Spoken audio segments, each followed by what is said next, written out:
Good morning, everyone. Good morning. I hope we're all ready for the final day of this meeting.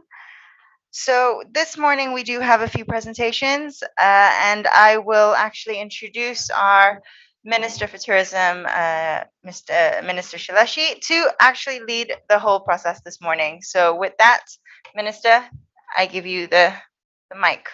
Thank you.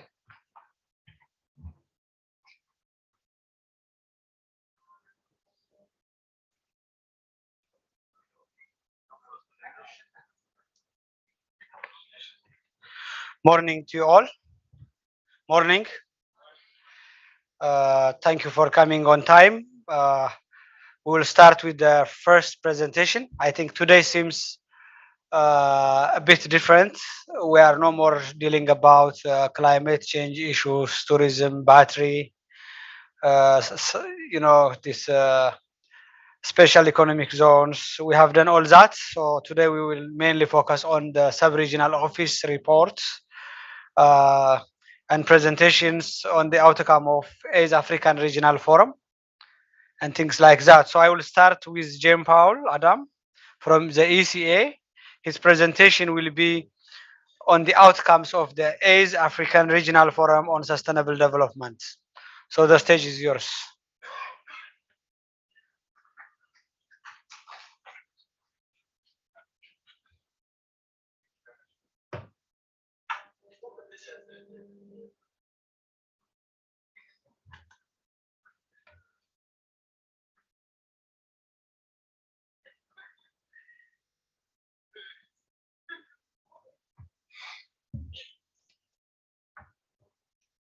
So just while I think they put up the presentation, I can make a very brief start on the African Regional Forum on Sustainable Development. So a number of you may already be aware on what the African Regional Forum on Sustainable Development does and what it is, but some of you may not. So the brief introduction is that we all know that we have committed to achieve the Sustainable Development Goals by 2030. So the United Nations helps to support countries in that process of measuring progress on the goals by having annual conferences that are regional. So you have one in Africa, in Asia, Latin America, the Middle East, and so on, where countries are invited to review their progress on the Sustainable Development Goals and also adopt strategies which can help accelerate action towards the SDGs. So in that context, in Africa, we have the African Regional Forum on Sustainable Development. The first one, if I'm not mistaken, took place in Ethiopia. And then it has been going through various regions on the basis of regional participation, ensuring that the 5 regions all have the chance to host the meeting. And the last meeting that took place in 2022 took place in Kigali. And I will be presenting on the outcomes of the meeting that took place in Kigali in March of 2022, and looking ahead to the next forum, which will be taking place in Niamey, in Niger, from the 28th of February to the 2nd of March, to the 3rd of March, 2023. So you can already look at your calendars to see if you would be able to attend that meeting. How are we doing on the presentation loading? Okay, you just tell me when you're ready. So the African Regional Forum on Sustainable Development in 2022 had a theme of building resilience to multiple shocks alongside accelerated implementation of the SDGs and Agenda 2063. So again, these forums are designed on dealing with the progress on the SDGs and also recognizing where there are challenges. Very good. So you can see the theme, building resilience to multiple shocks alongside accelerated implementation of the SDGs and Agenda 2063. So I have to use this one, right? Okay, so I'll close this.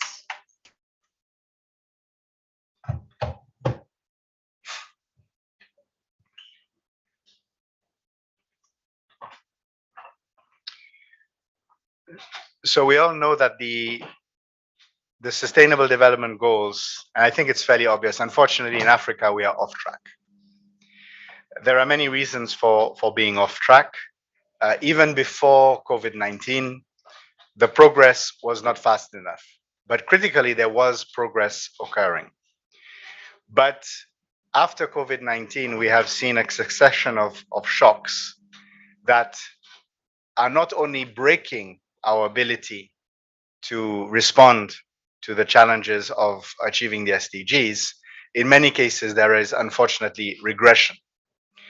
Uh, Studies undertaken by the Economic Commission for Africa in the Economic Report on Africa has shown that there are 55 million people who previously were out of poverty who are now back in poverty just in the last year. So we face a very challenging scenario for African countries. The UN Secretary General has spoken about the need for a five-alarm global fire alarm, looking at the issues of COVID-19, the climate crisis, the challenges around the global financial system, challenges in terms of cyberspace, and rises in violent conflict. And one of the key elements around the regional forums on sustainable development will be dealing with all of these linked up crises in a coordinated fashion. So the African Regional Forum on Sustainable Development is mandated by the UN General Assembly, but also by the ECA Conference of Ministers. And I've already touched upon it on the focus of the forum. It's a regional platform for advancing the implementation of the 2030 agenda, but it is also linked to the implementation of Agenda 2063. And certainly in the work of the UN, we always look at these two agendas, achieving the SDGs and achieving Agenda 2063 as being mutually reinforcing efforts. The key goal of the meeting is to sustain commitment, is to look at progress, to reinforce the opportunity to support multi-stakeholder engagement. So particularly the forum is a forum for civil society, for youth, and for inclusion. And it's also about identifying and promoting consensus on the actions that need to be taken. And of course, a lot of those actions have to be taken at the level of individual states, but it's about identifying common actions that all states can take. So in the 2030 agenda and the SDGs, we have a framework for people, prosperity, planet, peace, and partnerships. And unfortunately, the deadline for attaining the SDGs is less than 8 years away in 2030. And so we are midway. We are almost midway in terms of the set time frame for achieving the SDGs, noting the SDGs started in 2015.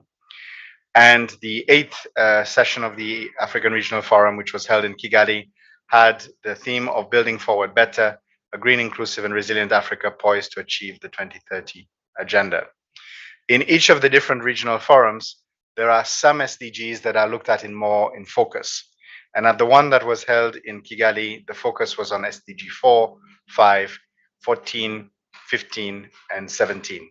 So 4 is on inclusive access to education, 5 is on gender, 14 is on oceans and the blue economy, 15 is life on land and a sustainable environment, and 17 is on partnerships. So what we saw in terms of trends, the general trend in the region, in the African region, is to lag in the implementation of the SDGs, and the challenges which I've already mentioned, COVID crisis, fiscal constraints, the digital divide, climate change, weak integration of SDGs in planning and budgeting frameworks, and inadequate quality data and statistics. So just to give you a little bit of a summary on some of these issues, in terms of fiscal constraints, the average fiscal deficit for African countries during the period of COVID-19 was minus 8% of GDP. Now, that's an average. There are some countries that at minus 20, there were some really big outliers, but every country had huge fiscal issues in that period. And the domestic resources that were available for investment in attaining the SDGs are just not there. Climate change, ECA analysis has shown that based on 2 degrees of warming, African countries will lose at minimum 5% of GDP by 2030. At minimum. I should note that based on commitments in Glasgow, we are actually on track for 2.6 degrees of warming. So the 5% of GDP losses linked to climate change are almost certainly locked in. Certain regions are affected even more than others. So we may note that the Sahel, which is an extremely climate vulnerable region, may lose up to 15% of GDP linked to climate change. And in terms of the digital divide, we can note that Africa is actually the region where the internet usage is growing the fastest. So there is an opportunity for investment, but the levels of connectivity are still extremely low, with only about just below 30% in total of people connected. So the growth was happening very fast before COVID, but the overall number still remains very inadequate if we are to address those issues. So I just thought I would share a few of those statistics to give us an idea. And despite progress that we have made, again, to see the vulnerability of the progress that we have made, the number of out of school children in Africa remains very high. And at the current rate, it would take 100 years to achieve full school attendance for all children of primary school age in Africa. And that is unacceptable in the context of achieving the SDGs. One of the other issues is the lack of sex disaggregated data to be able to effectively mainstream gender equality and women's empowerment. And there is a mixed overall performance on SDG 14, which is on oceans, where we have seen some progress. For example, one of the biggest indicators of progress was the adoption of the African Union Blue Economy Strategy in 2020, which lays out a number of key factors, including using things like marine spatial plans to better organize the use of maritime spaces. But in other cases, there is increased risk of things like illegal and unreported fishing. Africa also had the largest annual rate of net forest loss between 2010 and 2020, and it's the only region where net forest loss has increased in each of the last decades since 1990. So we have a huge impact potentially also on populations, and the impact that forest loss also has on issues such as drought and erosion. So some additional trends: debt distress and large financing needs. Poorer countries, most of which are in Africa, spend 5 times as much on debt repayments as they do on climate action. Just in 2022, African countries will pay twice as much in debt repayments than they are receiving in bilateral aid. In terms of dealing with the SDGs, 4.3 trillion US dollars is needed per year. And that's more money than has ever been required before. And globally, extra funding of 700 billion a year is needed to halt global biodiversity decline by 2030. A report that just came out a week ago from the high-level expert group on climate finance, on which I served, has found that there is a requirement for 1 trillion US dollars per annum to meet the needs of developing countries, excluding China. A large percentage of those funds can be mobilized through domestic resources and through the private sector, but it also requires upfront additional resources as grant financing. The timely delivery of the SDGs in line with the Decade of Action hinged on provision of results-based capacity development, leveraging technologies, and mobilization of adequate finance. And among the elements that are seen as key are fulfilling promised financing and different mechanisms, and adopting innovative solutions such as tools and capacity for innovative finance. So the two challenges: firstly, countries that have made promises. So we all know on climate change how the promises have not been kept. But even on other forms of development assistance, we are well below the pace of commitments that have been made by developed nations. Therefore, the need for countries to have these innovative solutions is key. And I think yesterday we talked extensively about the idea of, for example, consortiums to leverage natural capital. We've spoken about carbon markets. All of these, while are not guaranteed sources of incomes, I would argue that African countries today have no choice but to explore these options, because the financing gap will grow and the political will does not show any sign of improving. Universal voluntary national review coverage and scaled up voluntary local reviews are needed to drive implementation. So just a brief comment, if you're not familiar with the voluntary national review, this is a process whereby countries are themselves reviewing their progress on the implementation of the SDGs, and it is a process facilitated by UN agencies. And in the best case scenarios, countries will have integrated SDGs into their national development plans and into their budgets, and then on an annual basis are able to report on progress towards achieving the SDGs.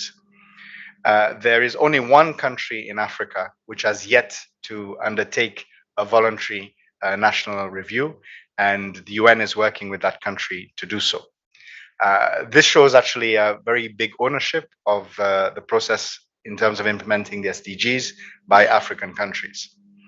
Voluntary local reviews are the means by which that same process is reproduced at the level of municipal authorities or districts or subnational local government authorities.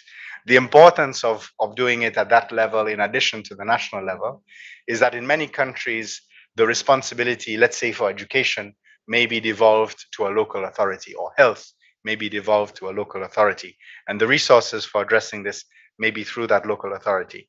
So we have a number of cities that have done these kinds of voluntary local reviews in Africa. Accra is a notable example.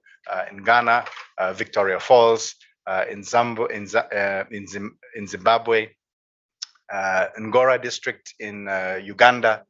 These are some of the areas and regions that have done voluntary local reviews, and we encourage as many regions to do so.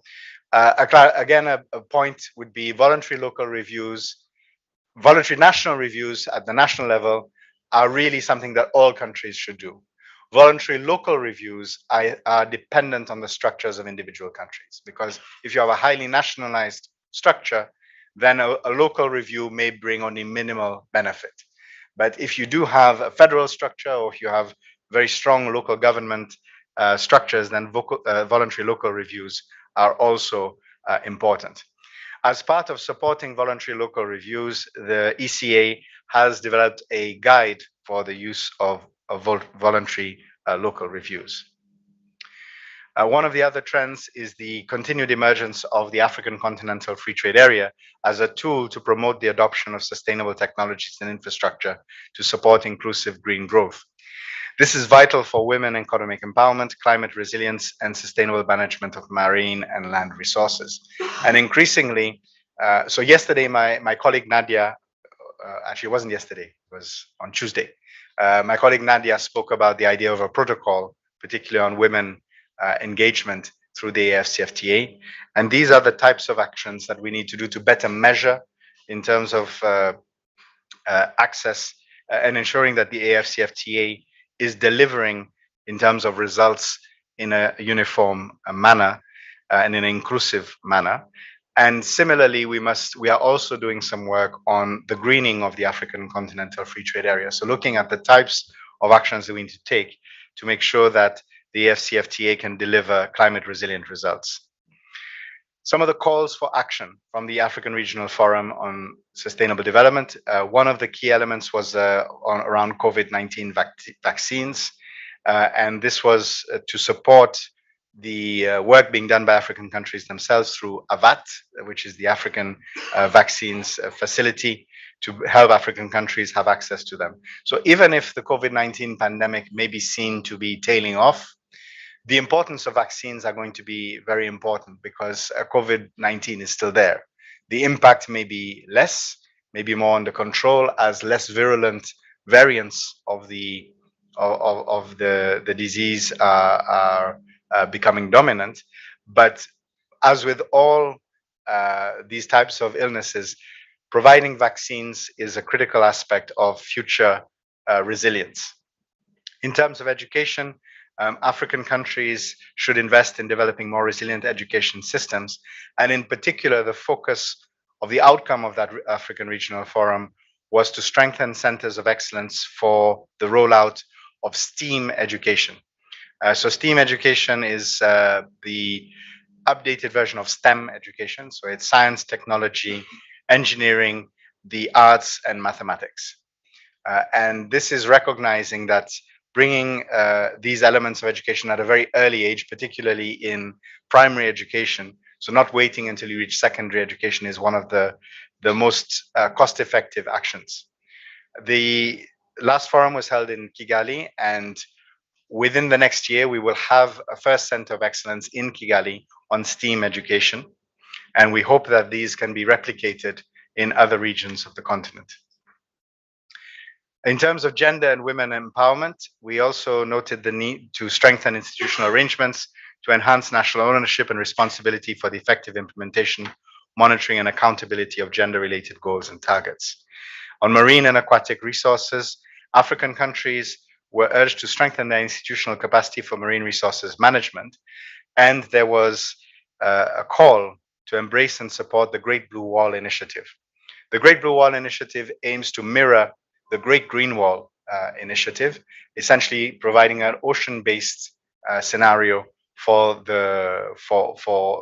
which mirrors the Great Green Wall. In this Great Blue Wall Initiative, countries are urged to create marine protected areas that meet the goal of 30% of the world's oceans to be under some form of protection, in line with the Convention on Biodiversity, and also to develop value chains that are aligned with the preservation of natural capital, and which also bring more benefit to communities that actually depend on these resources. So one of the key goals of the Great Blue Wall is actually to empower local fishing communities, and in many cases so that they can be more involved in the processing sector and not only in the fishing sector, recognizing that this tends to be dominated by distant fishing nations, and often the export of fish from Africa is done with minimal value addition. Some further calls for action on forestry, biodiversity, and land management. African countries and their partners were urged to strengthen the capacity for valuation of natural capital and to better integrate biodiversity into development planning and decision-making processes, and increased investments in forest, biodiversity, and land management. There was also a call for alignment of national development plans with SDGs and Agenda 2063, and ECA and other partners are providing tools to support this, including the integrated planning tool, the IPRT, which is developed by ECA to support countries to do so. In terms of data and statistics, there was also a call for scale-up of investments in the use of quality statistics to address gaps in SDG implementation, and particularly in the investment in collection and management of big data. And big data is particularly where you use artificial intelligence tool to quickly provide summaries of large amounts of information and to establish trends and to be able to make more informed decisions. Also, in terms of financing the SDGs in the context of COVID-19 and debt distress, there was a call for the adoption of reforms to the international financial architecture, which will integrate innovative financing mechanisms that are initiated and led by African countries to ensure debt sustainability and to support the development of nature-based solutions. In that regard, the ECA has been supporting a group of African finance ministers who are calling for the reform of the architecture through the IMF and the World Bank, and a number of their key positions have been an increased allocation of special drawing rights, or SDRs, to developing countries, and in particular to African countries who need the most support at this point. There's been a call for a debt standstill while we face the emergencies linked to climate, COVID, and the food and energy crisis associated with the war in Ukraine. There has been a call as well for facilitation of debt refinancing under the common framework. The ARFSD 8 also called for renewed vigor on the part of African governments, UN entities, and development partners on the implementation of the Addis Ababa Action Agenda of the Third International Conference on Financing for Development, and particularly supporting domestic resource mobilization. The African countries also called on ECA, the African Development Bank, and other partners to strengthen the capacity of African countries to leverage the liquidity and sustainability facility and other innovative financing mechanisms. So the LSF was launched by ECA at the COP26, and I am pleased to inform everyone that last week there were 3 transactions undertaken by the Liquidity and Sustainability Facility worth $100 million US dollars, and this was covering debt from Egypt, from Angola, and from Ghana. And essentially, if you are not aware of the facility allows the operation of a secondary repo market or repurchasing market for African sovereign bonds. And what this means is that the investors in African bonds would have the opportunity to not lock their funds up for, let's say, 10 years or 15 years, the duration of a bond, but be able to buy it on multiple occasions, and thereby reducing the risk of buying African bonds. And this increases, therefore, the demand for African bonds on the secondary market and will gradually lead to the reduction in the cost of capital for African countries.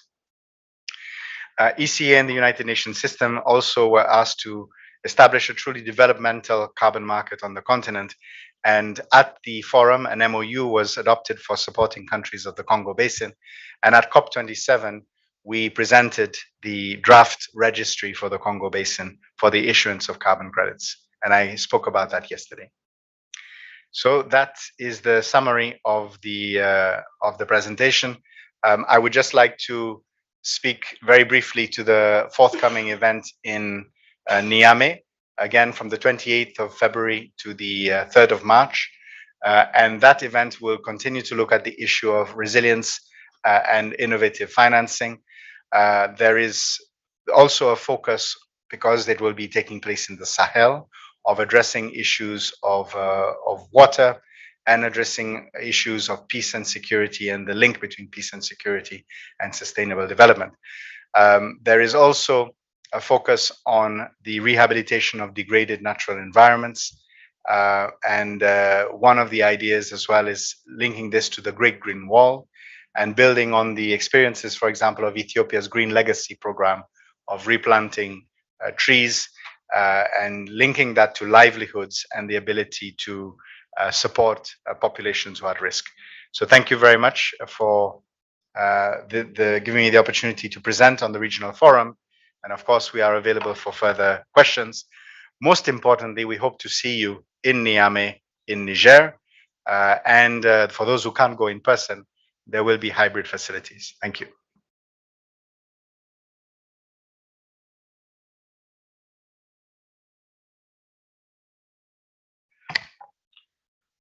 Thank you, Jean-Paul Adam, for the excellent brief and for being very precise on time. The agenda is very clear. It was about the African Regional Forum of this kind and its role for sustainable development.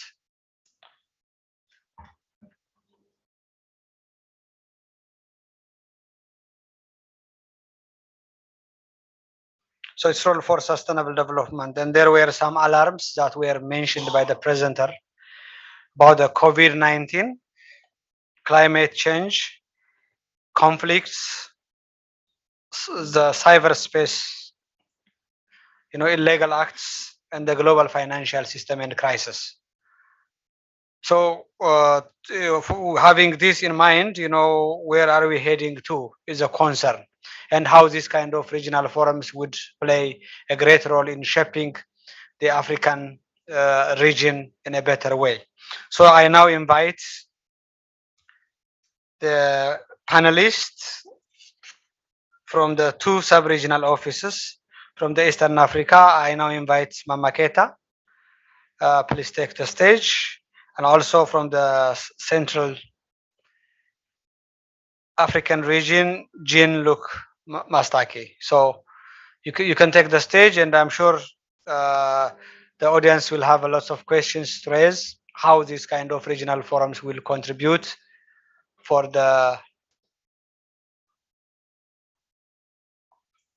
for a better success of the continent. So I can also invite the Jim Paul Adam.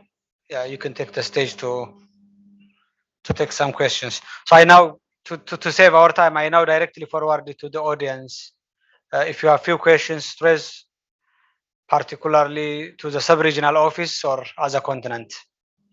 How regional forum can contribute for sustainable development. And you may raise also the commitment of your own country case studies. I was wondering when it was presented by the Jim Powell, it was just a couple of months back, Ethiopia was reporting its own review, self-review on its achievements and its effort towards the sustainable development goals. And I'm sure it was mentioned that most countries have done it except one. So I think that's a magic that we have not been told which country. Yeah, so let's start from the left.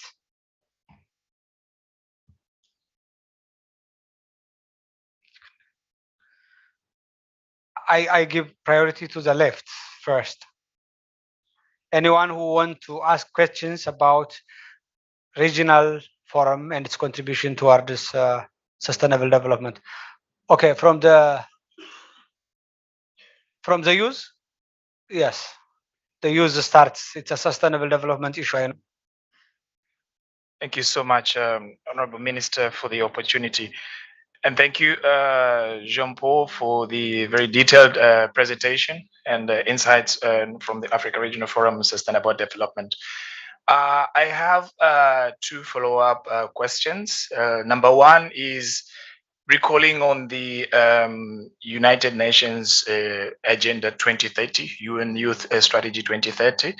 Has there been a mechanism specifically during the previous forum to look at matters pertinent to young people specifically? If yes, would be nice to hear some insights, especially pertinent to Sustainable Goal 8.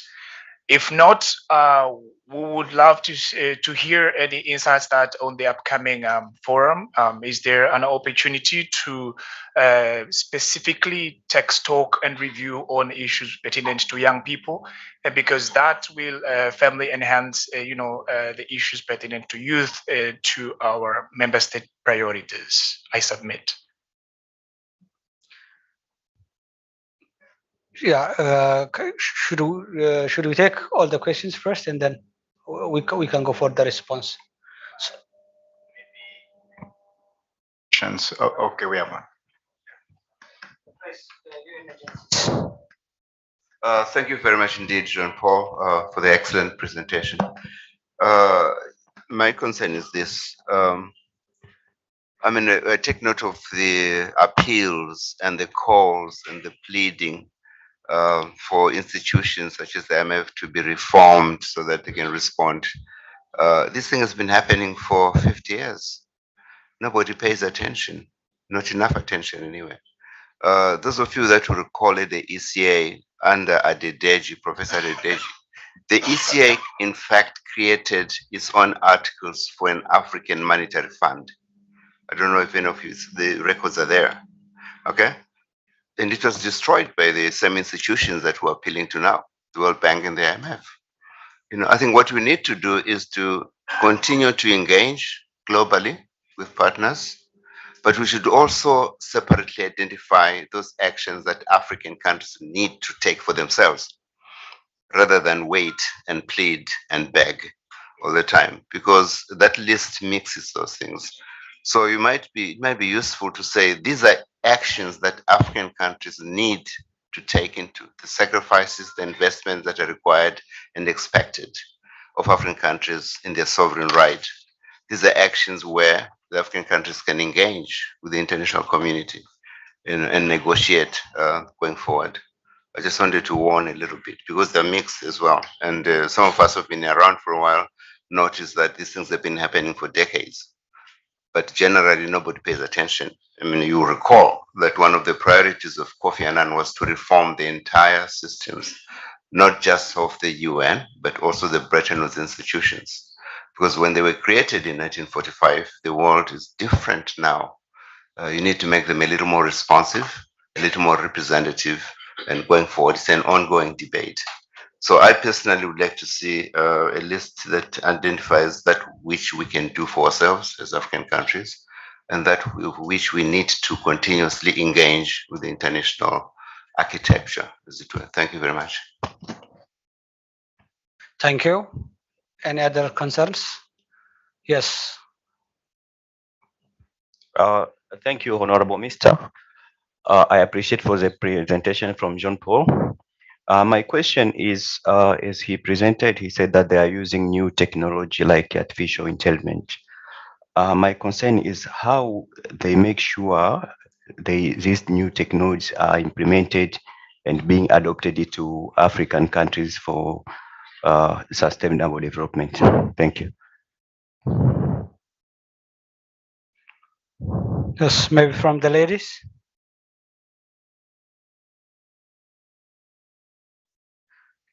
Yes, we have to hear. Let's start from South Sudan and followed by the private sector. Okay. Thank you, Honorable Minister, for giving this opportunity. My question is a little bit direct. Given the presentation, we realize that a lot of things is pointing hands on the member states, weaknesses of the institutions, the ownership, capacity related issues. I think this is all pointing at the member states. So what I want to ask Mama Keta is whether there is a way that we can be able to strengthen the specific institution in a specific institution for doing the national monitoring and evaluation at this national level and the local government level. How do we strengthen that institutions? And why I'm saying in strengthening that particular institution for doing the monitoring and evaluation, because some countries that are doing better, like Rwanda, is because of these strong monitoring and evaluation institutions, like Rwanda Development Board, that monitor all development initiative in the country, including the regional and international commitment. So in creating that and empowering that institution at the country level can actually help the member state to evaluate themselves how they are performing in the implementation. Thank you. Thank you. Thank you very much. And thank you, Jean-Luc, for your presentation. So my question as an African, sitting and listening to you giving us the report of the 8th Africa Regional Forum is whether there's a way out. Because from the 4th, the 5th, the 6th, the 7th, we seem to have developed an excellence in tabulating our problems and saying what the West should do and what the responsibilities of the West are as we continue piling on debt which we're struggling to pay as sovereign nations in the continent. And I'm beginning to wonder whether there's a way out, especially as we talk about sustainable development and the effects of climate change, where the continent is suffering the effects and they're not the greatest polluters. But all we seem to do from when I was 15, which is a few years ago, is saying, please do something, please do something. And the next COP and the next COP will be, let's do something. Is there anything, does Africa have any control that doesn't need the money and the benevolence of the West to achieve? Thank you. I think we had enough questions to start the discussion. So I start with Jean Paul. Most of the questions were directed to the presentation, and I will raise also questions to the two sub-regional directors that would be more emphasized to general level. Thank you.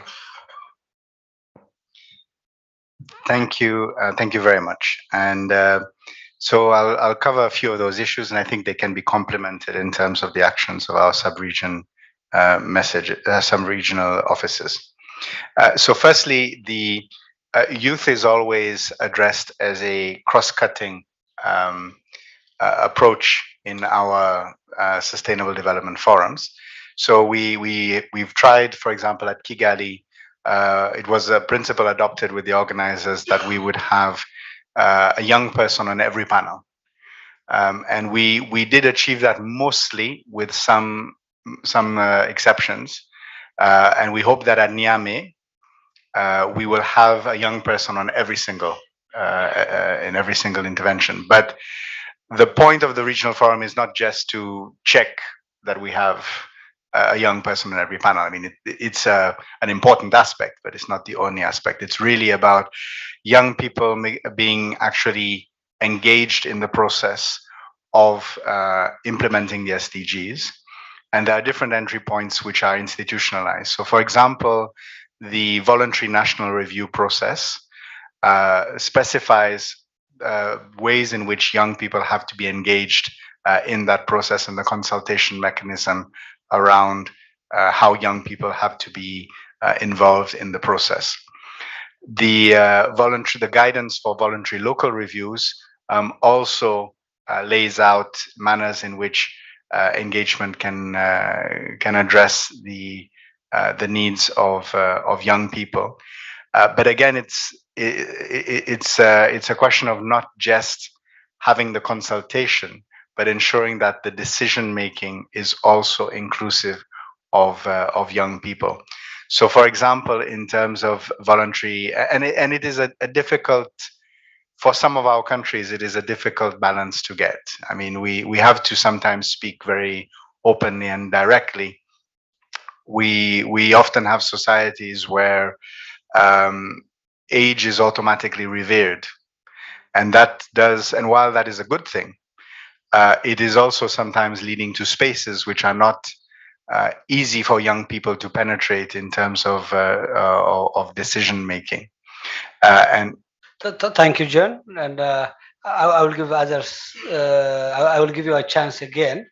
So I would love to pass questions. What should we do as an African instead of expecting support and assistance from other foreign nationalities? I would pass this question to Mama Keta and Mr. Jen. I will come back to you. Thanks so much. Thank you, Honorable Minister, for the floor. I think what our countries should do, we have had a thorough discussion during the Conference of Ministers in Dakar this year on financing the recovery and the role of Africa. If I have to dwell on the financing issues, where the messaging was very clear. The responsibility is ours first to deepen and strengthen our domestic resource mobilization. This goes from actually expanding our physical space, but also giving more space for our private sector to play the expected role in fostering sustainable development on the continent, and also trying as much as we can to manage sustainably our debt and try and see how Africa can support its development based on its own means first. The external Westerners, as the private sector has said, would come actually to complement efforts which are actually carried by the African countries. During the Dakar gathering also, ECA expert and the dialogue we had with other financial institutions there led to the need to actually voice Africa better within the current financial architecture. This goes from a better representation in some of these financial institutions by Africa, but also trying to, as Jean-Paul has rightly said, try to draw more on the droit de tirage spéciaux, where actually African access have been very low. How do we make sure that we are heard and we can have a better share and also promote sustainable debt, but most of it building our development based on domestic resources. This is a way of owning our development process. Thank you. Maybe for Mama Keta, I will add one more question to make it very clear. One would be, maybe John Paul, you will also answer that. Do we have enough things to do by our own, among the issues and the plan we have in sustainable development goals? What are the things that we can do by our own without expecting an assistance from foreign aid? And the second would be, doesn't it seem those alarming issues are still continuing and become more widened than it become narrow? For example, you mentioned about instead of 700 billion USD that we need for the climate change mitigation, it's become now 1 trillion, close to 1 trillion. So 300 billion is being added. And the other, on your presentation, I saw that it takes us close to 100 years to bring all African kids to the school, to have a full education coverage and things like that. So one, what are the things that we should do by our own? And the second would be, doesn't it seem, while we are working towards the sustainable development goals, but the gap is becoming more widened, the requirement of resources are becoming even much. So what should we do? Thank you very much, Chair. I agree with the two persons who spoke about the need for self-reliance. This needs to be sought in Africa. Self-reliance is really key. And for me, the response is clear. And for me, the best agenda of the century that Africa has come up with is really the AFCFTA. Right now, the pie is very small. So even if you want to do domestic resource mobilization, if you have $1, you want to levy, 10% of that, it is less than $1. But AFCFTA for me definitely can grow the pie. AFCFTA, when you take the example of those Asian miracles, what did they do? They did export-led industrialization. And to export, what do you need? You need market. You need also to produce. And Africa has all that with the FTA now. The market is there. It is big. Production, the need is there. So the demand is extremely huge. Labor force is there. We need to add to skills and expertise. But this is the basis. As African transform locally. Why are we not doing this? Why is everybody so keen for 60 years that now that African countries are there? I think local transformation for me is the key, and we need to know that instead of being impatient and selling all our things in a raw form. For me, this is the answer, and there's no shortcut for that. Second thing is our leaders, when we make commitment, let's follow them. We are looking for solution to finance internally the African Union, our main institution. But still, who is the main financier of that institution?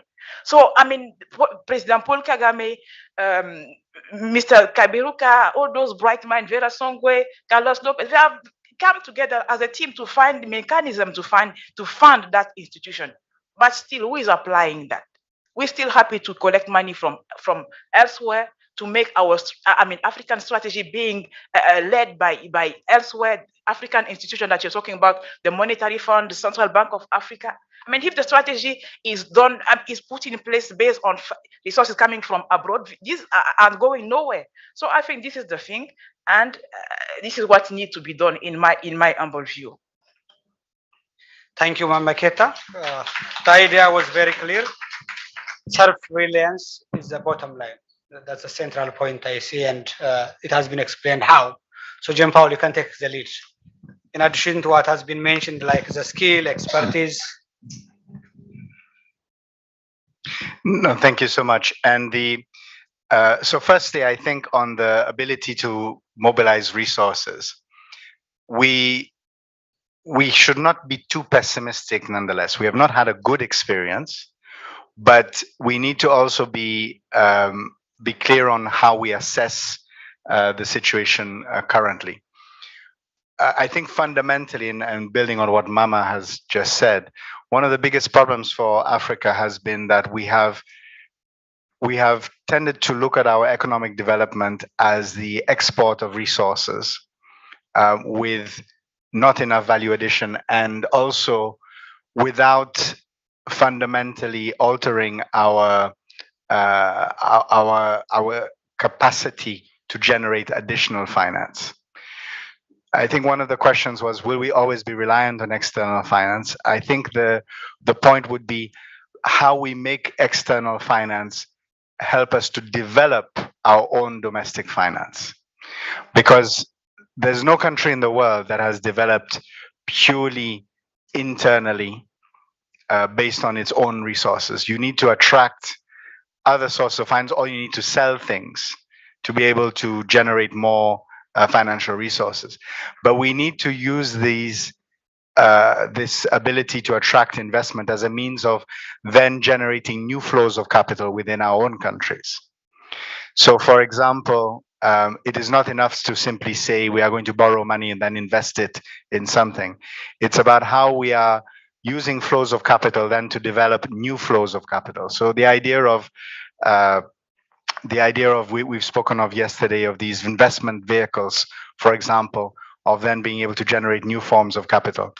I mentioned in my presentation briefly the liquidity and sustainability facility, which is creating a secondary market for African bonds, creating another flow of financing. These things need to be done in a very strategic manner.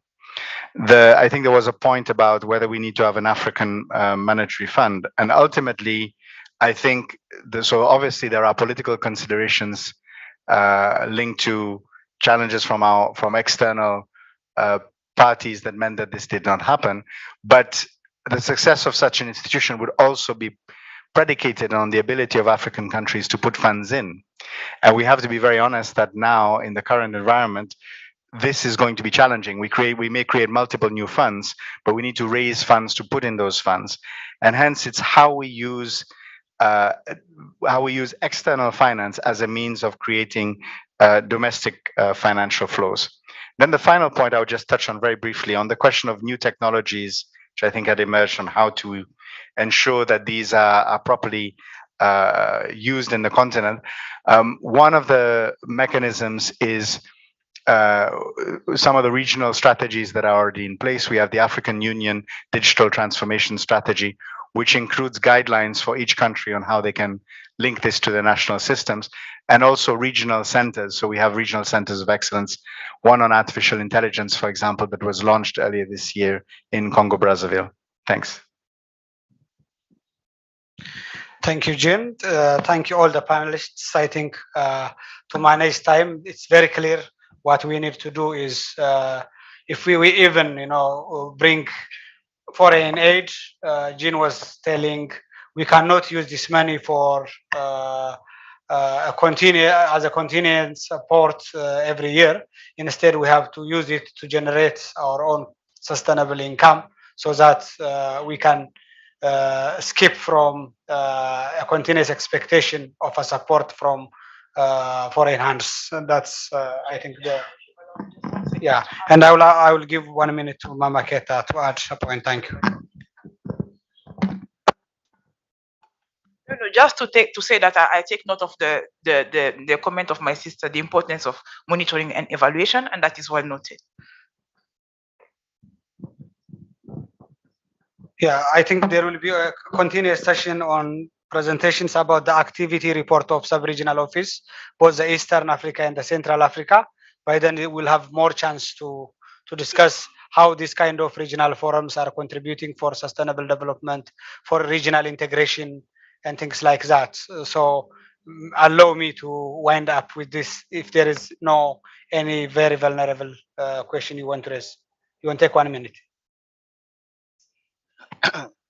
Merci, Monsieur le Ministre, pour la parole. Je voudrais juste faire une proposition, parce que nous tous, nous nous plaignons de cette demande que nous faisons toujours aux institutions internationales, mais qui, à la fin, ne développent pas l'Afrique.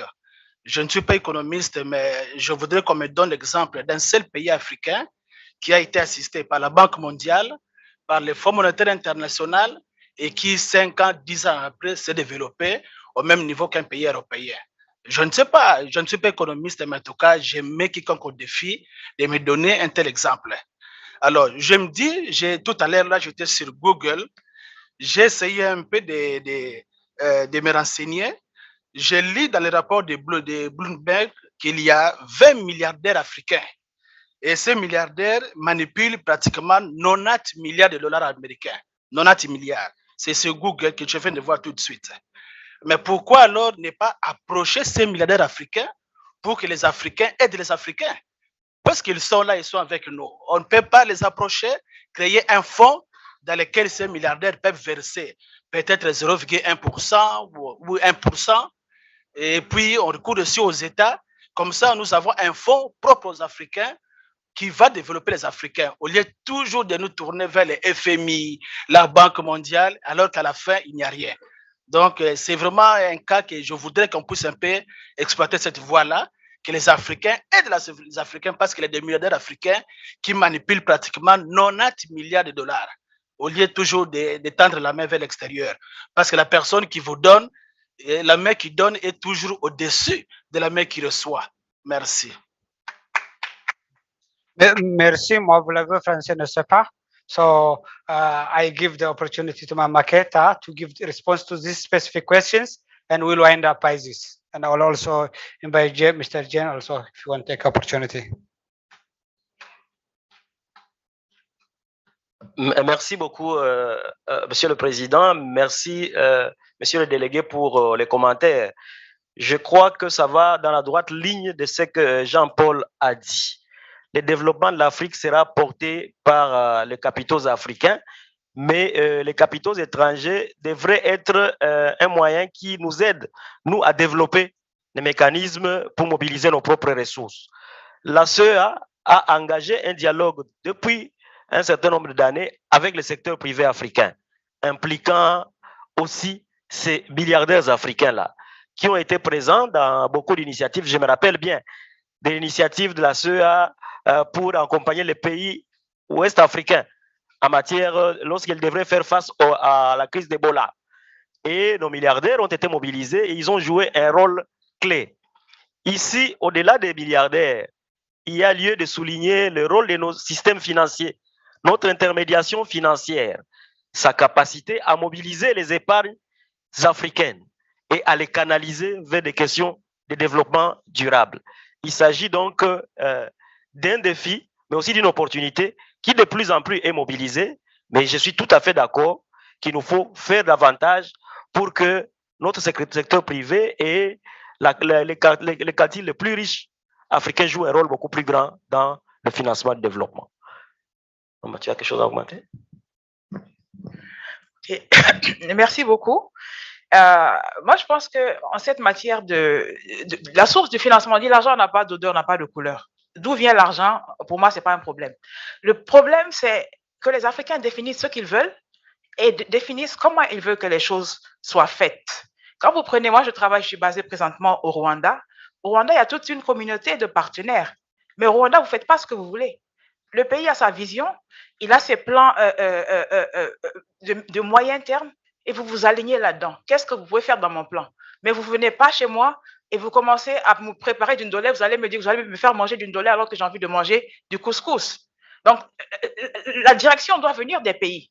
C'est ça la question. La vision, où est-ce que je veux être? Où est-ce que je suis aujourd'hui? Il faut être réalistiquement conscient de cela. Où est-ce que je veux aller demain? Ça doit être clair pour moi.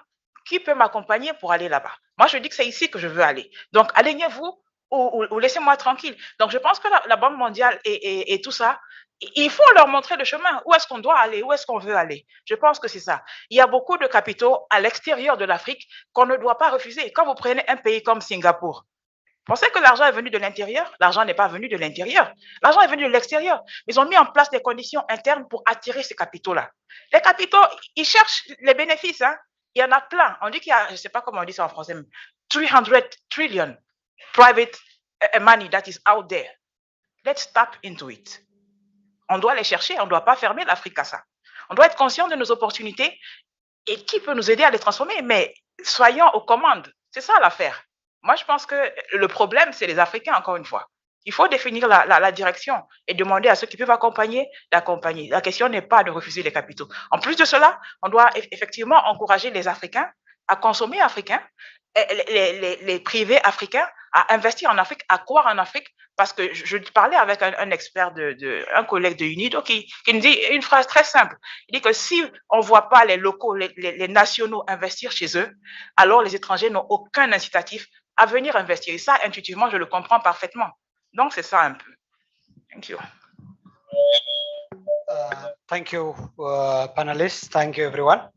I think let's appreciate the panelists and we'll proceed with to the other programs. Thanks so much.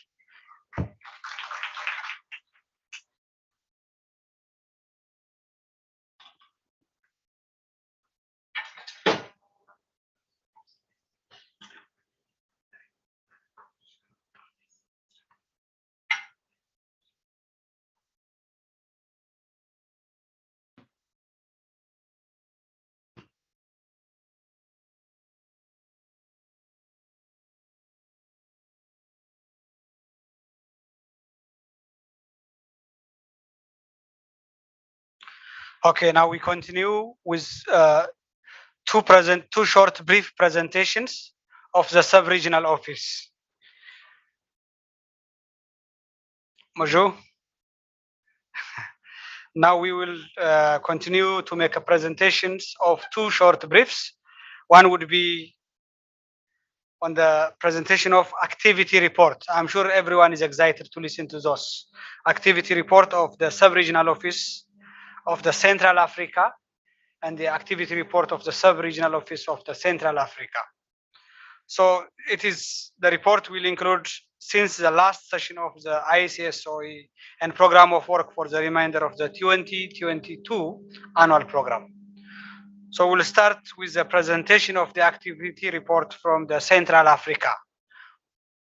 So please take the stage for 15 minutes and do your presentation. Thanks so much. It's yours.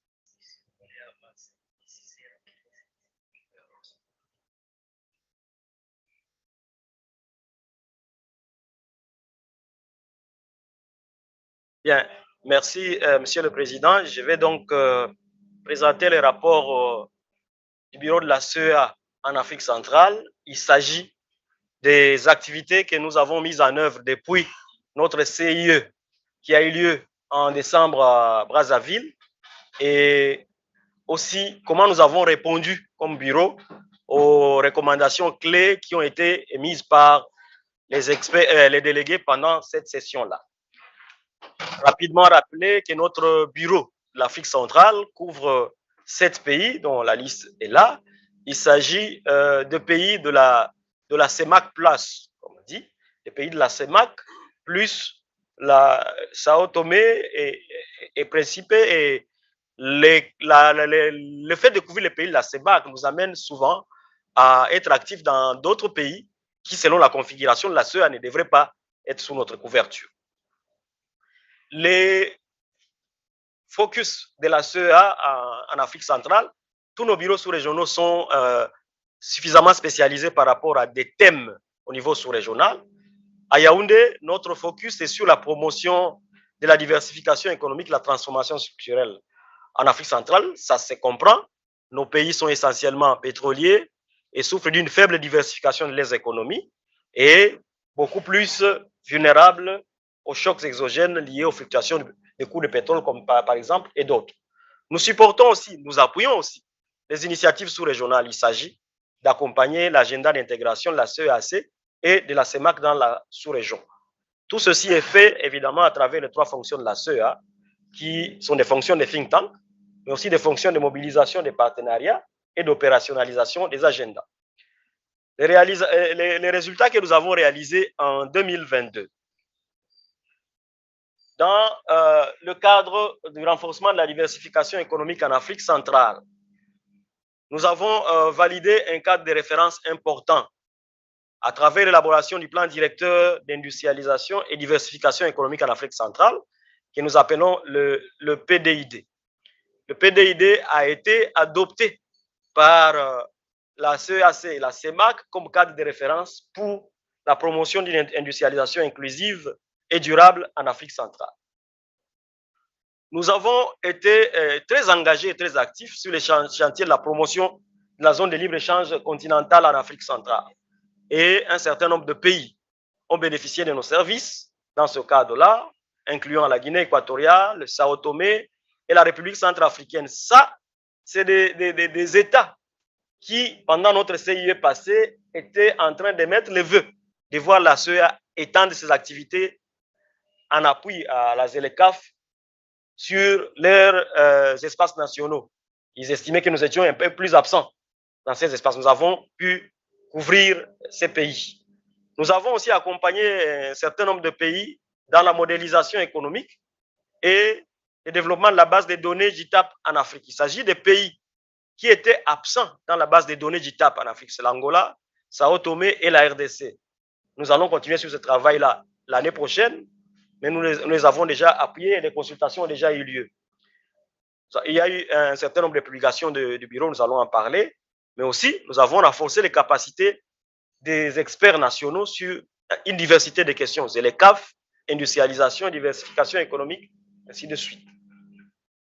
Le 5 août, par exemple, voici la réunion du Conseil des ministres de pilotage sur la rationalisation de nos CR en Afrique centrale, des efforts louables pour rationaliser et que nous ayons une seule communauté économique régionale. La CEA Afrique centrale a accompagné cet exercice-là en proposant le cadre de référence pour l'industrialisation et la diversification économique.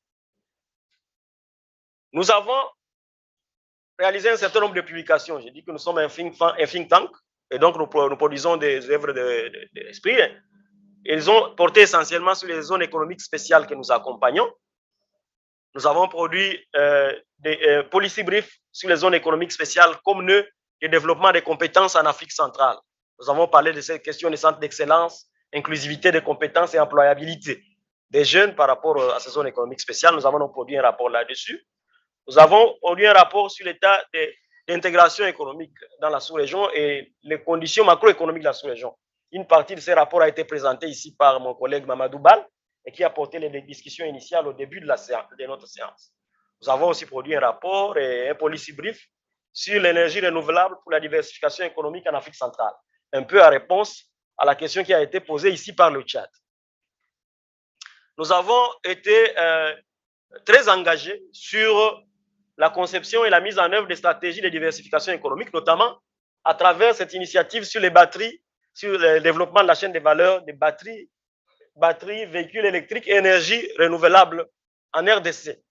Une initiative de création d'une zone économique spéciale conjointe entre la RDC et la Zambie. Nous avons organisé, après le Business Forum de 2021, nous avons organisé une série d'activités qui ont conduit au lancement du Centre africain d'excellence pour les batteries. En RDC, on en a parlé ici.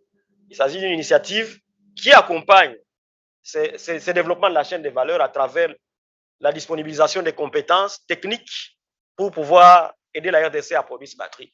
Comme on peut le voir, nous avons été au four et au moulin pour aider les deux pays à signer le cadre de coopération. On peut voir le président zambien là-bas et celui de la RDC, la signature du cadre de coopération qui porte aujourd'hui cette initiative de cette zone économique spéciale conjointe, mais aussi les centres d'excellence sur les batteries. De façon concrète, on avance. La RDC et la Zambie la Zambie a mis en place le Conseil national de la batterie, la RDC est en train de le faire, et la RDC a défini déjà une concession de 2000 hectares pour pouvoir porter la zone économique spéciale. On peut déjà voir que la CEA était présente dans le bornage de cette zone, de cet espace-là de 2000 hectares au Katanga, à Lumbashi. La CEA en Afrique centrale a été au cœur d'un plaidoyer pour un peu plus d'engagement à travers des partenaires, les institutions financières panafricaines, pour pouvoir accompagner la mise en œuvre d'un certain nombre d'initiatives en Afrique centrale. Nous avons eu des discussions très fructueuses avec Africa Finance Corporation, qui est devenu un partenaire clé pour nous en Afrique centrale aujourd'hui. non seulement autour de l'accompagnement de la mise en œuvre du nouveau plan de développement du Congo-Brazzaville, mais aussi au mois de juin, un protocole a été signé avec Arise pour la promotion des plateformes intégrées d'industrialisation en Afrique centrale et qui aujourd'hui accompagne le Congo-Brazzaville dans la mise en œuvre de sa zone économique spéciale sur le potasse et les engrais à Pointe-Noire, mais aussi d'autres zones économiques spéciales, incluant Ouesso. Nous sommes donc présents par rapport à la question qui a été posée au Congo pour accompagner la mise en œuvre de ces zones économiques spéciales. Nous avons aussi, comme il a été présenté par mon collègue Adama ici, nous avons été encore à l'initiative de la mise en place d'un consortium sur l'évaluation et la valorisation du capital naturel pour promouvoir la diversification économique en Afrique centrale. Des consultations ont eu lieu de Brazzaville en décembre l'année passée, à Libreville en mai de cette année-là, et des partenaires sont très engagés maintenant pour avancer. La CEAC, la BDAC, la FAO, le PNUD sont déjà engagés pour que des véhicules spéciaux, financiers spéciaux puissent être mis en œuvre pour mobiliser certaines ressources financières à partir de notre capital naturel. Les partenariats, nous sommes allés du secteur privé aux institutions financières pour pouvoir mettre en place notre agenda en Afrique centrale. Autour du projet sur la RDC, les études de faisabilité sont déjà en train d'être conclues avec un partenariat très fructueux avec Afreximbank. À l'initiative des batteries a mobilisé aussi un partenariat avec l'Union européenne, surtout du côté du développement des compétences. Nous avons évalué les besoins en termes de formation professionnelle et technique pour pouvoir accompagner la RDC dans son effort de production de batteries. Nous avons eu aussi beaucoup de réunions, de consultations avec le secteur privé, les systèmes bancaires en RDC, le secteur privé panafricain pour permettre à ce que tout ceci soit des acteurs clés dans la mise en œuvre de cette zone économique spéciale. Au sujet de la promotion de la ZLECAF, des zones de libre-échange en Afrique centrale, nous avons accompagné l'élaboration des stratégies nationales au Congo-Brazzaville, en RDC, en République centrafricaine, à Sao Tomé, et tout ceci a été fait en partenariat avec les équipes pays des Nations Unies qui deviennent enfin des bras opérationnels très importants pour nous au niveau national. Le BIT, l'ONUDI sont avec nous sur tous ces chantiers, sur les zones économiques spéciales. Et nous sommes en train d'accompagner l'OMC dans l'appui au Cameroun comme WTO Chair pendant cette année ici, à travers l'IRIC, et renforcer les capacités des politiques, mais aussi des étudiants en termes de stratégie commerciale et de promotion de la zone de libre-échange continentale au Cameroun et en Afrique centrale. Très vite, les leçons que nous avons apprises de cet exercice annuel. D'abord, c'est des leçons très positives par rapport aux impacts de la Covid. Alors que Covid-19 nous a bloqués, a fermé, n'a pas autorisé de présence physique au bureau, des innovations en termes de nouvelles technologies de communication assurent aujourd'hui la résilience et la continuité de nos activités. Et donc, nous pouvons déjà organiser des réunions virtuelles et nous le faisons, nous permettant d'atteindre beaucoup plus de cibles et d'être beaucoup plus engagés sur certaines questions. Les processus d'alignement et d'harmonisation entre les deux communautés économiques régionales en Afrique centrale nous donnent une opportunité, nous, demain, de pouvoir avoir un interlocuteur clair et d'avancer sur les chantiers de l'intégration régionale en Afrique centrale. La mise en œuvre des stratégies de l'ECAF au niveau national doit être accompagnée par l'industrialisation pour que nous puissions embrasser à la fois les questions de l'offre et de la demande lorsqu'il s'agit de construire les capacités productives au niveau sous-régional. Il y a un défi de mobilisation des ressources financières surtout pour un bureau qui devient de plus en plus un pôle d'excellence en matière de diversification économique et qui nous appelle à forger de nouveaux partenariats. Des partenariats avec des acteurs au niveau national, sous-régional et régional et global pour que nous puissions continuer à faire avancer cet agenda. Nos ambitions pour l'année 2023, enfin, nous allons continuer à travailler à faire avancer notre agenda, contribuer à développer le secteur manufacturier et des services à haute valeur ajoutée et améliorer leur part dans le PIB de nos pays qui sont restés essentiellement extractifs. Les résultats majeurs que nous attendons, c'est l'émergence des chaînes de valeur régionales et la promotion des pôles industriels à travers ces zones économiques spéciales. Une multitude, un bon nombre que nous sommes en train de promouvoir dans différents pays. Nous allons continuer à accompagner le renforcement du commerce intra-central africain, parce que l'Afrique centrale et la communauté est plutôt l'espace sous-régional qui commerce le moins. En interne, nous allons continuer à travailler sur cet agenda-là et promouvoir les Made in Central Africa. Nous allons continuer à accompagner les économies locales à s'intégrer de manière efficiente et durable et inclusive dans les chaînes de valeur globales, dans le cadre de la zone de libre-échange continentale.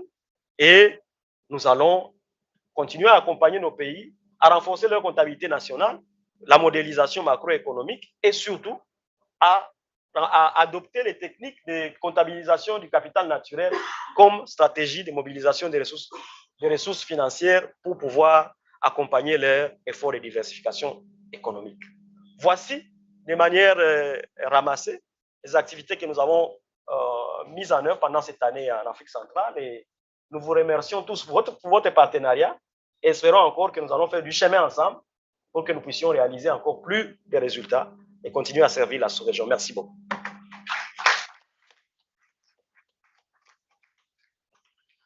Thank you, sir. Thank you, Director, for the excellent and very brief presentation.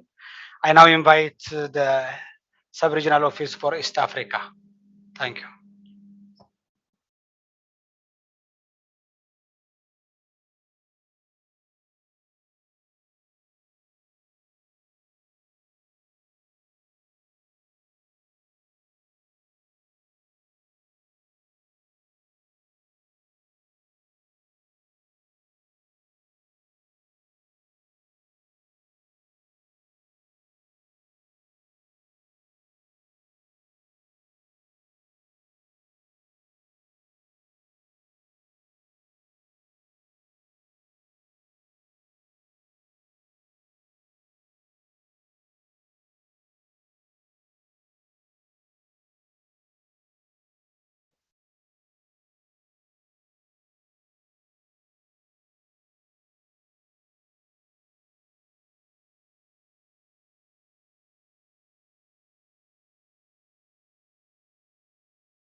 Thank you, Chair. Thank you, Moderator, and good morning. I'll be sharing with you briefly what the SRO for Eastern Africa has been doing since we last met in Kigali last year. Within that context, I'll share with you briefly the mandate of the office and the key results that we managed to achieve this year, selected knowledge products, partnership results, and what we plan to do for 2023. Basically, my presentation is not far from Jean-Luc's in the sense that the SROs have, ECA has the same core functions, and the SROs, apart from their specialization, there are more commonalities than differences. So we have, since we met in Kigali last year, we've been generating some policy research, and we've provided platforms to discuss regional issues and to find solutions. A platform such as this one, we have had occasion to hold webinars throughout the year. We'll talk briefly about that. And we have also met with the private sector in different locations, as well as hybrid. Then we continue to provide policy advice and technical assistance that has been provided to a few countries.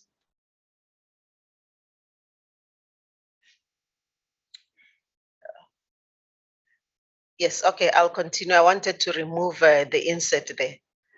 So our mandate as SRO-EA is to promote structural transformation and sustainable development of member states. That's the mandate of the ECA.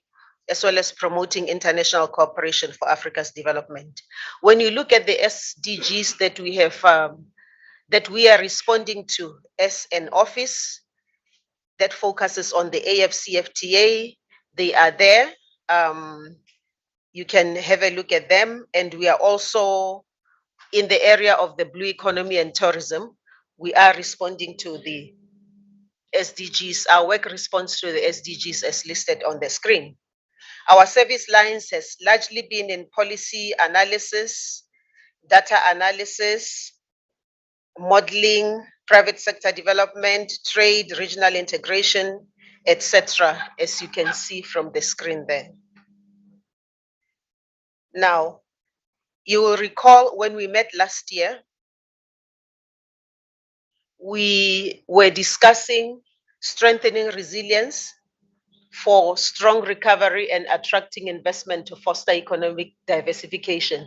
This is when we met in Kigali from the 27th to the 29th of October last year, but some participants, of course, participated online. We have continued to work on the AFCFTA implementation for industrialization, but just to say that the issue of ratification, advocacy for ratification still also continues.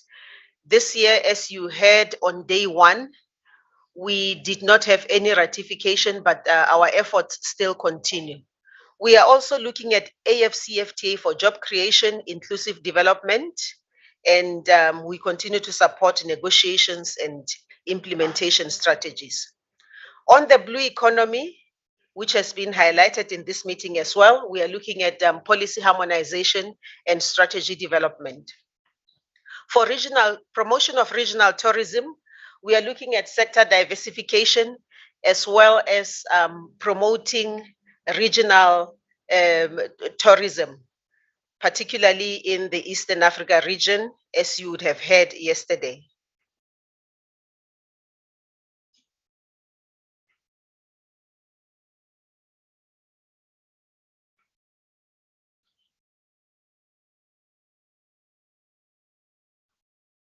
What did we plan to do to continue regional integration and blue economy, as I have indicated? And we sought to make sure that the AFCFTA moves from being a vision into action. We supported the design of the AFCFTA national strategies for South Sudan, Comoros, and Somalia. I think it's worth mentioning here that most of our other member states were already supported in the previous years. So the focus for this year were on these three countries. We also held dialogues with the private sector from Burundi, Madagascar, Comoros, Djibouti, and also trained them on the 5 operational tools of the AFCFTA. In April, there were a series of webinars towards the Conference of Ministers. We consulted broadly with the private sector in the region. I think Charles is here, he can attest to that. We held a meeting in Dar es Salaam with the private sector in the region, but some of the consultations, as I've mentioned, were held through webinars. Then we are also supporting the IGAD AFCFTA strategy. We do have a draft, and hopefully soon we will have the final document. As you are aware, and you would have heard during day one, during day 2 on the AFCFTA session, Rwanda and Kenya have already started trading under the guided trade initiative. So these are the 2 of our member states that have moved in that direction. And the EAC has submitted regional offers for AFCFTA protocols on trade and services. We are also harnessing the potential of the blue economy opportunities for sustainable development. On this one, we have enhanced capacity of Tanzania in the blue economy, particularly on the Blue Economy Valuation Toolkit. The ECA produced a Blue Economy Valuation Toolkit, and 25 Tanzanian officials were trained very recently 2 months ago, if not last month, and we are in now, consultation with the government on how to move the process forward. We also did a study on the cost of maritime insecurity. You will recall the minister's opening remarks. He referred to maritime insecurity as one of the concerns. So we carried out a study, of course, in consultation with the IOC, to see what are the problems and what are the costs that are associated with this insecurity and how to tackle it. The office also supported Zanzibar, development of the Zanzibar tourism satellite account. I think you heard from one of the officials yesterday.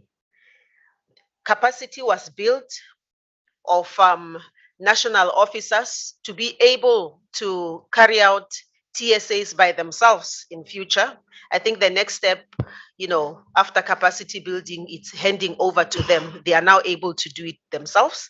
And we are estimating that tourism's contribution to GDP in Zanzibar was 29.2, using 2019 as the reference year. The Uganda Tourism Satellite Account work has also started. It's ongoing. I think very soon also we will have a figure on this one. What are the knowledge products that were generated? We have a few there. The sub-regional profile that was presented on day one, the maritime insecurity study that I just referenced, and then a few reports on the blue economy policy experiences, and the TSAs for Eastern Africa.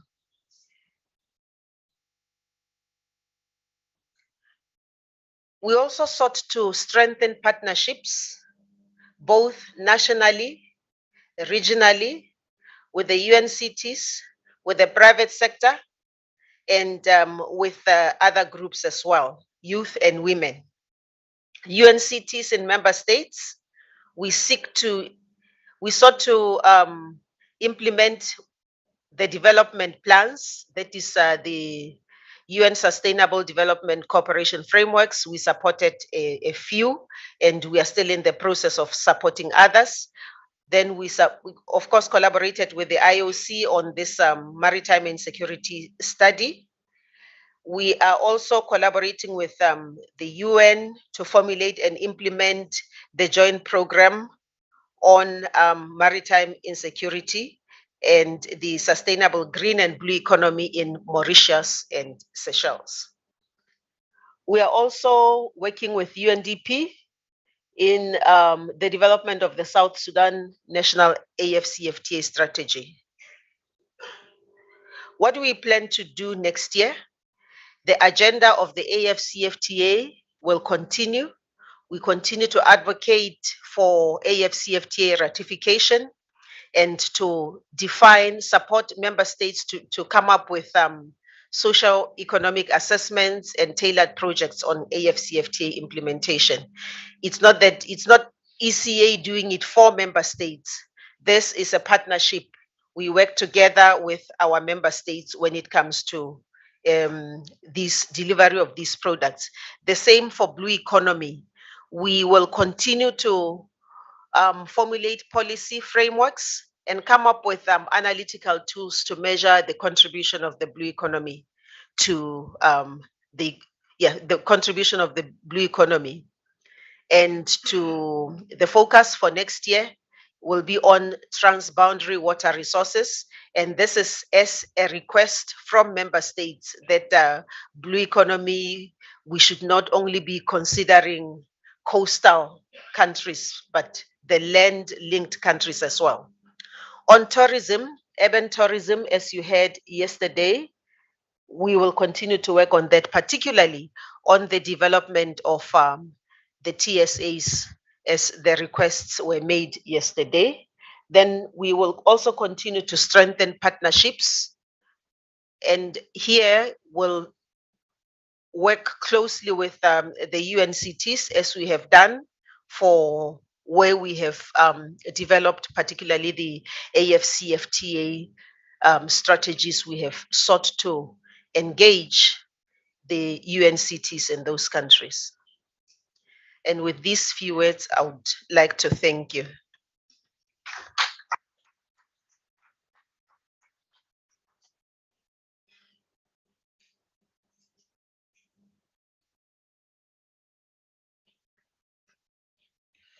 Thank you, ma'am, for a very practical presentation of what has been done in the past year and also the plan for the year 2023. And I'm happy some of the concerns that we raised yesterday are also part of the plan already, the urban tourism, the tourism statistics thing. So it's really great.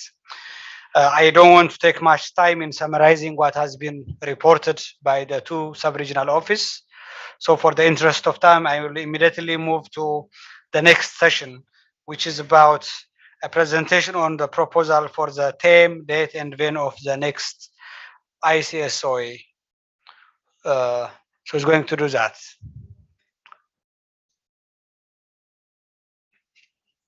Mama can help me in this.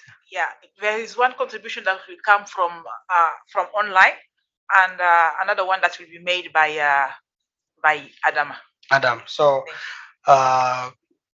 let's start from the online if he's available. Otherwise, we can start with Adam and wait for the online presenter to join us as soon as he can.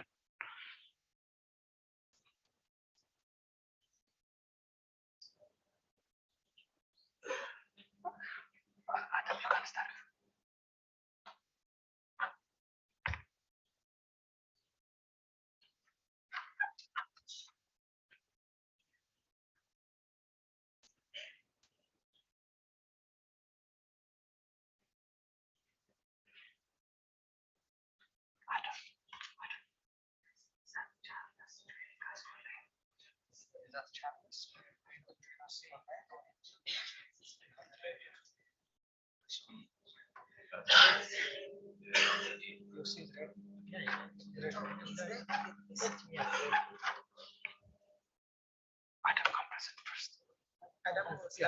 Oh, okay, his presentation. So maybe I can check the online also.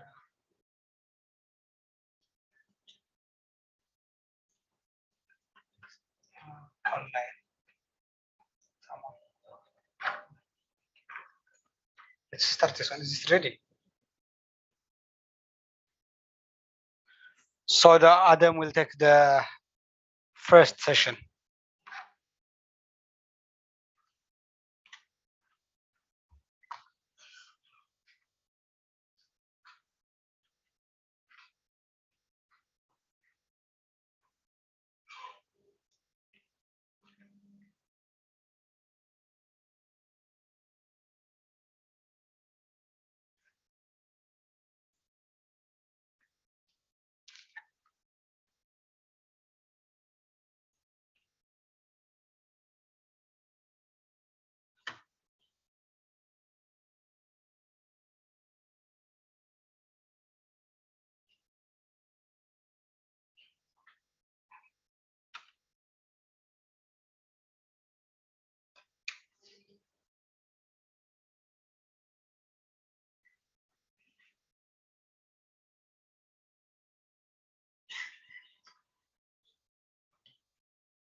So Adam, please, we'll give you only 10 minutes for the presentation and please try to be very precise.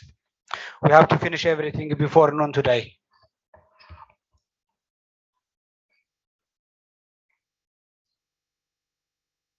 Merci beaucoup. Merci encore une fois pour votre attention. Alors, je voudrais commencer par d'abord commencer par la question focale. La question focale sur laquelle je voudrais attirer toutes les attentions, c'est comment l'Afrique centrale, l'Afrique de l'Est peut-elle s'industrialiser et se diversifier dans le contexte aujourd'hui d'une grande libéralisation des économies, d'une numérisation plus poussée et aussi d'une orientation vers une économie décarbonisée, sans penser ou bien sans concrétiser ce que j'ai appelé le défi du meilleur, c'est-à-dire le défi de la qualité.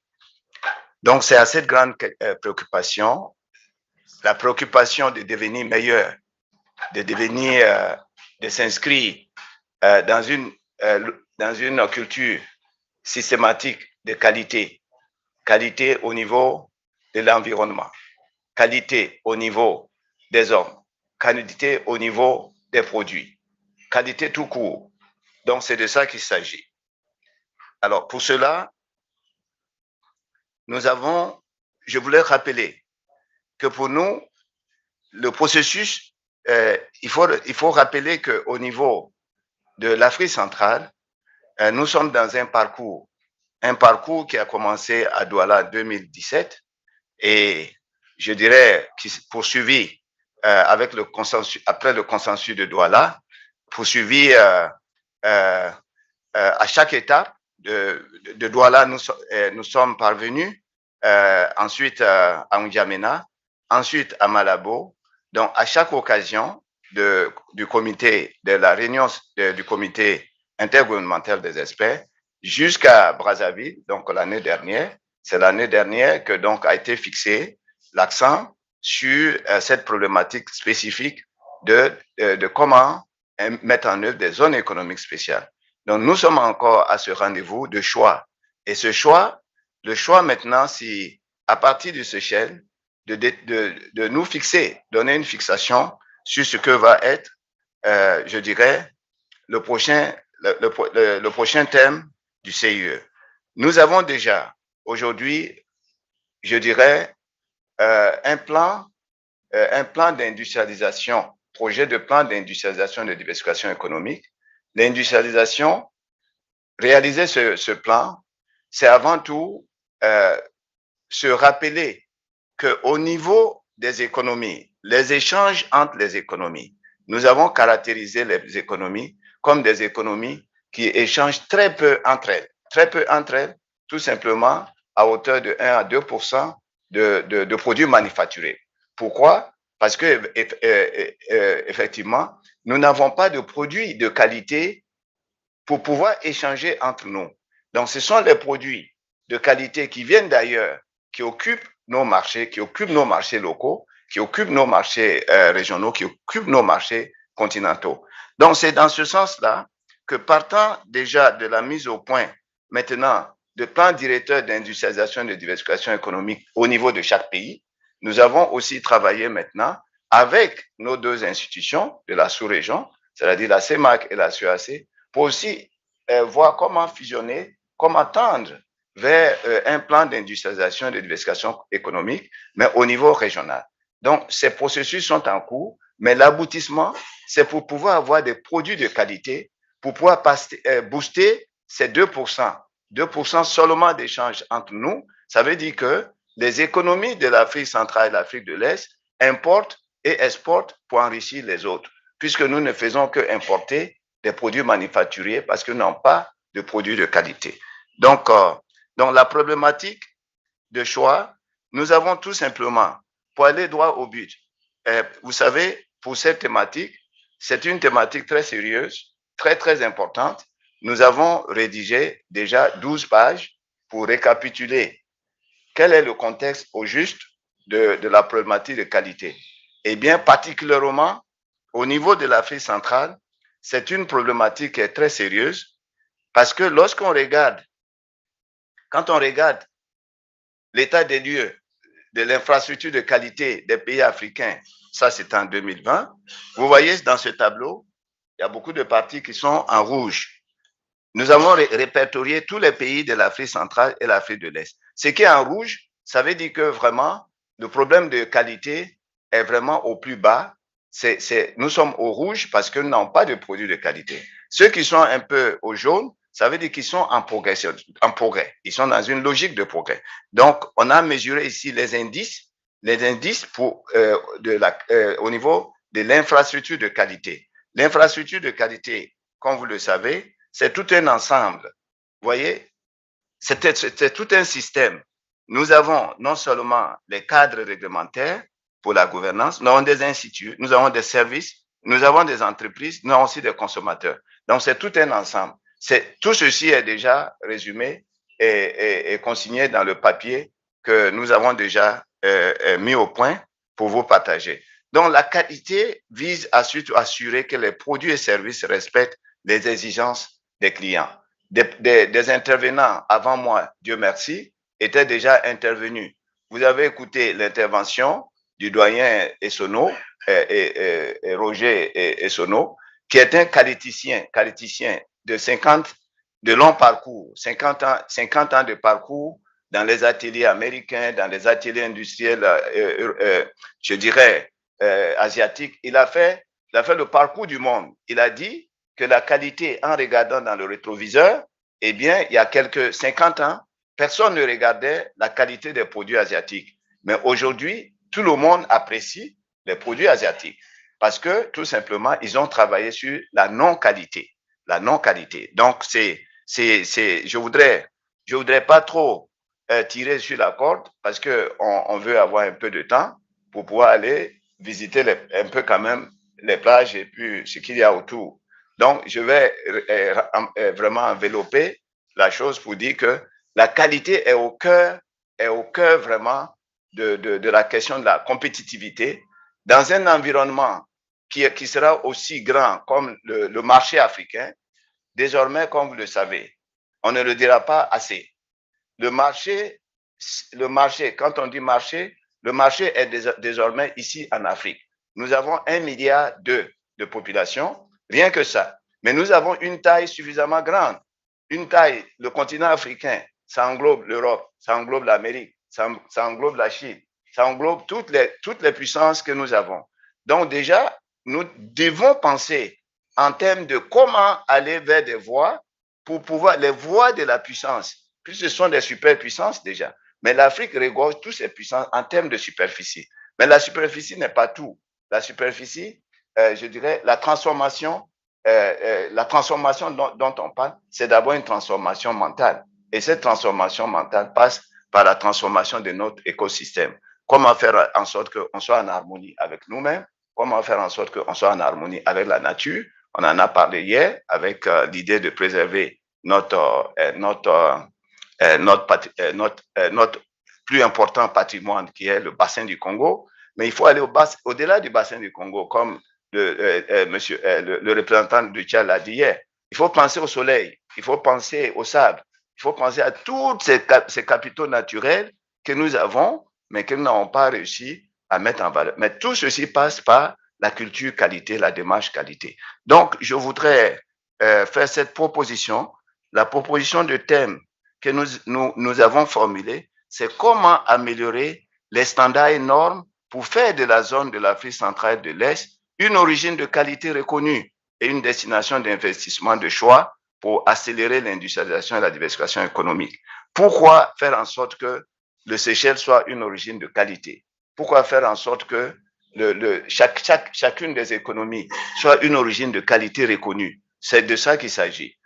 Être une qualité d'origine reconnue, c'est tout de suite nous mettre sur la carte, sur la grande carte des pays qui comptent. Donc, c'est le branding, c'est le rebranding. Donc, il faut commencer par faire en sorte que nous tous, on s'inscrit dans cette logique. Mais c'est deux faces de la même médaille. C'est deux faces de la même médaille. Vous voyez? Donc, on fait l'origine, mais de l'autre côté, on dit qu'il faut faire en sorte que nous soyons une destination de premier choix pour les investissements.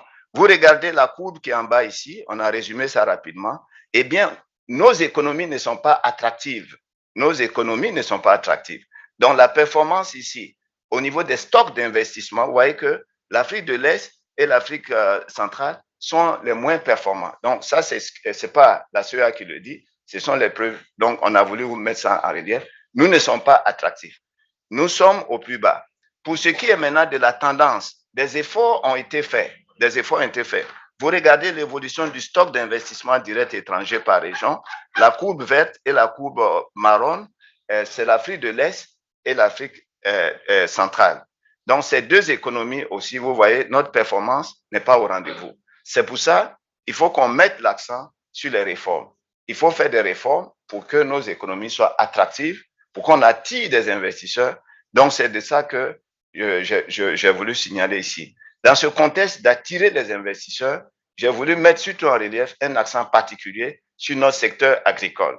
Le secteur agricole a besoin d'attirer des investissements, des investisseurs pour aller à des niveaux de production je dirais, il faut qu'on augmente le volume. Exactement, de production. Voilà. Donc, pour résumer, le secteur de l'agriculture, le secteur de l'agro-industrie doivent être particulièrement des secteurs donc il faut promouvoir dans le cadre de cette attractivité, de cet encouragement à l'investissement. Donc, j'espère que j'ai pu quand même faire cette proposition, élevant les normes, élevant les standards pour que chaque économie devienne une économie, une origine de qualité et surtout une destination d'investissement. Merci.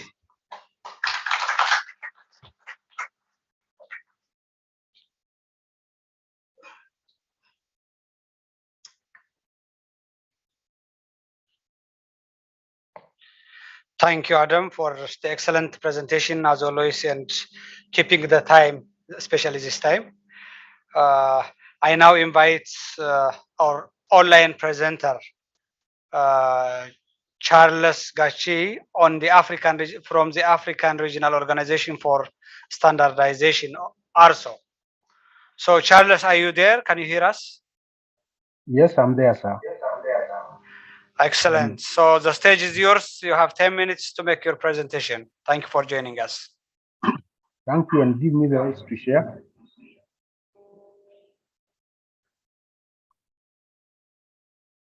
Please give me rights to share. Now. You can share now.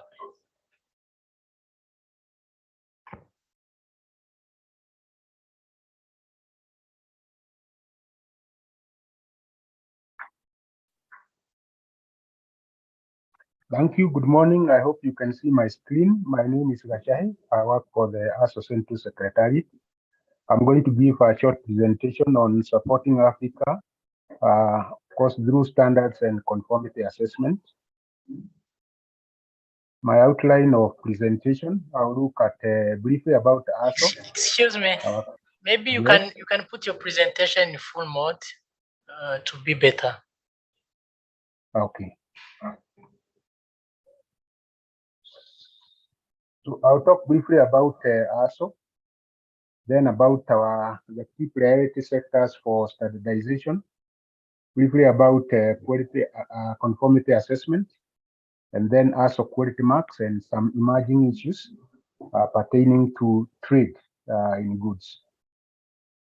For ASO, we are an intergovernmental organization that was established in 1977 by the African Organization and also UNECA. And our main mandate was to harmonize standards and operate a conformity assessment system, basically to appreciate that the world learns on standards and there is nothing we can do with the standards.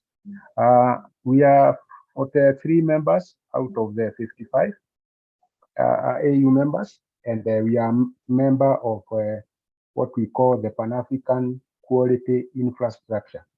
That is a membership of organizations that deal with accreditation and also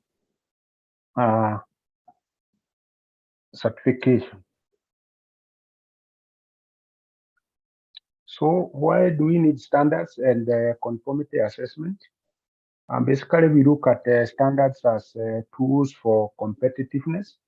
Like has been mentioned in previous presentations, Africa has been endowed with many natural resources, ranging from arable land, water, then forests, all that.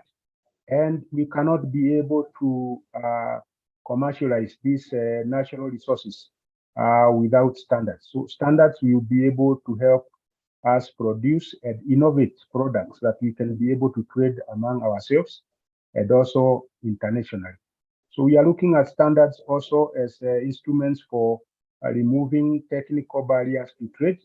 You realize that when you deal with, when you are trading among partners, and especially even here in Africa, When you move from one country to another, there will be requirements for compliance and certification before you can be able to move your goods to the next country. So if you are not talking from one page, that is in terms of using one standards for checking compliance or conformity, then you encounter a lot of problems moving your products across the border, and also a lot of time to do that.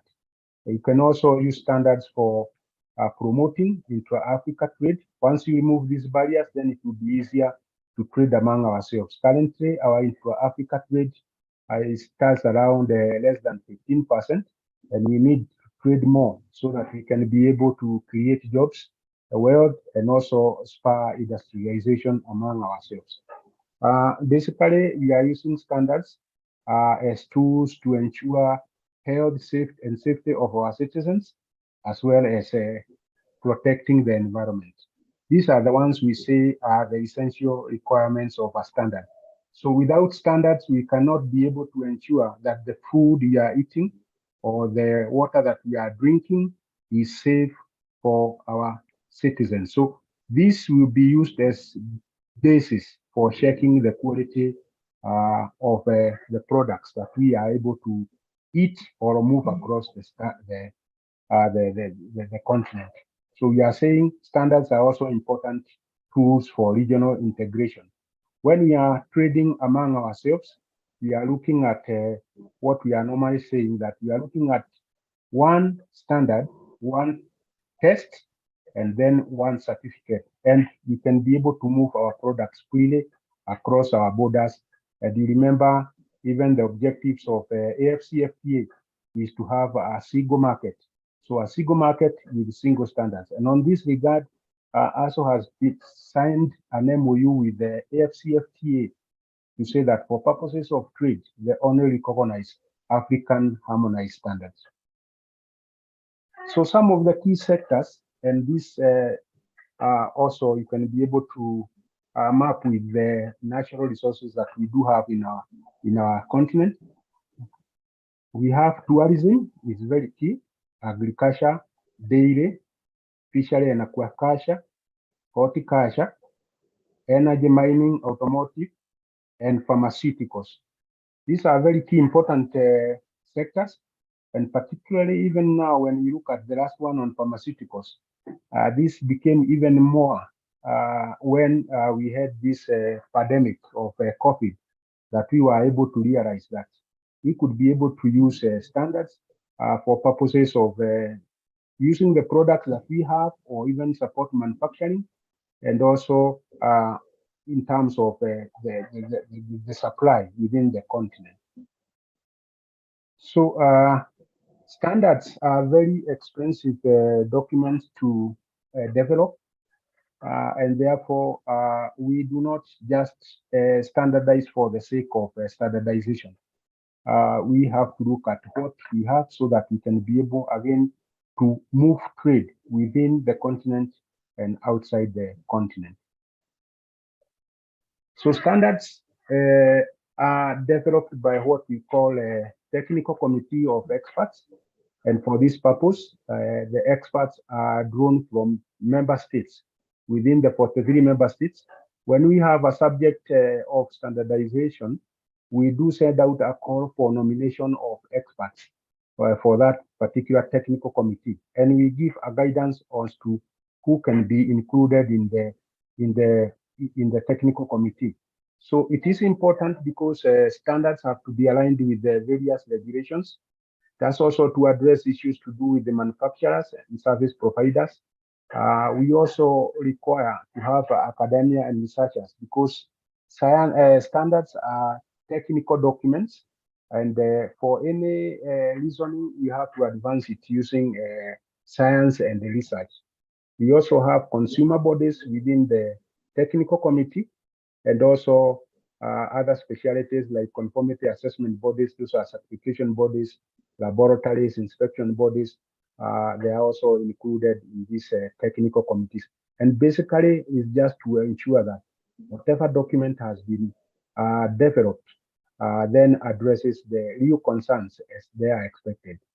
So at ASO, we have been able to establish 84 technical committees based on the priorities, and then 33 are already operational. So experts are nominated from the member states, and we request for at least each member state to nominate at least 3 experts to sit in a particular technical committee. And we also encourage member states to have what we call mirror technical committees within their country, so that as things are also being discussed at continental level, they are also discussed at national level, just to ensure that all concerns have been taken on board. So some of the theses we have are like tourism. This is just an example. We have very many theses. The membership to this TC, we have Seychelles, and from the presentations that went on even yesterday, you could see that these are very important sector for Seychelles. We have DR Congo, Eswatini, Mauritius, Nigeria, South Sudan, Tanzania, Uganda, Gabon, and membership is open to all member states. When we call out for nomination, we call out to all member states, and of course, we cannot force members to nominate experts to sit in these technical committees. Some of the standards that we have been able to harmonize for purposes of trade within the continent, we have a set of sustainability standards. Currently, we have 7 sustainability standards. We have on agriculture, fishery, tourism. We have one on tilapia. This is taking care of the aquaculture, and also catfish, and also we have on cocoa. So these ones we are implementing and awarding, as I will mention later, the EcoMark Africa label, which is an African eco label. We have standards on good practice for various products. We have standards. These are just examples. Cassava and its own product by product. Yesterday we had, you can have many cassava products, including the button cassava, which of course we have not started standardizing on it, but we have many cassava products, the flour, the bitter leaves, all those we have. We have standards on passes and serious and passes. For pharmaceutical, we have been able to develop standards like masks and then sanitizers, roadworthiness, fuel, cross-border transport management system. We have also for our horticulture products standards on maximum residual limits. So these are just examples. In total, we have about 1,400 African standards, and about a third of them are what we might call unique African standards that have been developed taking into consideration the African natural resources that we do have. The others are adoptions from international standards and also from the codex. So standards, once you develop them on their own, they are not important if you are not implementing. But if you implement, then they become the basis. First of all, quality, even as the previous speaker has said, it is the basis on which you'll be able to actually say a product meets requirements or not, or is a good quality product or not. So to do that, you need to implement them. And one way of implementing them is through certification. And this is done through conformity assessment. Basically, conformity assessment, we are trying to say we are verifying that a standard or technical regulation has been applied and is complied with. The ASO conformity assessment program, which is one of the mandates, like I said earlier on, is based on international standards.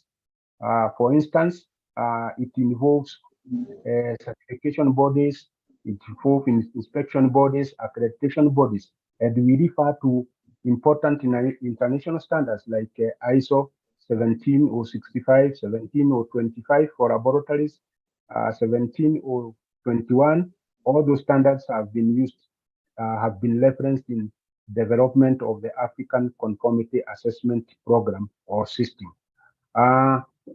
This system gives rules and regulations for governing various conformity assessment bodies and also certification schemes.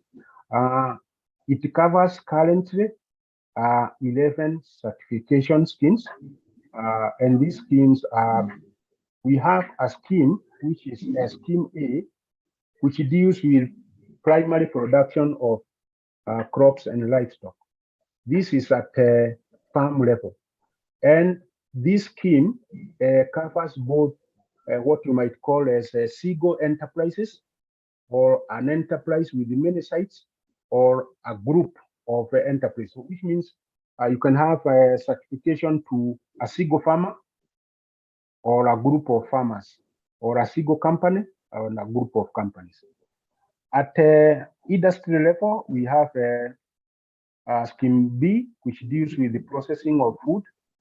So if you are basically even talking of agricultural produce, fish, or what, then you can use scheme B. This is at the factory level. Scheme C is a scheme for traceability, basically.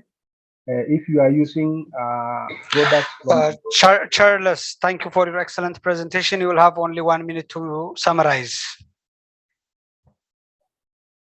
Okay, then I'll briefly talk about quality marks for you. Once you have awarded, once you have tested for products and seen that they do comply, we normally award quality marks so that it can be able to communicate with the consumer that a product complies with the requirements of a standard. So we have 2 marks. One of it is the EcoMark Africa, that is issued or awarded to companies that comply with the sustainability standards. And for this, we have been able to award 10 companies across Africa that deal with the coffee, tea bar, hotel industry, and also tilapia and catfish. And we also have got another one, which is the ASO mark, and this mark will be issued alongside national quality marks within member states that have got what we call a product certification scheme. So once it complies, and then you are basing it on African harmonized standards, then you award the ASO quality mark. And this mark, if you look at the left-hand side of the presentation, you have the ASO mark and the EMA, EcoMark Africa, and these 2 marks have been protected with at the European Intellectual Property Office, and also WIPO, that is World Intellectual Property Office. Just to say, these are the companies that we have been able to give the EcoMark: coffee in Kenya, tilapia in Kenya and Uganda, catfish, tiba in Zimbabwe, tourism. We have a hotel in Rwanda that has been awarded EcoMark. And we are saying for member states, for us to support them in standardization, we have been able, for purposes of certification, being able to build capacity for auditors, laboratories, certification bodies, accreditation bodies, and producers. Now, I think even as we are launching, there is something that we need to look at, is that for us to trade among ourselves, we are using African standards, but we also have like the European market that is also our main trading partner. And there are some emerging issues that have been coming, and we need to take into consideration moving forward. We have 2 issues. One of it is what they are calling the environmental, social, and governance. This is critical. Basically, when you look at it, is looking at issues of sustainability, and then that companies or products have to meet those requirements. And the issue is, it's not about quality of a product, but even how it is being made, how you treat your workers, how you take care of the environment, and also the issue of governance, how you relate in terms of the stakeholders within an organization. Then there is another one which is also emerging. Charles, I suggest maybe we can give you more time. Stay connected online. There will be questions coming from the audience, so you will take more time to finish. But if you want to say 1-2 words, maybe I can give you again 30 seconds. So there is also the European Union due diligence directive that basically also is looking at the issues to do with the how the also issues to do with the environment and social, but also now also giving responsibility to the directors of an organization. And companies need to take note of this even as they plan to trade within the European Union. Thank you very much. Thank you, Charles. It was an excellent presentation and a very sensitive issue. We've been discussing all about quality. So I'm sure there will be a lots of questions. What the difference between ISO and ARSO, and how we should implement it. Why Africa is having its own standard. I'm sure there will be lots of questions. Stay connected, please, and we'll put you in place whenever there are concerns from the stage. So thank you, Adam. Thank you, Charles. I now invite, before we go to the tea break, we'll have a very short discussion. And both the sub-regional office, I would like to invite you to take the stage and take some questions from the audience. And also Adam, you can also take the stage. Charles is online, connected with us. So maybe to remind what were the reports and results presented from the sub-regional office. From the Central Africa, both actually from both Central and Eastern Africa, we have heard of their commitment towards the African Continental Free Trade Agreement. Both showed commitment and there were some efforts. And also in changing the ideas into action. So both were showing some of the practical implementations. Looking into the Central Africa alone, we have heard about the economic diversification towards the FTA, building of the capacity of experts in the industrialization sector, and also publications that were policy and report publications they produce on economic zones, renewable energy. And they have also showed their cooperation with international agencies like ILO, UNIDO, and the like, and the regional value chain. In the Eastern Africa session, we have heard about the blue economies and the regional tourism integration, which are very important, and also the private sector development, trade relationships, the commitment, like I said, the FTA, the follow-up and the monitoring efforts of the master plans that have been developed by ECA in the past, and the research that has been conducted, including the urban tourism that was presented yesterday, the Zanzibar TSA, which was completed, the Uganda TSA ongoing, the collaboration with the private sector, ILO, IOM, SRO-CA, and the UNDP, and also the great plan it has on urban and statistics. So more or less these were the issues that were raised by the sub-regional officers. So we start from the sub-regional office and we get their response first, and then we followed by the next presentations about standardization quality that Adam and Charles has done. So I give you the stage now. I start from the right. You will take 2 minutes. If it's a suggestion, you say it's a suggestion. If it's a question, you say it's a question.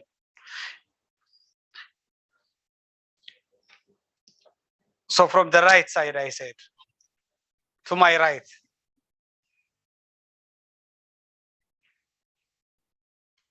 No question. Okay.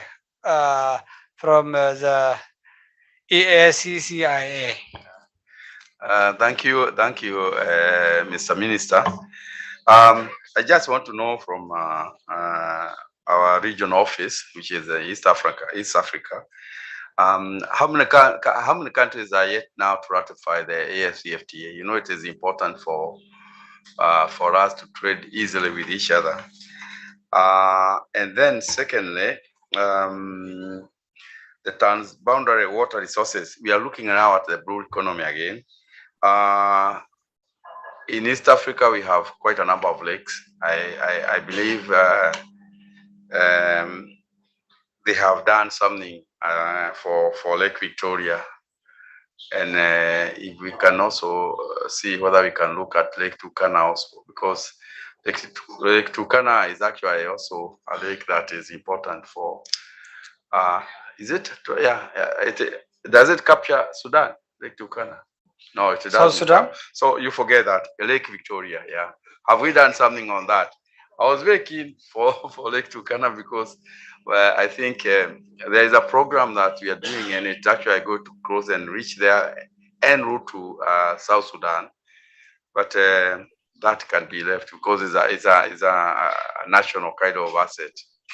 But Lake Victoria, what are we doing about it? And, yeah, Lake Victoria. Yeah. That is why I need to know what is the proposed interventions in Lake Victoria. And of course, the countries that have not yet ratified in East Africa, because we can also help to try to talk to the institutions there. Yeah. Thank you. Thank you, sir. And okay, Semak, and then Zazes TRC. De m'avoir accordé la parole. Moi, c'est Duval Antoine Dembi, directeur industrie mine et tourisme à la conseil de la CEMAC. Ma question, c'est une question directe à M. Mastaki. J'ai vu que dans son plan d'action 2023, il n'est nullement fait mention de l'adoption par les ministres de l'Industrie, du Commerce et du plan des 11 pays de l'Afrique centrale, du PDIDE, c'est-à-dire que le plan directeur d'industrialisation et de diversification économique de l'Afrique centrale. Alors, je le relève pour le regretter, parce que c'est un document pour lequel la CAC et la CEMAC ont conjugué leurs efforts, bien sûr sous l'égide de la CEA, que nous remercions beaucoup. Alors, les experts techniques l'ont adopté en mars à Douala. Les ministres du COPIL en ont tenu compte. Il manque l'étape de l'adoption par les ministres sectoriels. Alors, je me demande pourquoi cela n'a pas figuré dans son plan d'action 2023. Je m'interroge. Je peux ajouter un petit commentaire sur la présentation, les deux. Je remarque qu'il y a les pays qui sont dans toutes les communautés économiques régionales. Tout à l'heure, on critiquait l'aide publique, enfin l'aide extérieure, mais si nous ne sommes pas rationnels nous-mêmes à l'intérieur, c'est difficile, parce que les partenaires financent 3 fois un pays qui appartient à 3 communautés économiques régionales. Donc, ce n'est pas rationnel. Donc, je me dis, pourquoi chaque fois on évite cette question de dire qu'un pays doit appartenir à une seule serre pour aller vite? Parce que j'ai vu qu'il y a beaucoup de pays dans 3 ou 4 communautés. Je ne vise aucun pays, mais je trouve que c'est un peu irrationnel. Merci. Merci. Merci beaucoup, modérateur, pour la parole. Je suis M. Boulanda, de la RDC. Je suis le directeur général de l'Agence des zones économiques spéciales. Je n'ai pas de questions, mais je tiens quand même d'abord à remercier le bureau sous-régional pour nous avoir invités, parce que nous avions rencontré M. Mastaki l'année passée à Kinshasa. Il nous a parlé des zones, de ce qu'ils sont en train de faire pour les zones économiques spéciales, et il nous a promis que désormais nous serons intégrés. Et si nous sommes là, c'est dans ces cadres-là. Je tiens vraiment à dire que la RDC, nous avons un plan de développement industriel, et dans notre plan de développement industriel, les zones économiques spéciales constituent l'un des 7 piliers. C'est un des piliers les plus importants parce que le pays a été divisé en 6 zones industrielles, et dans ces zones industrielles, nous allons faire des zones économiques spéciales.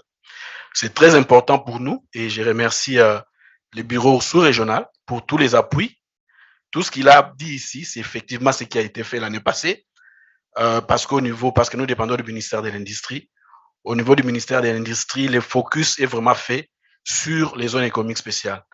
La zone économique spéciale de batterie, je le confirme, nous avons été avec eux les derniers mois ici à Lubumbashi. Les sites est déjà là, donc les choses sont en train d'avancer. En tant qu'agence des zones économiques spéciales, nous serons contents que nous puissions vraiment recevoir des renforcements des capacités au niveau du bureau sous-régional de la CEA pour nous permettre vraiment d'avancer dans ces processus. Je vous remercie. Merci. Ousmane. Merci, Monsieur le Président. Moi, j'avais une question pour le représentant du Bureau régional de l'Afrique de l'Est. Pour le programme 2023, à moins que je me trompe, je n'ai pas vu si la CEA allait accompagner les programmes de transformation industrielle des pays de l'Afrique de l'Est. Est-ce que ces volets va toujours figurer en 2023 ou bien j'ai vu l'économie bleue, le tourisme, mais j'ai pas vu le volet transformation industrielle.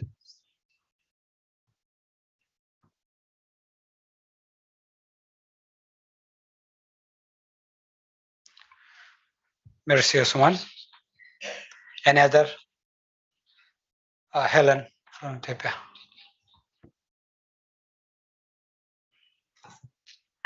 Thank you, Mr. Minister, and of course the moderator. I do have a question for the regional office of from East Africa. Of course, first I just want to thank for the ongoing support you just providing for the private sector.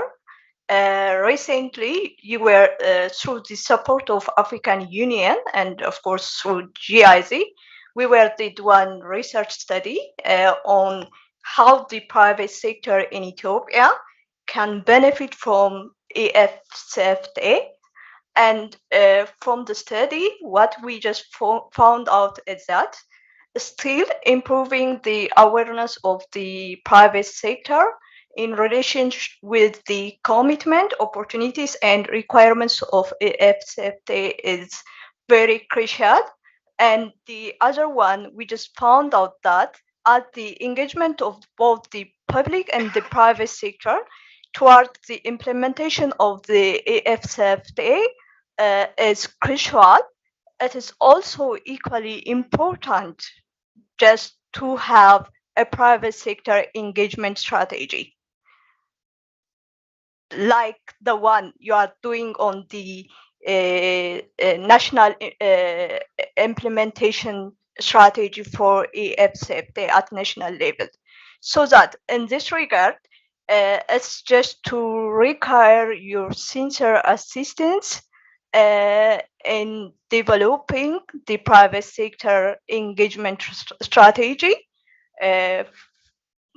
You might just consider this in your 2023 plan. And again, just to extend the awareness creation intervention that we are actually doing on it. Thank you very much. Thank you, Helen. I think let's take the stage back to the regional directors. Thank you. You may start. Mama, you can start.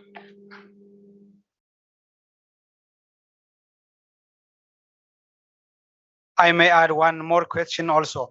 Will there be an integration or mutual plan that East and Central Africa should also work together and plan it for the 2023?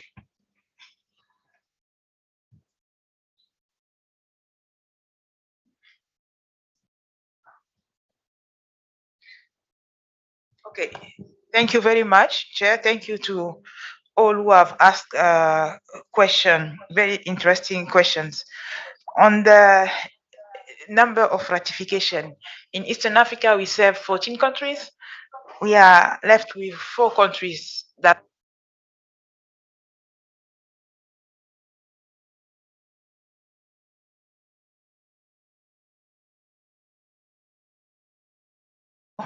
is that?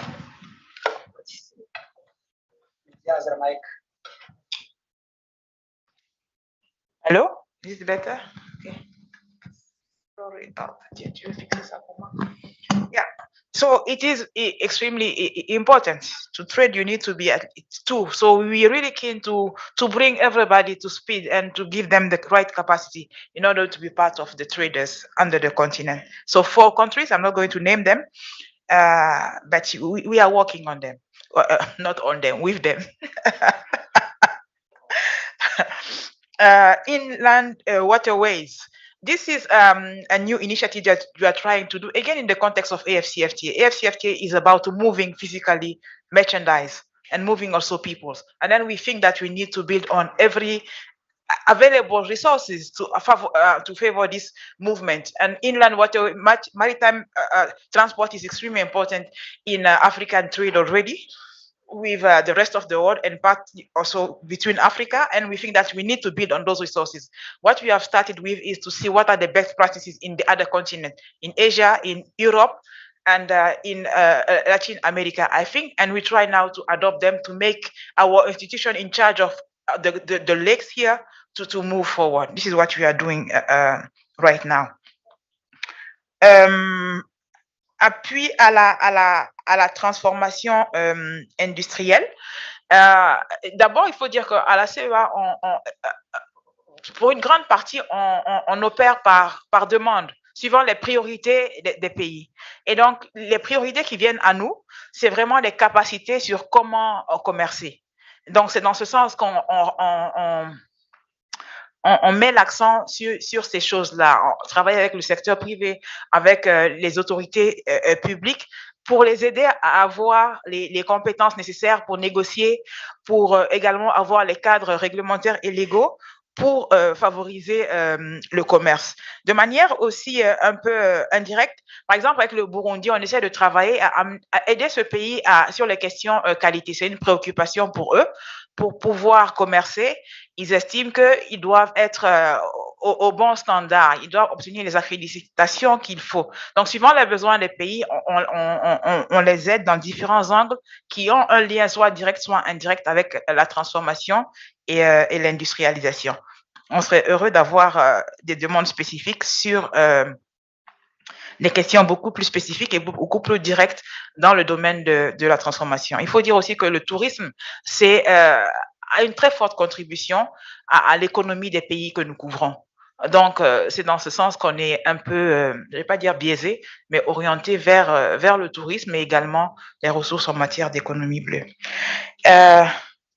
Private sector benefit. I think that what you raised, Elenia, from Ethiopia is extremely important. And this is the kind of thing that we like. So we should work together to have this kind of private sector engagement. Again, private sector is key for the implementation of the AFCFTA. So any way we can contribute to engaging them, we are really happy to work towards that and to contribute to that. Monsieur le Président, integration of the two work plans to be discussed with my brother here, Jean-Luc. So we'll continue on that, but we take all your recommendations. Just make recommendation and we work towards that, those things. Thank you so much. Thank you, East Africa. Now, Central Africa.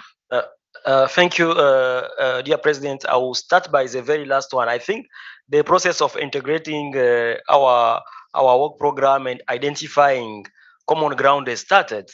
The last presentation on the theme of 2023 joint ICE is already a starting point for our upcoming joint ICE for 2023. But also the request which was made by the RC from Congo-Brazzaville about the tourism initiative in East Africa, I think it's a call also for us to continue working on that. So there are already entry points through which we can start the dialogue between the two offices and see how we implement very in a common way our agenda.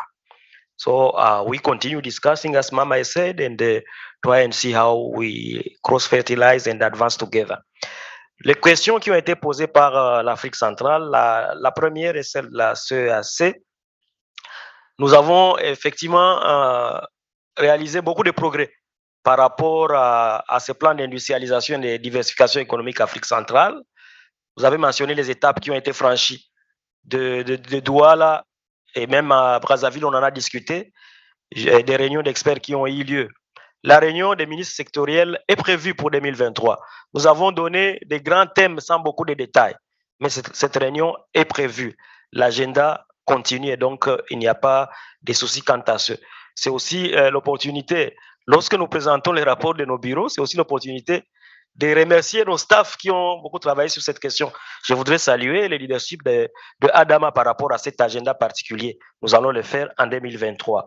La RDC, par rapport à l'appui aux zones économiques spéciales, la même question a été posée par le Congo-Brazzaville et d'autres pays de la sous-région qui estiment que non seulement les questions de définition de concept, mais aussi des questions de mise en œuvre, des questions d'évaluation, des questions de partenariat, intégration dans la politique industrielle de façon générale et dans la planification sont encore des besoins pour nos pays pour qu'on continue à renforcer les capacités.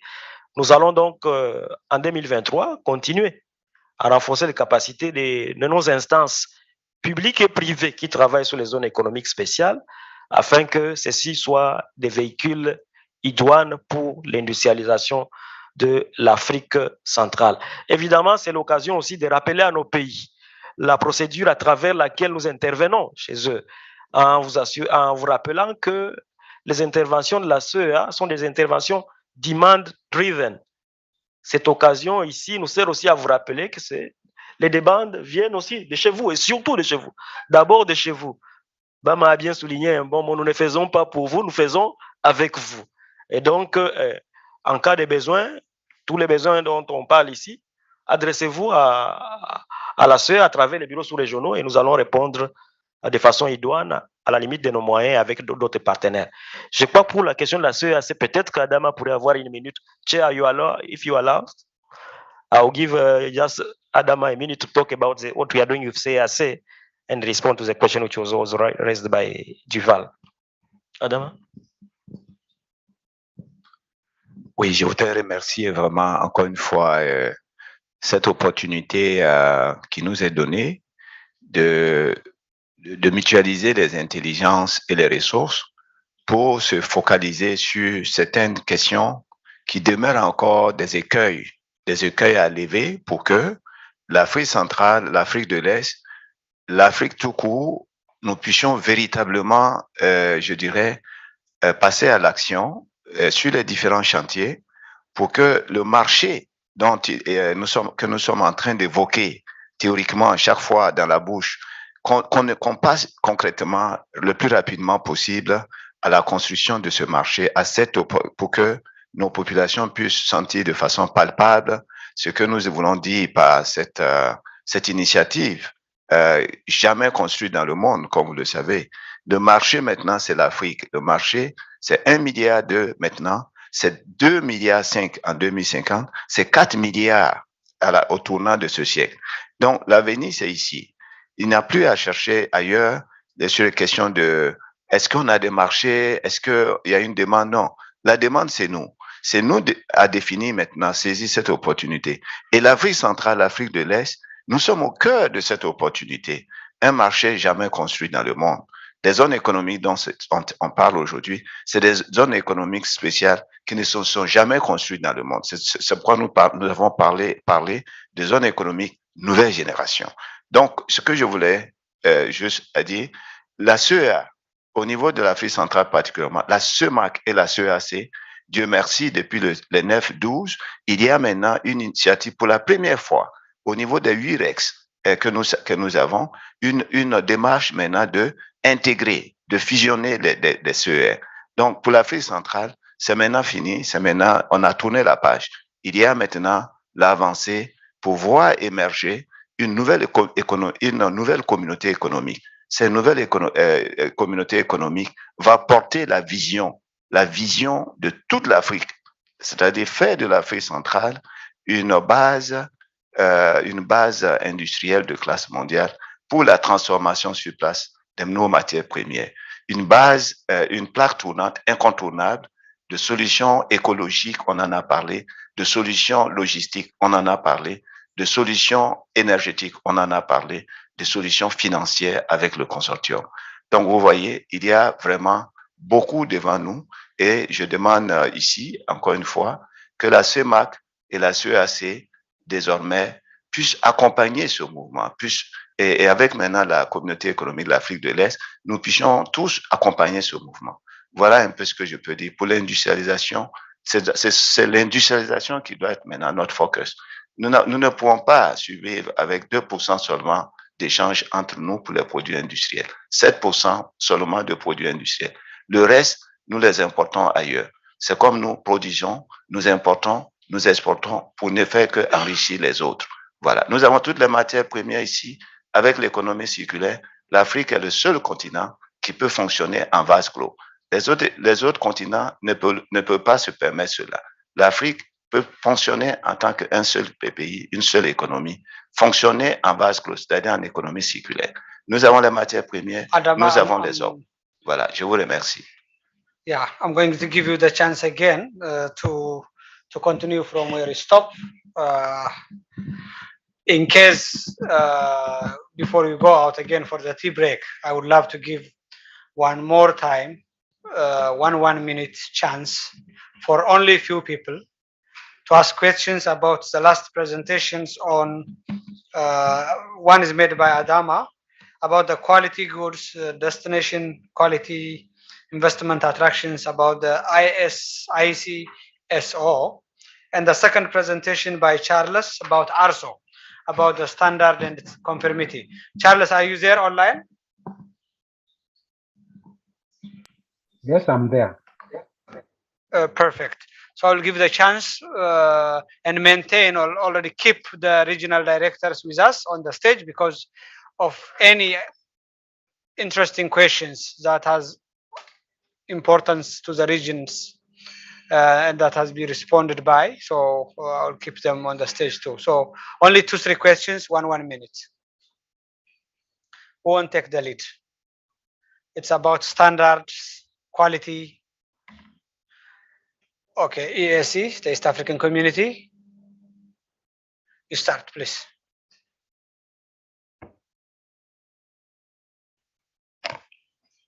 Okay, thank you, Honorable Minister. And also thank you, Charles, for the presentation. It was quite interesting. For me, it's a point of information because I saw tourism as one of the sectors that's covered in terms of development of standards. For EAC, we have a process of developing standards for the tourism sector. And for instance, we have classification criteria for tourism accommodation establishment that has been adopted by 5 partner states. And they have implemented, we are reviewing it. And we have what we call panel of experts who develop that criteria. We have also developed standards for tourism, other tourism service providers, tour operators. We have for travel agents, tour guides, community-based tourism enterprises, and also tourism attraction sites. But my question is, I was wondering whether there's a possibility of having a continent-wide, it's like development of such standards led by that agency, African Regional Standards Organization, so that it's like we can have a harmonized approach across the regions, sub-regions, and across the continent. I don't know how it's like the regions can work together, guided by the ASO. That's my question. I submit. Thank you. Any other? So, okay, I will ask one question. Maybe we have standardization for the hotel sector, for example. We say from 1-star to 5-star hotels. So it has been, I am sure, adopted from the international standard. And there are also standards for the tour operation business, standards for beverage, be it alcohol or soft drinks. There are standards for food and other items too. So if there are standards of different type, African, it has its own standard, and globally there are very well-known standards like the ISO 9001, 14001, and the like. So aren't it confusing? Isn't it going to be very confusing that there are hundreds of different standards for similar products? And isn't it confusing the buyers, the customers? That would be my question. So Adama and Charles may respond. I will give you 2 minutes each. Adama, you can start. Merci beaucoup. En tout cas, comme je le disais tout à l'heure, cette réunion peut être considérée comme un appel à tous les pays, je disais, pour aspirer à devenir une origine de qualité reconnue. Et aussi, cela ne peut pas se faire sans investissement. Et vous avez vu la courbe, non, pas d'investissement. Donc, il faut aussi qu'on mette l'accent sur les réformes pour pouvoir réformer à tous les niveaux de l'écosystème pour qu'il y ait vraiment cette culture de qualité, démarche qualité.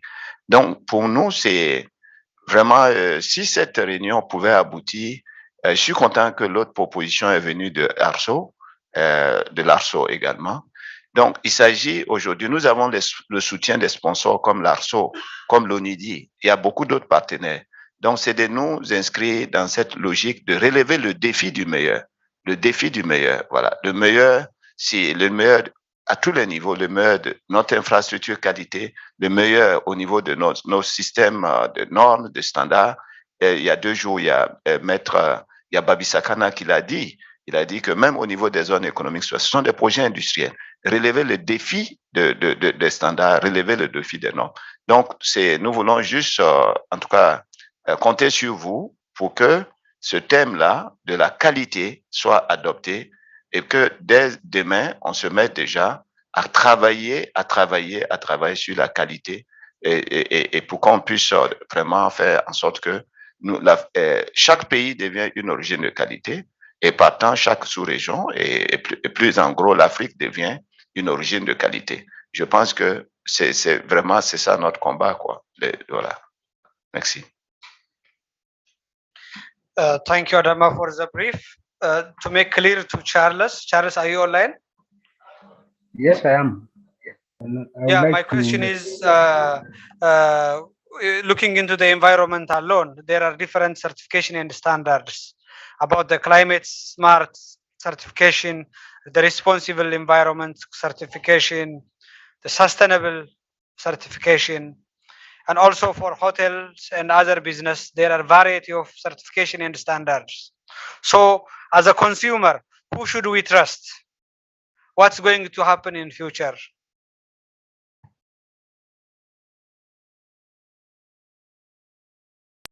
Okay, thank you very much. I will try to address the questions as they have been asked. The first one, I think the person who asked is from the East Africa.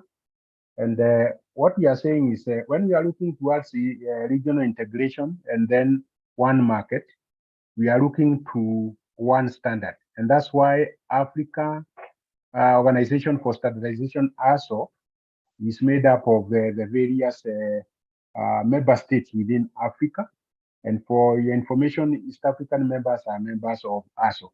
Now, when it comes to harmonization of standards, in terms of having one standard for the continent, we will normally make reference before we come up with harmonized standards from standards that could be available from the regional economic communities.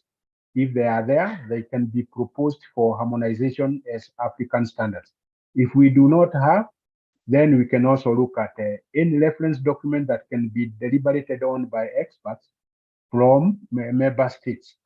But when we are looking at harmonization also in terms of hierarchy of differencing documents, because in standards we normally say we do not like reinventing the wheel.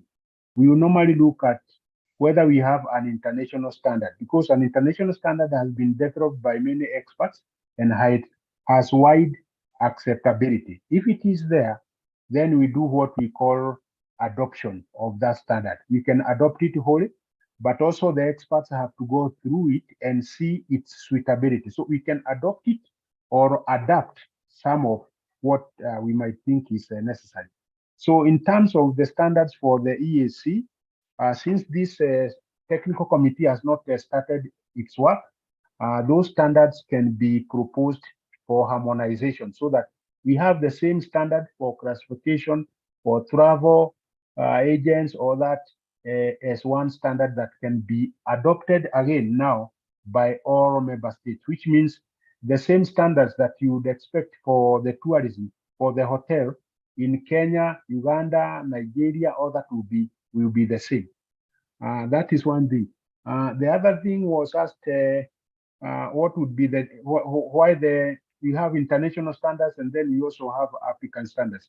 And what I said is of course, international standards, they have got wide acceptability. And when we are harmonizing our standards, we reference them. In my presentation earlier, I had said the ASO conformity assessment system or program is based on international standards, because we do not want to confuse the consumer that our standards are either low than the international standards. But where we have unique products, we said Africa is endowed with with natural resources. We are having unique products through what is already being produced, and also through innovation. Innovation is a continuous process, and we'll be having unique products from the continent. The other thing is through African Organization for Standardization, some of our standards, the ones that we have been able to finalize at continental level, because members of ASO are members of the ISO, the International Standards Organization, they can be proposed again as international standards. And we have had some standards which have been proposed and are now international standards, like standards on coffee. I think on, like that one, I'm very sure it was proposed from the African continent, and now it's an international standard. So we work closely with international standards organization, and our standards are no inferior than the international standards. Thank you, Charles. Thank you for your intervention. Yeah, you can finish the last one. The other one, you are talking about whom can we trust? We can agree, we can trust the African standard because it has been developed by our African experts, and our African experts are no inferior than the global experts. You recall that even now, most of African experts are also working at international bodies and also outside the continent, which means the same people who are working outside the continent, we have the same type of people within the continent who are able to develop and come up with standards that are worthy a name of their own. Thank you. Thanks so much, Charles.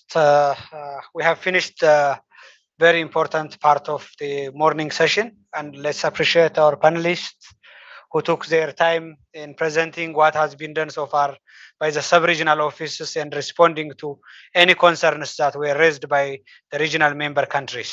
Thanks so much, directors. Yeah. And thank you, Adama. I was calling Adam, but Adama is a name of a city in Ethiopia, so it's very simple now. I won't confuse it anymore. Thank you, Charles, for your contribution and expertise intervention in telling us what are the different standards happening in our continent and region. Thanks so much. Now we continue for a tea break for 15 minutes, and we'll come back just for constructive comments and feedback about the overall sessions that we had in the past 4 days. Thank you so much. Thank you, everyone.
timely.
Let's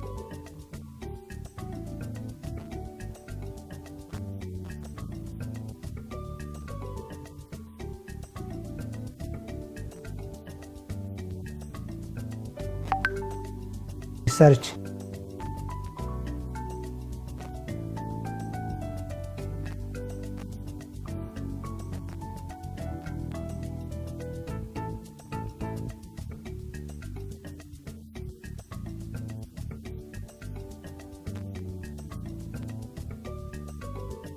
Organizing the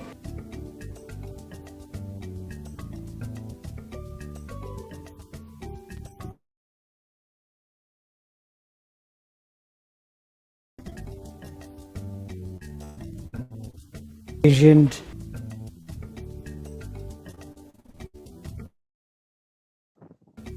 years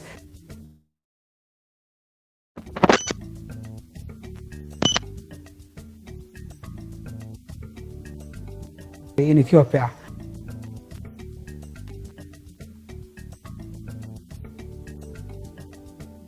Governments.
I just presented a summary of actually shows that growth rebounded quite strongly in Eastern Africa in 2021. The report focused really on three main areas which need some consideration. The firstly is how to improve food security in the region. We've seen that there's with these sharp increases in global prices of food imports, that it's important that the region becomes more self-reliant. And one of the things that we pose as a response to this is greater inter-regional trade in food products. So that would definitely help with food security. On the other hand, we also need more investments in the agricultural sector in general. Few countries in the region are meeting the Maputo target of 10% of government spending to agriculture, and that would be a very important part of improving resilience, simply dedicating more resources to agriculture going forward. A second area we point to is the importance of fixing finance. If you look at studies, surveys of the private business sector, you'll see that the complaint comes back persistently about the high cost of credit. And we contrast that in our report to the high profit levels that are being reported by regional banks. So I think more attention needs business. And the third, final recommendation is really after the pandemic, it really caused a lot of dislocation, and governments had to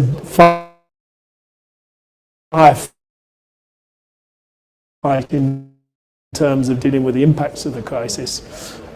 We feel that it's now time for countries to go back to focus on their long-term developmental priority as stipulated in their national development plans. So really to drive home, the importance of delivering on those long-term objectives.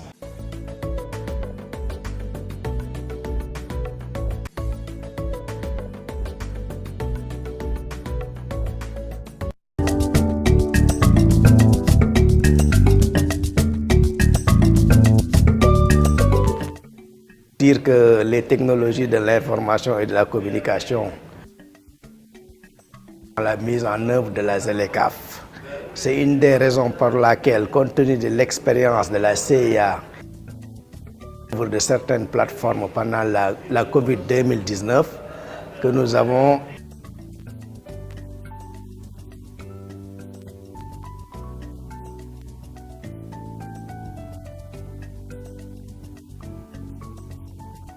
Africa Trade Exchange.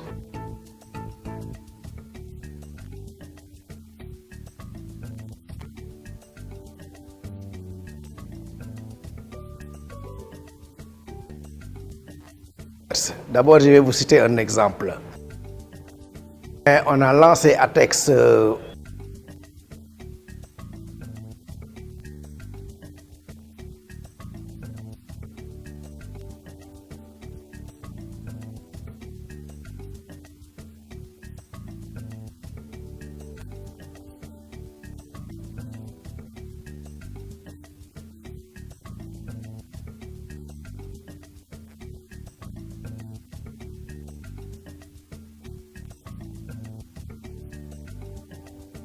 le problème.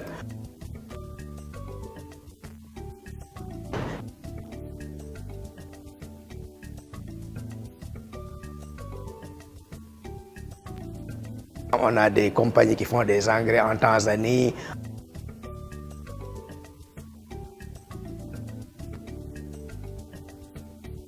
Les engrais pour que la question de l'agriculture ne pose plus un problème.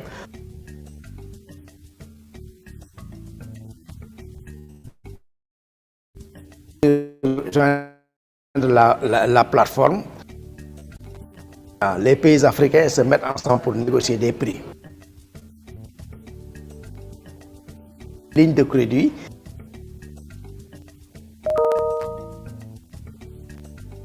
Commande de ces produits.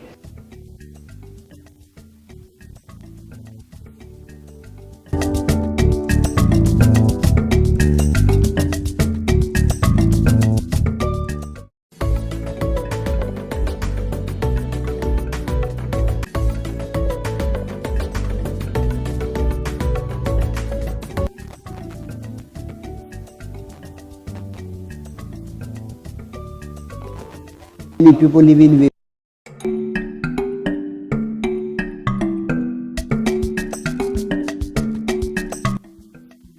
threats.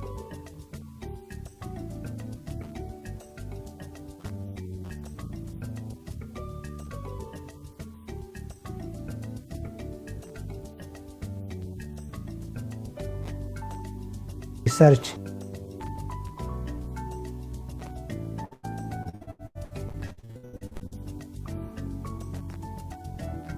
institutions.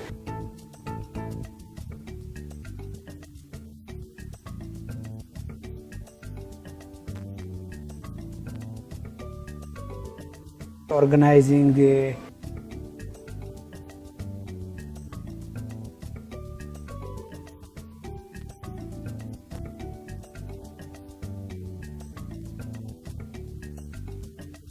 visioned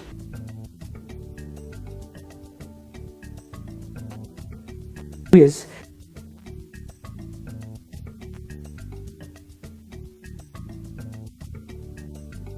in Ethiopia.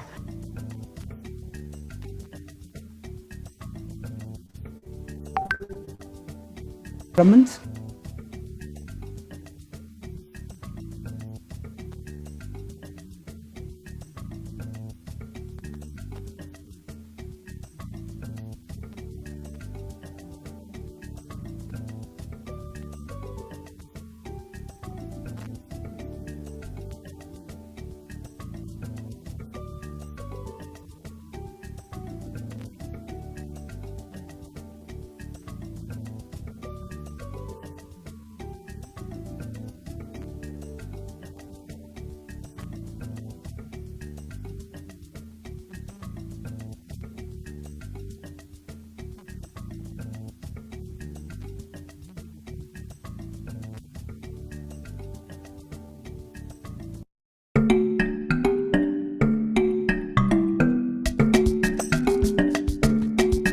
on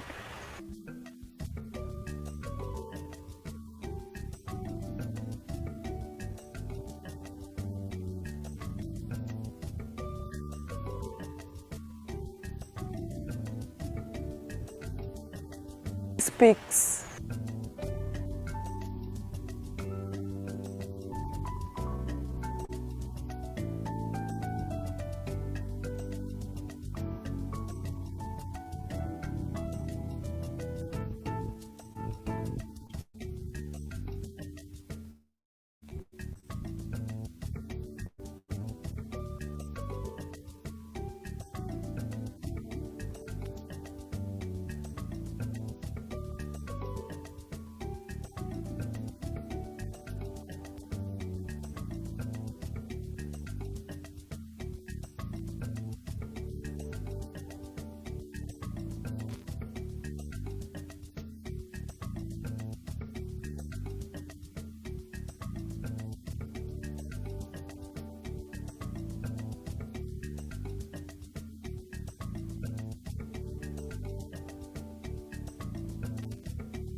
or timely.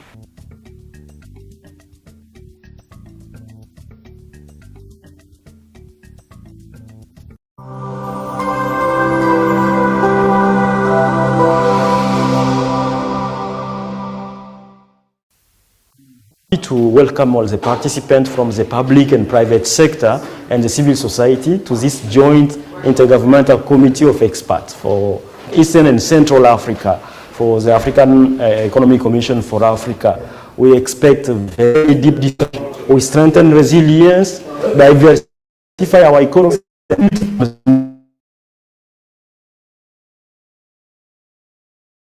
financing in our resilience and post-COVID recovery in our countries. Our main expectations are clear recommendations. How can ECA help our countries, and how the other entities also can play clear roles in order to really work collectively again to provide the best development prospects to our sub-regions. These are our main expectations. Thank you very much.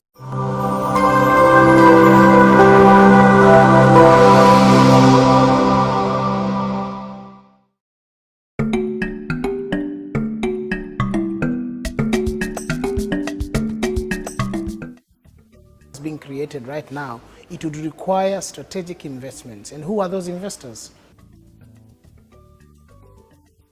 The citizens, civil societies.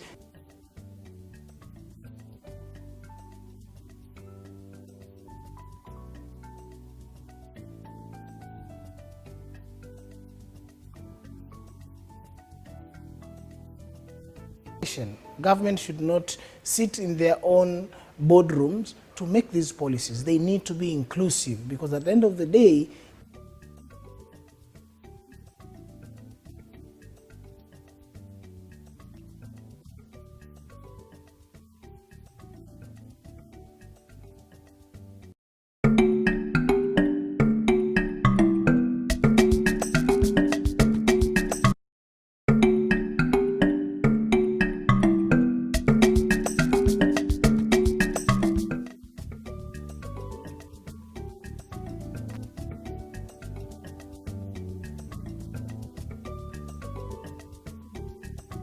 needed on how to stay agile.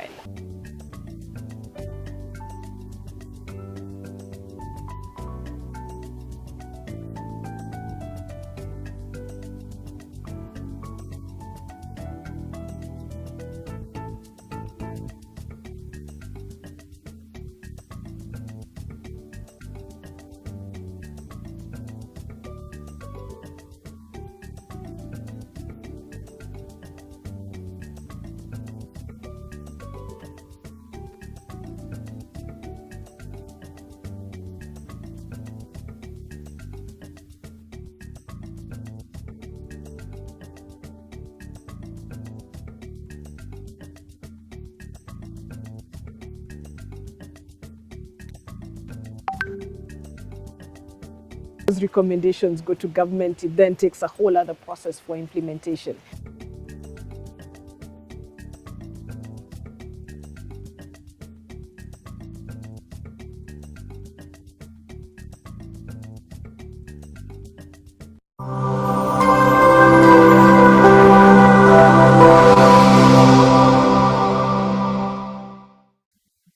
Présenté en fait parle de comment les pays de l'Afrique centrale se sont comportés pendant ces 2 dernières années, comme vous le savez, qui ont été marquées donc par la pandémie de crise de Covid-19, qui a atteint les pays à un moment où ils se remettaient encore d'une grave crise économique due à la chute des cours du pétrole en 2014. Donc en fait, cette crise de la Covid a été le facteur aggravant et qui a en fait exacerbé les problèmes structurels de nos économies qui sont très dépendantes donc, des matières premières.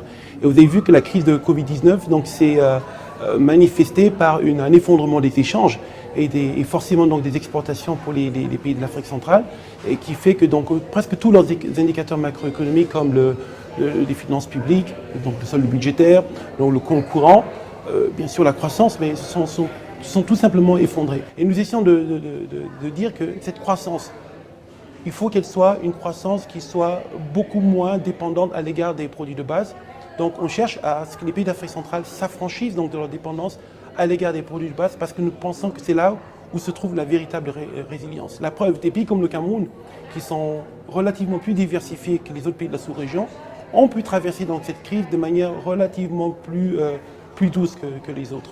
Donc notre message, en fait, ce que nous disons, c'est que les pays d'Afrique centrale, eu égard à leurs très abondantes ressources naturelles, doivent être en mesure donc, de créer davantage de richesses qui permettraient de créer davantage d'emplois, davantage d'inclusion, et donc qui leur permettrait donc, de se mettre donc, sur une trajectoire de croissance durable et non une croissance fragile. Bref, de sortir du cercle vicieux pour aller vers le cercle vertueux. L'autre solution, et c'est là où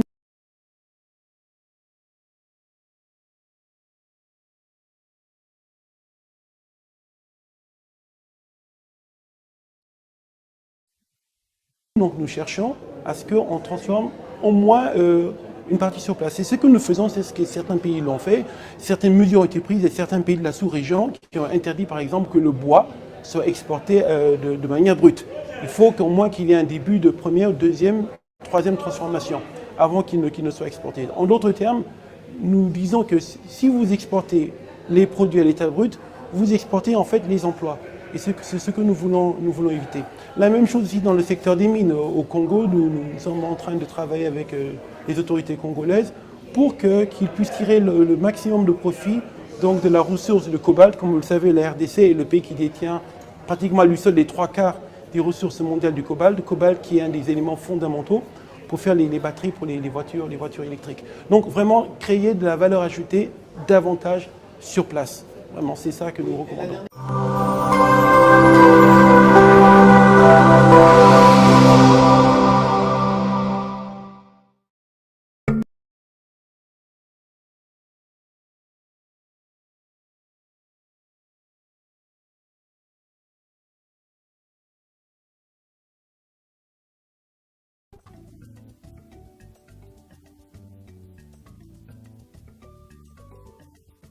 the citizens.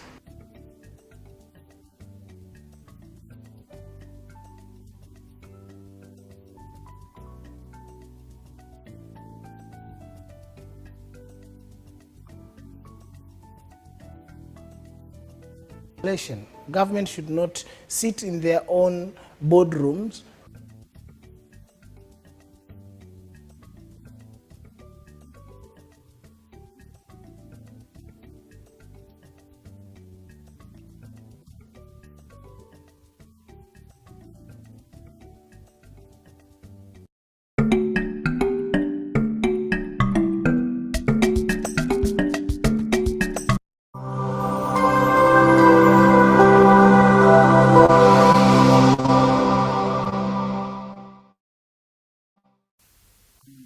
to welcome all the participants from the public and private sector and the civil society to this joint intergovernmental committee of experts for Eastern and Central Africa, for the African Economic Commission for Africa. We expect very deep discussions on how we strengthen resilience, diversify our economies, and build upon good lessons in the tourism sector and mobilize financing in our way of building resilience and post-COVID recovery in our countries. Our main expectations are clear recommendations. How can ECA help our countries, and how the other entities also can play clear roles in order to really work collectively again to provide the best development prospects to our sub-regions. These are our main expectations.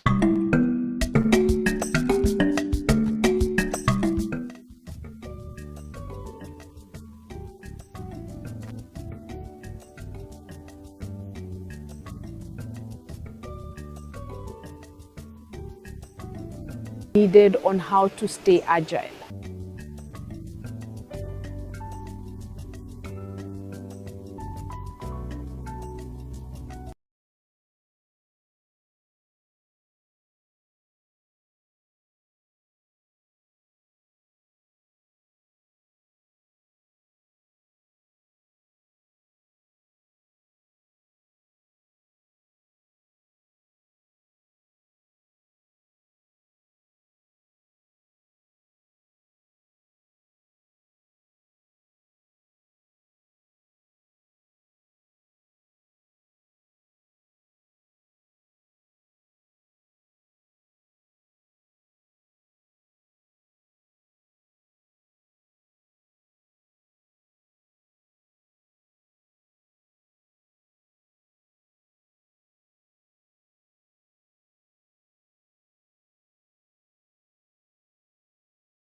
mars 2018, lors d'une réunion historique de l'Union africaine à Kigali au Rwanda, les États membres se sont convenus de créer une zone de libre-échange continentale africaine. Par la suite, 52 des 55 États membres de l'Union africaine signèrent l'accord, ce qui représente un degré important de consensus sur le continent. Le grand public semble être tout aussi enthousiaste. Un sondage d'opinion réalisé en novembre 2018 par la Fondation Rockefeller auprès de plus de 2000 citoyens de tout le continent a confirmé que 77% des Africains étaient convaincus que l'accord de zone de libre-échange continentale constituait un important pas en avant. Mais que signifie cet accord dans la pratique et quel en sera l'impact sur nous? La première chose à souligner est, ce n'est pas simplement un accord de libre-échange, c'est bien plus que cela. Il s'agit d'établir un marché continental unifié. Concentrons-nous sur 3 avantages majeurs de cet accord: la taille du marché, la libre circulation et le commerce intra-africain. L'Afrique est un grand continent. Vous pourriez y intégrer les États-Unis, la Chine, l'Inde et l'Europe et disposer de suffisamment d'espace. Mais en termes économiques, les pays individuels sont encore très petits. Prenons le Rwanda par exemple, l'une des économies dont la croissance est la plus rapide au monde. Mais en termes de taille, il occupe le 143e rang sur 193 économies dans le monde. Cela est important car les petites économies ont souvent du mal à attirer les investissements si nécessaires. Collectivement, l'histoire est très différente. Les économies du continent ont un PIB total de 2,5 trillions de dollars, ce qui en fait la 8e économie mondiale, juste derrière l'Inde. Et avec 1,2 milliard de clients potentiels, le continent devient beaucoup plus attrayant pour les investissements, tant de l'intérieur que de l'extérieur. Cela encouragera les hommes d'affaires à faire les investissements nécessaires pour soutenir la croissance économique et créer les opportunités d'emploi dont le continent a cruellement besoin. Un deuxième argument en faveur de la zone de libre-échange continentale, un protocole sur la libre circulation des personnes. Cela est important car en ce moment, voyager entre pays africains pour des Africains peut être très difficile. Les visas, les billets d'avion coûteux, les formalités de dédouanement et les contrôles aux frontières rendent difficiles les déplacements pour le plaisir et c'est encore plus compliqué de faire du commerce transfrontalier. À l'heure actuelle, de nombreuses personnes éduquées et qualifiées sortant des universités et établissements scolaires ne peuvent trouver du travail. Si la libre circulation est légalisée, les gens pourront utiliser leurs talents n'importe où sur le continent où ces talents sont recherchés. Le continent devrait être à vous. Un troisième argument puissant en faveur de l'accord de libre-échange continental est qu'il accroîtra les échanges commerciaux entre les pays africains. Actuellement, moins d'un 1/5 des exportations s'effectuent d'un pays africain à l'autre. Prenons le Kenya par exemple, la plus grande économie de la communauté de l'Afrique de l'Est. Chaque année, le pays exporte 1 milliard de dollars vers l'Europe et environ 500 millions de dollars vers les États-Unis. Les exportations totales du Kenya s'élèvent à 6 milliards de dollars. Combien pensez-vous que le Kenya exporte vers son voisin l'Éthiopie? 1 milliard de dollars? 500 millions de dollars? 200 millions de dollars? En 2017, il n'a exporté que 69 millions de dollars vers l'Éthiopie. Pourquoi? Une des raisons est le niveau élevé des taxes commerciales. L'accord de libre-échange continental propose de supprimer les taxes commerciales sur au moins 90% des échanges commerciaux entre les pays africains. Cela incitera beaucoup à intensifier les échanges. La Commission économique pour l'Afrique estime qu'en Afrique de l'Est, la zone de libre-échange du continent pourrait stimuler les échanges régionaux de près d'1 milliard de dollars. Et les principaux secteurs qui en bénéficieraient seraient précisément ceux qui créeraient les plus grandes possibilités d'emploi. Des secteurs tels que l'industrie manufacturière légère, la production agricole et des aliments traités, ainsi que les textiles, pourraient créer jusqu'à 2 millions de nouveaux emplois. Les économies africaines auront du mal à devenir des économies fortes tant qu'elles ne renforceraient pas leurs échanges. Il y a un vieux dicton swahili qui dit « Umoja ni nguvu, utengano ni udhaifu ». Unis, nous nous levons, divisés, nous tombons.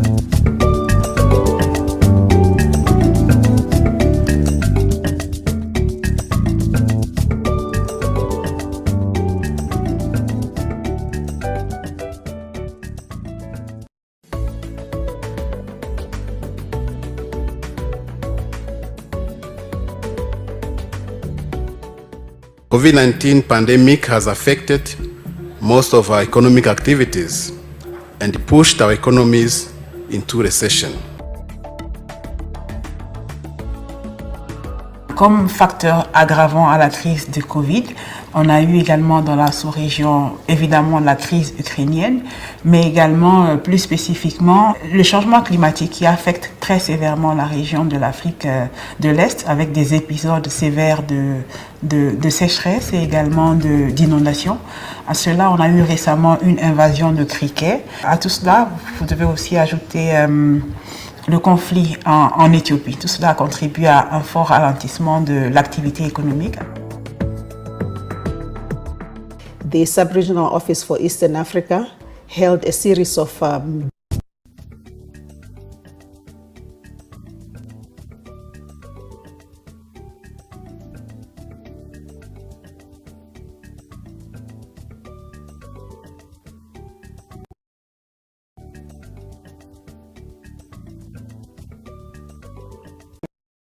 the shocks of the pandemic.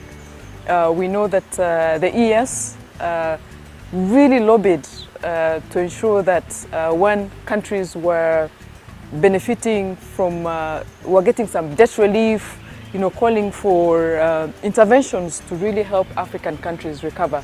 So if you ask me, at a personal level, I've really benefited a lot as a journalist from your experts. I continue to rely so much on ECA experts, and it's really a privilege to be able to participate, and I'm very happy with the progress that I'm seeing, and I can only pray that you continue to really be Pan-African, Pan-African in terms of the content, because that is really a challenge. Quite often African voices are suppressed, but if you see an organization that is really dedicated. Impressive 77% of Africans believe that the Continental Free Trade Area Agreement represented an important step forward. But what does this agreement mean in practice, and how will it affect us? The first thing to point out is, well, it isn't simply a free trade agreement. It's actually much more than that. It's about establishing a unified continental market, including the free movement of labor and investment. Let's focus on three major benefits of the Continental Free Trade Area. Africa is a big continent. You could fit the US, China, and Europe into the continent and still have space to spare. But in economic terms, individual countries are still very small. Take Rwanda, for instance. It's one of the fastest growing economies in the world, but in terms of size, it ranks number 143rd out of 193 economies in the world. This matters because small economies often struggle to attract the much-needed investments. Collectively, the story is very different. The African continent, all 54 economies together, have a collective GDP of $2.5 trillion. That makes it the 8th largest economy in the world, just behind India. And with 1.2 billion potential customers, it makes the continent much more attractive to investment, both from within and from outside the continent. This will encourage business people to make the investments necessary to sustain economic growth and create the job opportunities the continent badly needs. A second argument in favor of the Continental Free Trade Area is that it includes a protocol on the free movement of people. This matters because at present, traveling between African countries for Africans currently can be very challenging. Visas, expensive air tickets, custom clearances, and border controls make it difficult to travel for pleasure and even more difficult to do business across borders. Currently, there are a lot of trained and skilled people across the continent coming out of schools, universities, and colleges who cannot find work. If free movement is endorsed, people will be able to use their talents anywhere in the continent where there is demand for those talents. The continent will be your oyster. A third powerful argument in favor of the Continental Free Trade Area is that it will increase trade between African countries. Less than 1/5 of all exports are currently from one African country to another. Take Kenya, for instance, the largest economy in the East African community. Each year, the country exports $1 billion to Europe and around $500 million to the US worth of products. Kenya's total export amounts to $6 billion. How much do you think Kenya exports to its neighbor Ethiopia? $1 billion US dollar, $500 million US dollars, $200 million US dollars? No. In 2017, it exported just for $69 million US dollars to Ethiopia. Why? One of the main reasons is the high level of trade taxes. The Continental Free Trade Area Agreement is proposing to remove trade taxes on at least 90% of all trade between African countries. That will provide a big incentive to regional trade. The Economic Commission for Africa estimates that in Eastern Africa, the Continental Free Trade Area could boost regional trade by nearly $1 billion US dollars. And the principal sectors that would benefit would be precisely the ones that create much employment, like light manufacturing, processed foods and textiles, creating as many as 2 million new jobs. African economies will find it hard to become strong economies unless they trade more amongst each other. There is an old Swahili saying that states, umoja ni nguvu, utengano ni udhaifu. United we stand, divided we fall.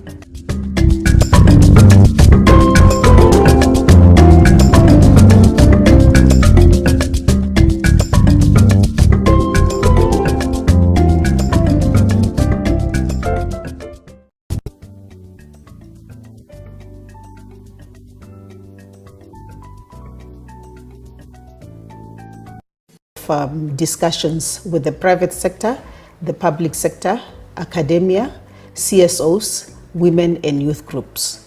The purpose was really to understand the financing situation in the sub-region. The CFTA is part of a solution to break with the structural challenges in the continent and in Eastern Africa. The CFTA will create a liberalized continental market and accelerate the region's industrialization by increasing manufacturing, inter-regional trade, and investment. All the studies that have been done on the CFTA are in agreement that if non-tariff barriers are addressed and trade is facilitated, the CFTA will generate considerable benefits.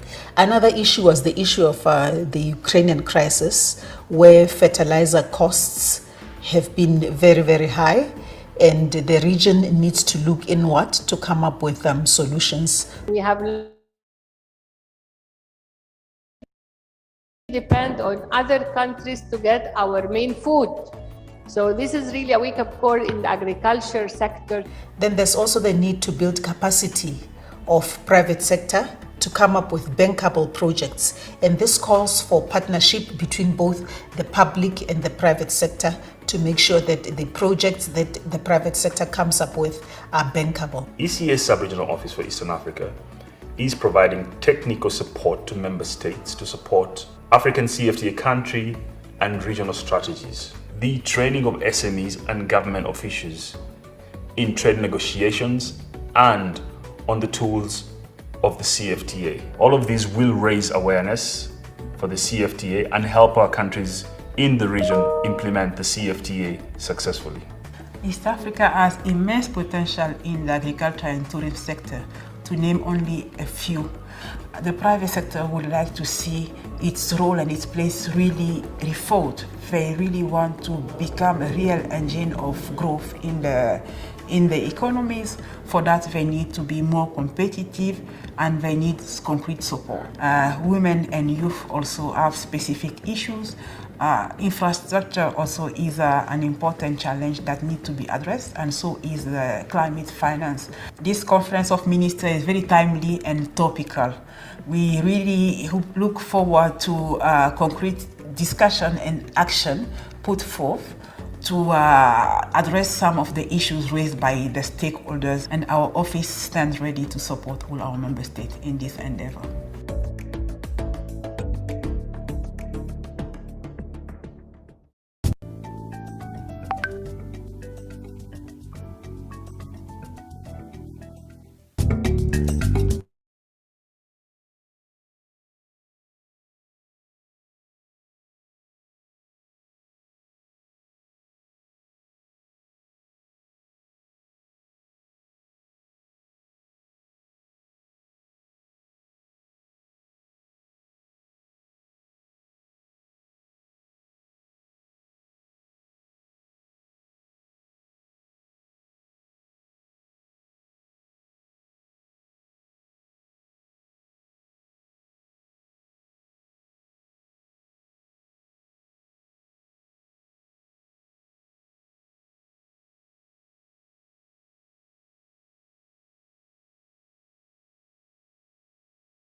situation où certains intervenants ont été arrêtés alors qu'ils étaient en pleine discussion parce qu'on a un programme qui est très lourd. Mais aussi la fatigue des longues sessions. Il faudrait bien que nous puissions réfléchir sur comment donner beaucoup plus de temps aux discussions en plénière, permettre que les sujets soient approfondis et essayer de voir comment on pourrait être beaucoup plus flexible par rapport à ça. Voilà. Thank you. We had one more. Yes. Thank you, Madam Chair. First of all, this experience of bringing together two regional offices is a very enriching one. It's a very enriching experience for us, and it's something we should support, and we look forward in having such meetings, because it helps the different experts working within the different institutions and countries to be able to cross-fertilize their ideas together. However, what I learned from this presentation, from this meeting, again, is that we were able to see that where presentations were limited, PowerPoint presentations were limited, except from were limited, and participants and panelists were asked to speak freely. It was very, very cross-fertilized. So what we are recommending in subsequent meetings, which is that we should be able to blend the regional experts from let's say the different regions, meaning that if we have Central African, East Africans on panels, we should not create a panel where we have a single representative, otherwise the other representative or participants will be sleeping. So that said, I want to make a proposal. We have discussed in the past 4 days intensively, and Adama yesterday made a very interesting point by counting 56 countries, calling the diasporas. We are discussing on mobilizing resources, and Article 3Q of the amended African constitutions actually calls for all countries to integrate the diasporas within the discussion, within the development strategies, and ECA should reflect on how they could help the different nations and regions to get these diasporas integrated within the conversation that we are having. Thank you. Thank you, sir, for your intervention. Anybody else? What?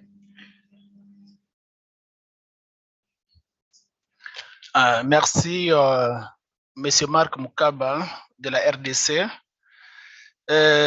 J'interviens pour soulever des petites questions. La première question, c'est celle de la traduction.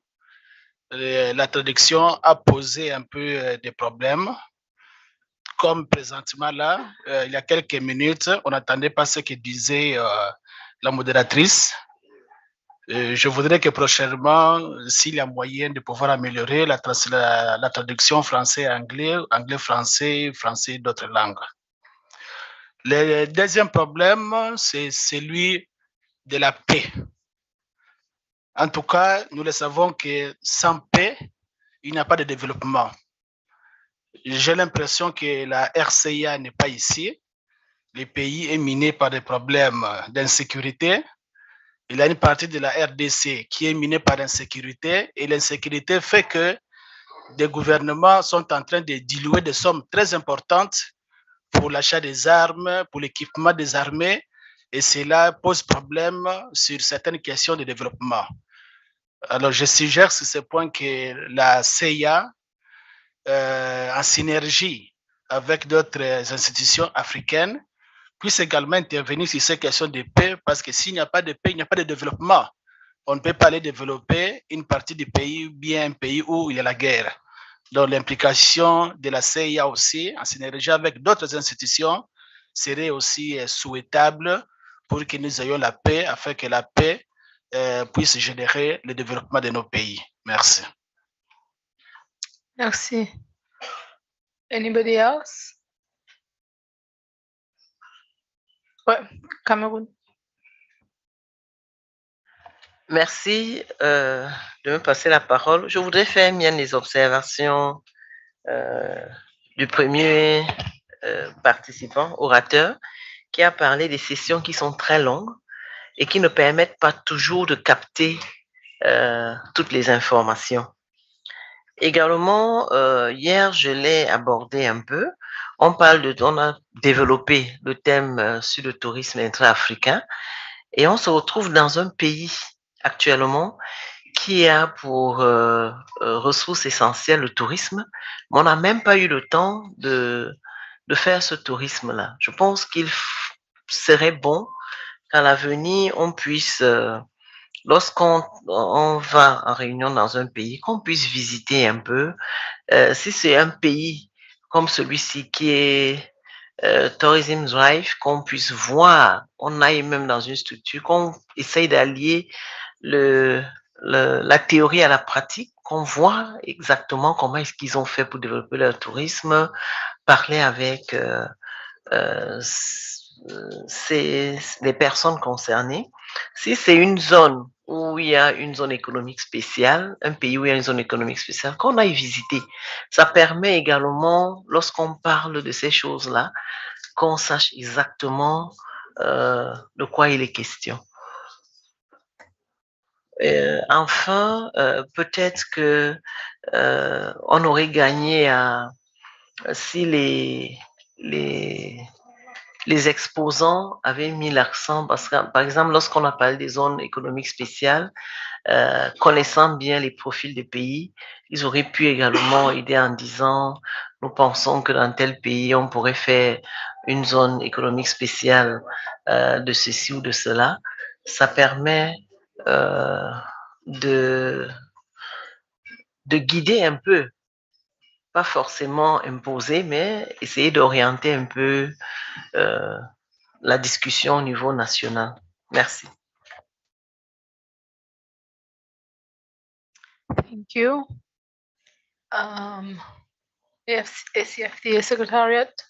Yeah.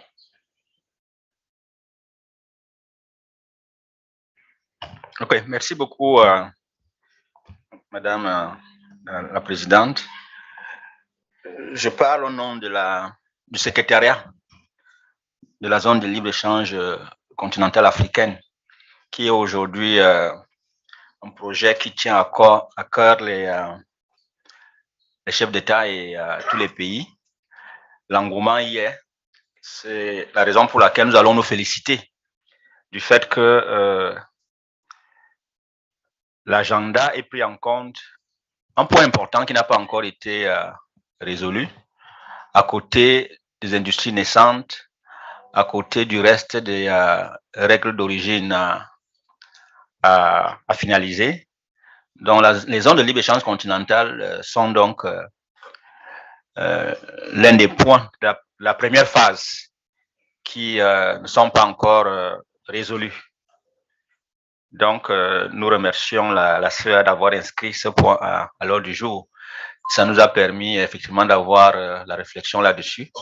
Comme nous l'avons dit lors des échanges, la question n'est plus si les produits issus des zones économiques spéciales vont bénéficier des préférences commerciales à ZLECAf. L'instruction a été donnée par les chefs d'État au ministre du Commerce. La question est de savoir comment est-ce que, n'est-ce pas, cela va se faire. Et nous l'avons dit hier, il est question véritablement de faire en sorte que ces zones économiques spéciales appuient le développement, n'est-ce pas, des industries, des programmes d'industrialisation au niveau du continent. Donc, c'est bien que la question a été inscrite et nous pensons peut-être que la réflexion qui va se poursuivre, eh bien, va essayer au niveau, n'est-ce pas, du continent, d'apporter des inputs par rapport aux documents que les ministres attendent, à savoir celui-là même qui va réguler la participation des produits des zones économiques spéciales, n'est-ce pas, au sein de la ZLECAf. Donc, ça, c'était le premier point et nous devons nous féliciter, n'est-ce pas, de cette inscription à l'ordre du jour de ce point.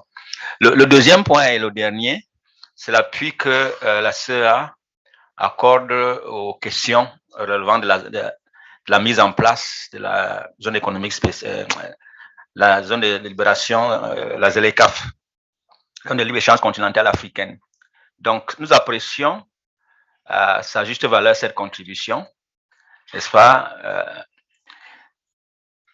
Elle s'est déjà manifestée à travers l'élaboration, notamment des stratégies qui sont des documents indispensables, n'est-ce pas, par rapport à la mise en œuvre de la zone de libre-échange continentale africaine. Parce que quand vous n'avez pas une stratégie, vous n'avez pas un programme, parce que vous allez faire la navigation à vue.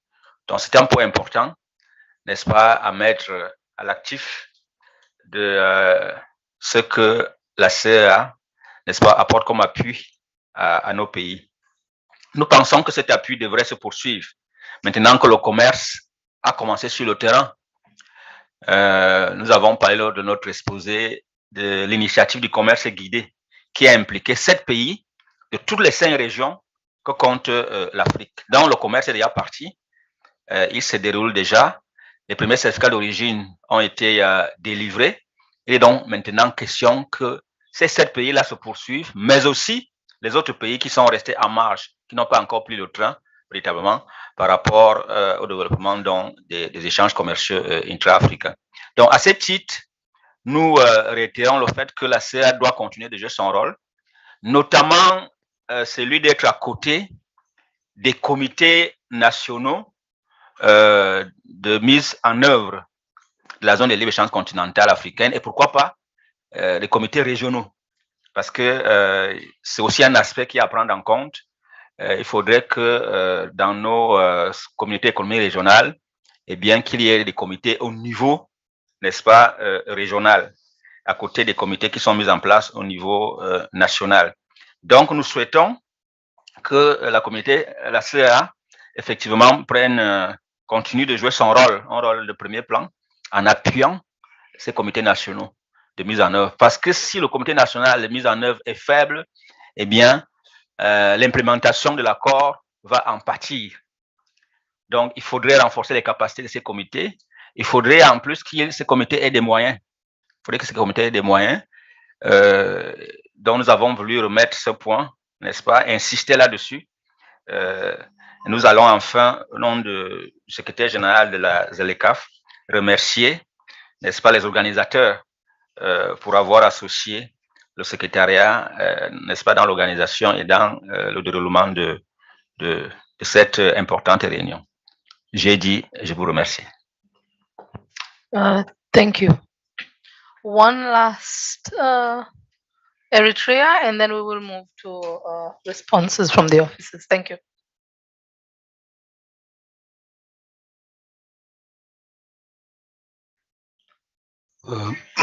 First, I would like to thank ECA for organizing this very impressive session. I have not opened my mouth because I chose to learn, and I have learned a lot. I have benefited a lot from this session. As touched before, I think this session was full of presentations and papers. And for me, I feel, every paper was very important.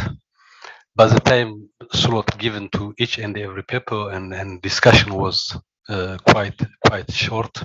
And people like me who appear here for the first time benefited less.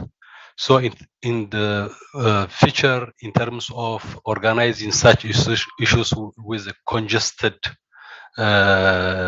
materials, it's better to be very selective and make sure people grasp those issues in the days we stay here. I think that's one important point I want to raise.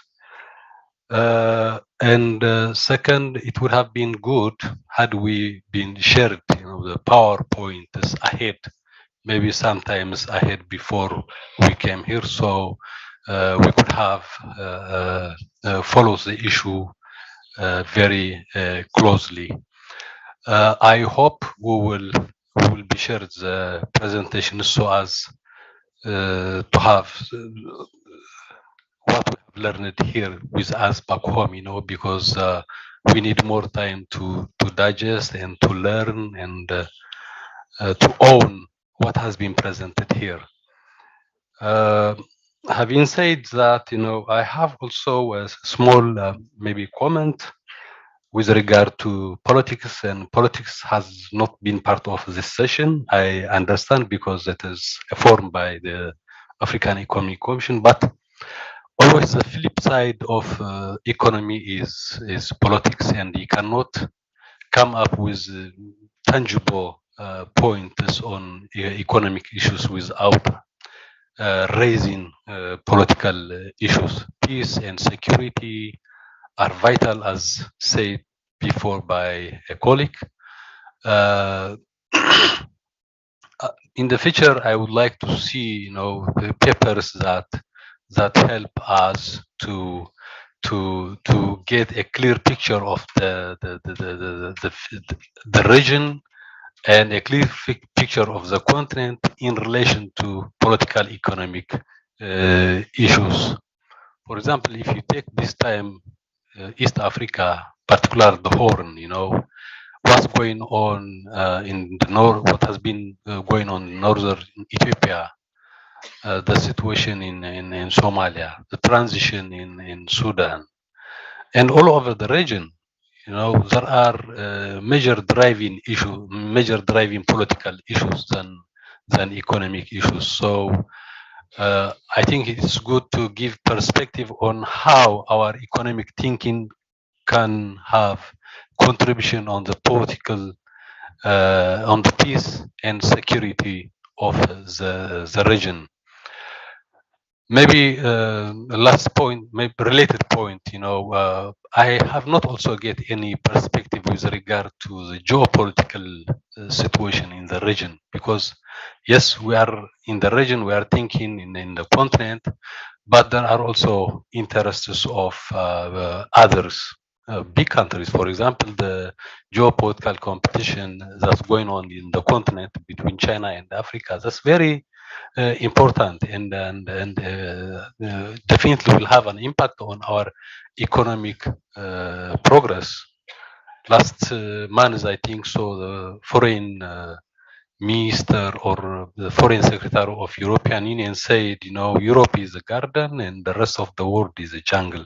So to discipline the jungle or to keep the garden protected, and the garden has to go to the jungle and determine. And we've been in Africa, and we know that what this means. What's going on in the West Africa, what's going on in East Africa. There are, I think, very interesting points which we can raise and associate with what we explain here, and use them on our planning and preparation for further sessions. Maybe last point, I feel we should also give due attention to small issues, small but very important issues. OAU has been, we start this journey, the OAU journey in 1963, then the African Union. We have big ideas. It's always good to have big ideas, but I think small issues make a difference, and we should give due focus to small issues. For example, Europe was fighting among themselves, and the solution for Europe to contain war was the iron and steel agreement that starts with very few countries, not the continent as a whole. Iron and steel companies, the most fighting countries in Europe were French and German. And now the prospect of war between French and German is almost zero. And the reason for that is because they start with small that can unite them, that can help the people and countries to interdepend among each other. So, one, for example, Ethiopian Airlines, it's making a difference in the continent, linking Africans. We can actually bring a number of ideas that look small but gradually make a difference to interdependence of people in the continent. By doing that, I believe we can contain war and make our dream for economic integration and development real. I thank you. Thank you very much. With that, I will pass it on to our colleagues from the sub-regional offices, maybe to react a little bit to the observations made by the delegates prior to us moving to the evaluation of the meeting.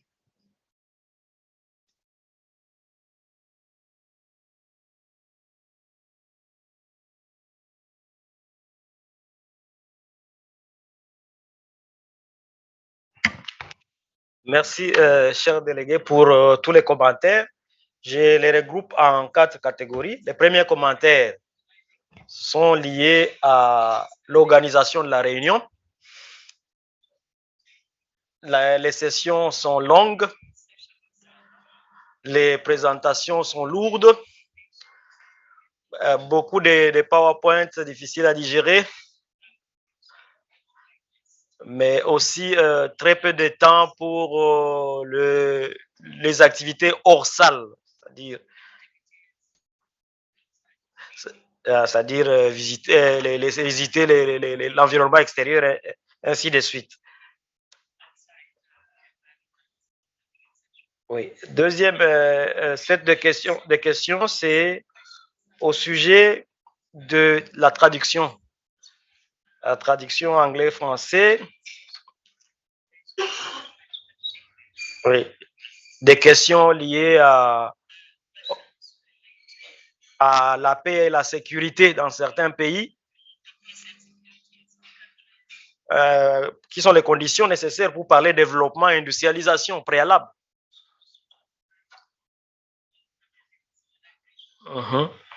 Et d'autres questions sont liées à l'appui de la SRO-EA à la mise en œuvre des stratégies ZLECAf.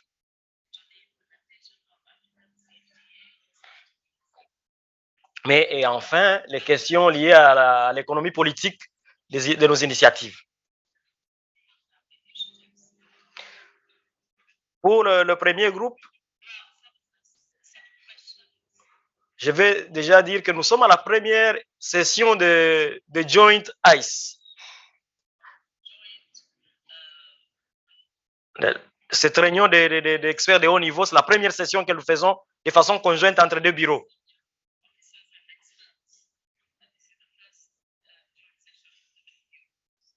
Nous prenons donc des leçons, nous apprenons.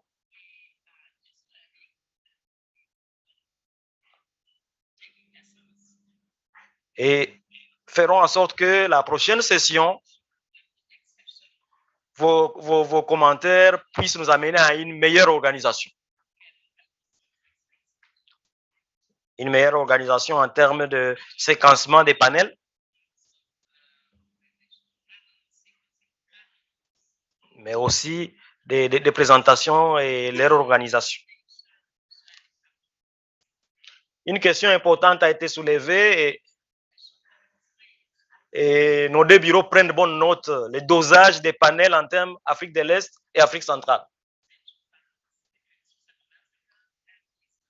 Nous allons y veiller parce que l'objectif de ces assises, c'est aussi d'apprendre les uns des autres. Pour l'appui de la SRO-EA au processus de la ZLECAf, nous allons en Afrique centrale comme en Afrique de l'Est continuer à accompagner les comités nationaux et régionaux de la ZLECAf. Nous allons continuer à être présents à côté des pays engagés dans le commerce guidé. Et espérons consolider davantage notre partenariat avec les secrétariats et les CAF à Accra.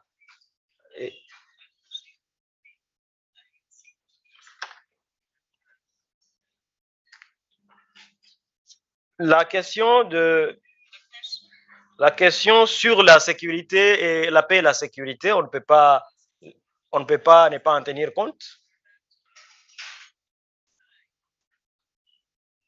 Que ce soit en RDC, en République centrafricaine, au Cameroun et dans d'autres pays, nos analyses prennent toujours en compte les contraintes liées à cette situation sécuritaire. Et ceci est lié au dernier commentaire par rapport à la dimension économie politique du travail que nous faisons.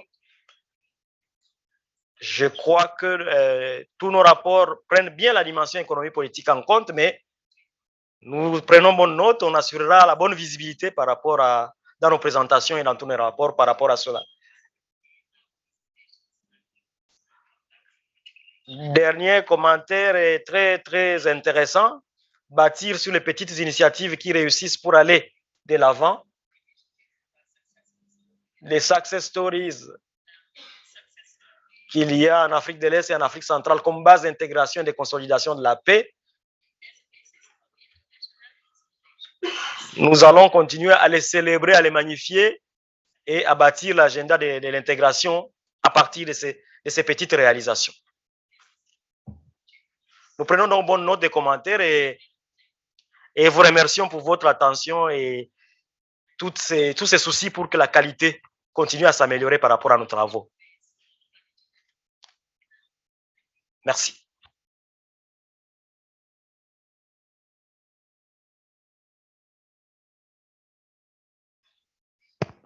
Et donc, votre attention, mesdames et messieurs.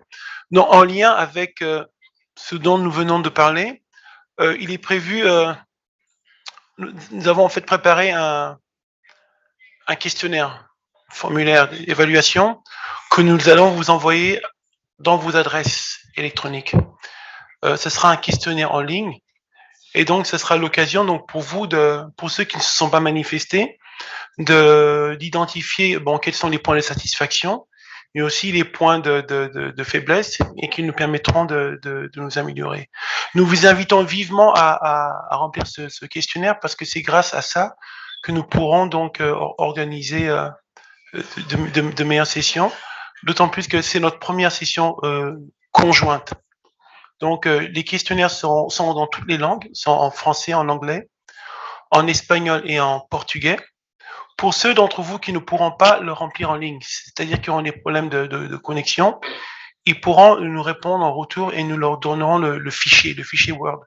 Si on ne nous donne pas le fichier Word, c'est parce qu'on n'a pas envie que tout le monde utilise le fichier Word. C'est plus facile pour nous d'analyser les données extraites donc de vos réponses donc, en ligne. Et donc voilà, donc nous prenons bonne note de vos observations et commentaires. Okay. Merci.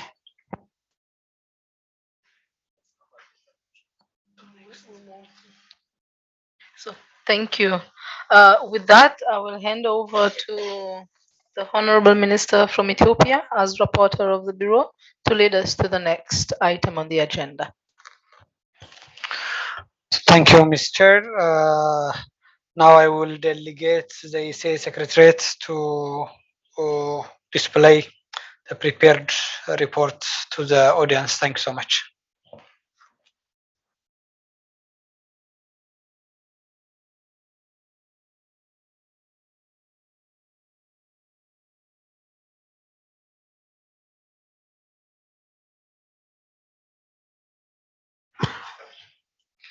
Imalan Latiban from the ECA Secretariat will do the presentation.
Thank you, Honorable Minister, for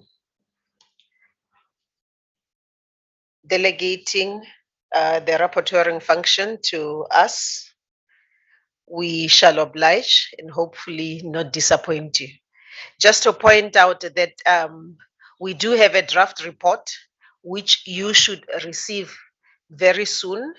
In the course of next week, we expect iterations from you as we finalize the report, and hopefully within 2 weeks we should have the final report. So in the interest of time, we will just look at who is here and look into the recommendations, starting with countries. If you do not see your name here on the list, I'm not going to read them. If you don't see your name on this list, please raise your hand and you will be recognized so that the Secretariat can take note of anyone that we are missing here.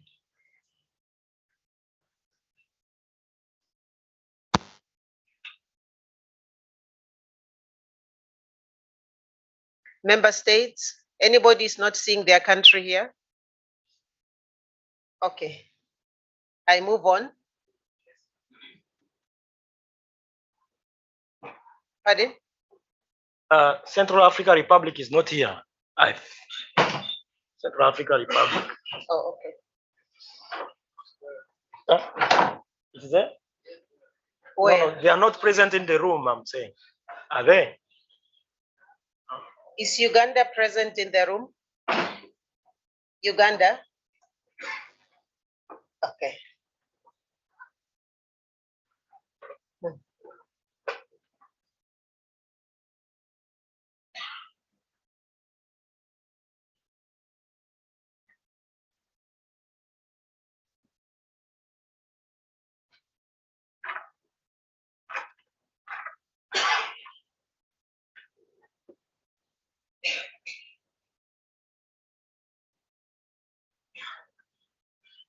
Comoros. Yes. Comoros. Comoros, we have them under organizations. We don't have government representatives, but I stand to be guided. Do we still include them as member states?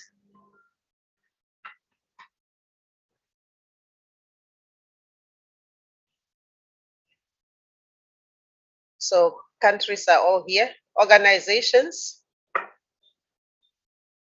AFCFTA Secretariat, Africa Tourism Partners, Afrexim Bank, Bank of Tanzania, CPVS, Presidential Council for Strategic Watch in the DRC, Development Bank of Central BDRC, Djibouti Tourism, EAC, EACCIA,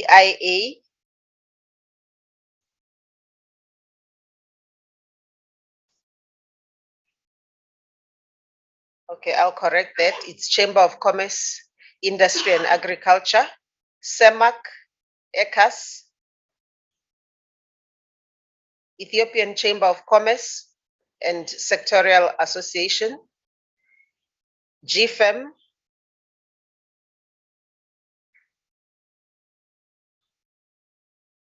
okay, EACCIA is appearing twice, we'll correct it.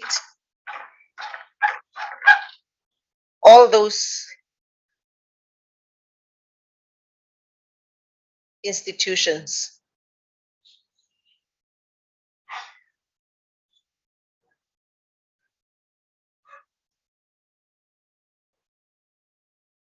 anybody who is not seeing themselves here already, because this Yes, is there's one there, Milan.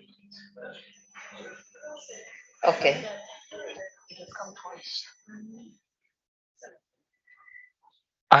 I think the Pan-African Youth Union has been mentioned twice. Yeah, we'll clean it up. Thank you. Thank you. Secretariat, please take note. Anybody else who is not on the list who should be on this list? Okay, I move on.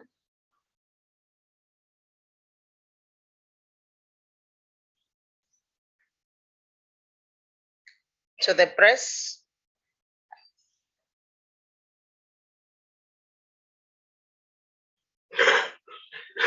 Anyone who's not here? Okay. To the UN.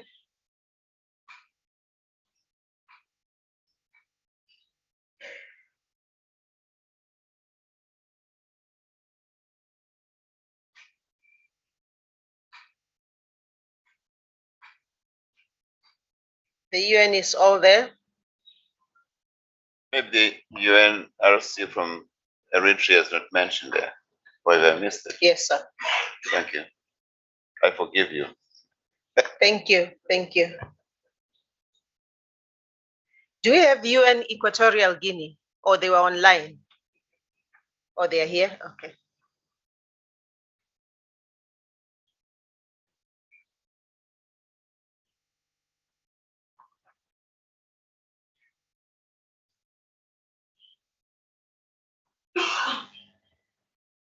Cameroon is there? Okay. Yes. Okay, so everybody's okay. At the back, please.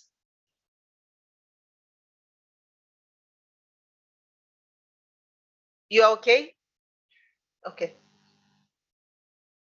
Thank you. So everybody is satisfied so far.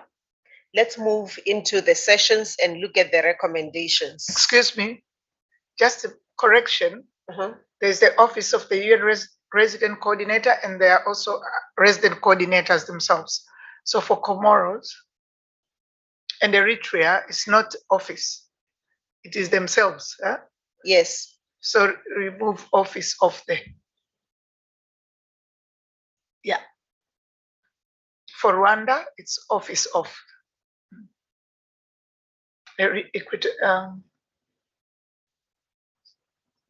And Eritrea. Yeah. Thank you. Okay. Thank you.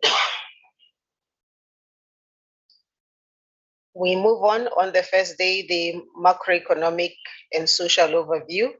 This session, these are the recommendations that came out of the session.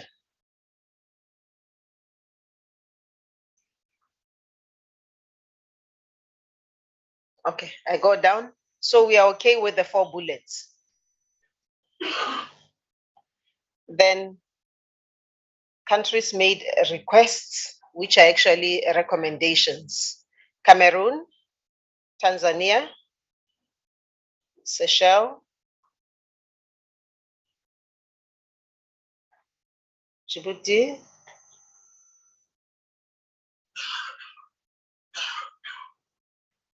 I scroll down.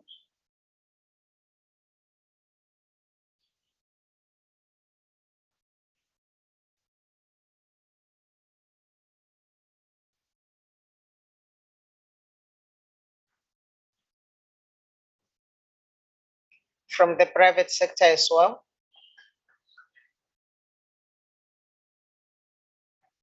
And the youth. These were the recommendations. Any country that is missing?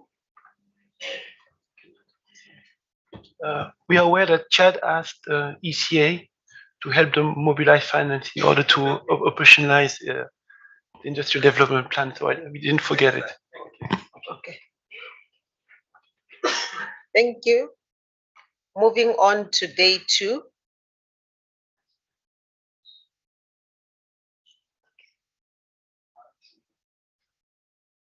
The session on innovative financing. Here are the recommendations.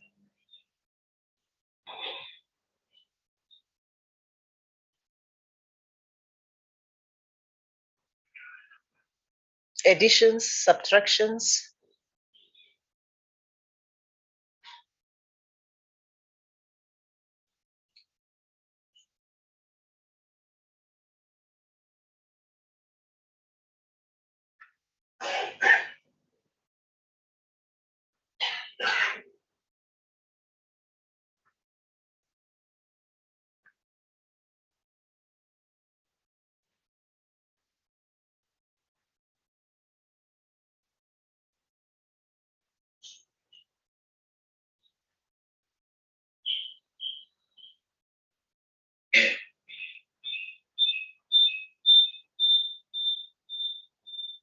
Okay.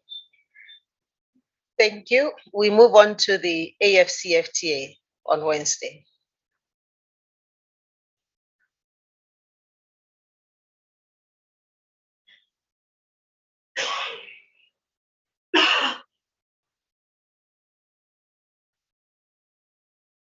Okay, I scroll down. I'll leave this one for 1 minute because it's going on to this next page.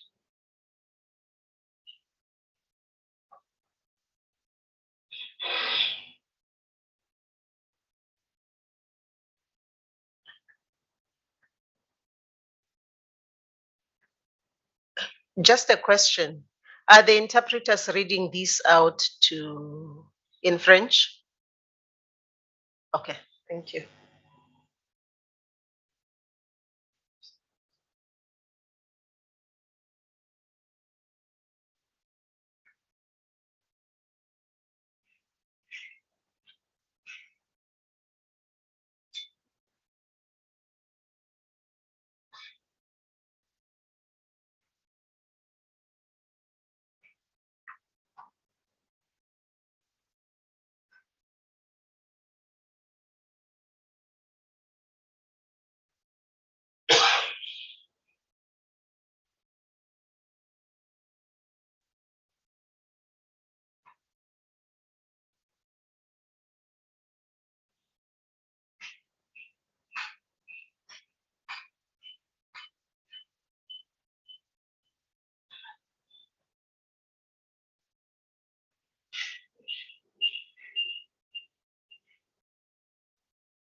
AFCFTA, those were the recommendations. Yes, please.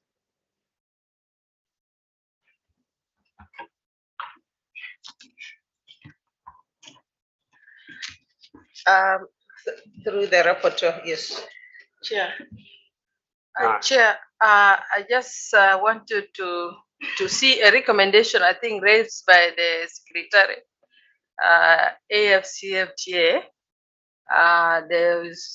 which says that there's need for establishment of a national and regional committees to provide the update, to provide Secretariat with information on the monitoring and evaluation of the implementation. I think I'm not seeing that.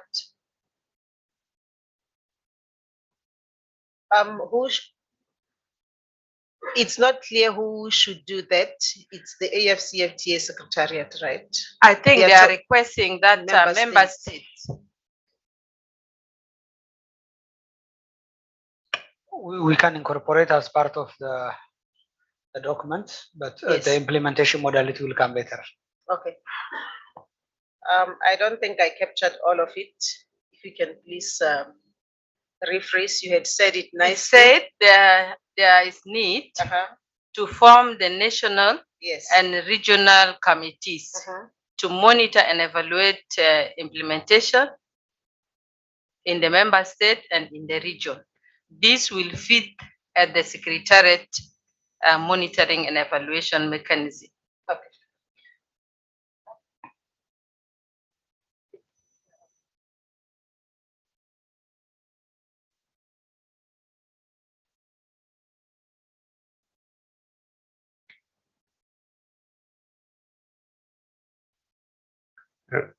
Chair, could you go up a bit where there's capacity building for youth? I think we said youth and women. I think the previous line. Yes. It's a little bit up. Not this one. Before advocacy, the capacity building, I think it's still up.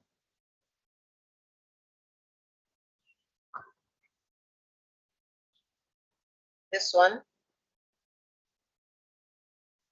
It's not this one. It's not this one. Yeah, yes, it's there. Youth and women. It's fine. It's fine. It's fine. So it's fine now. Any other observations?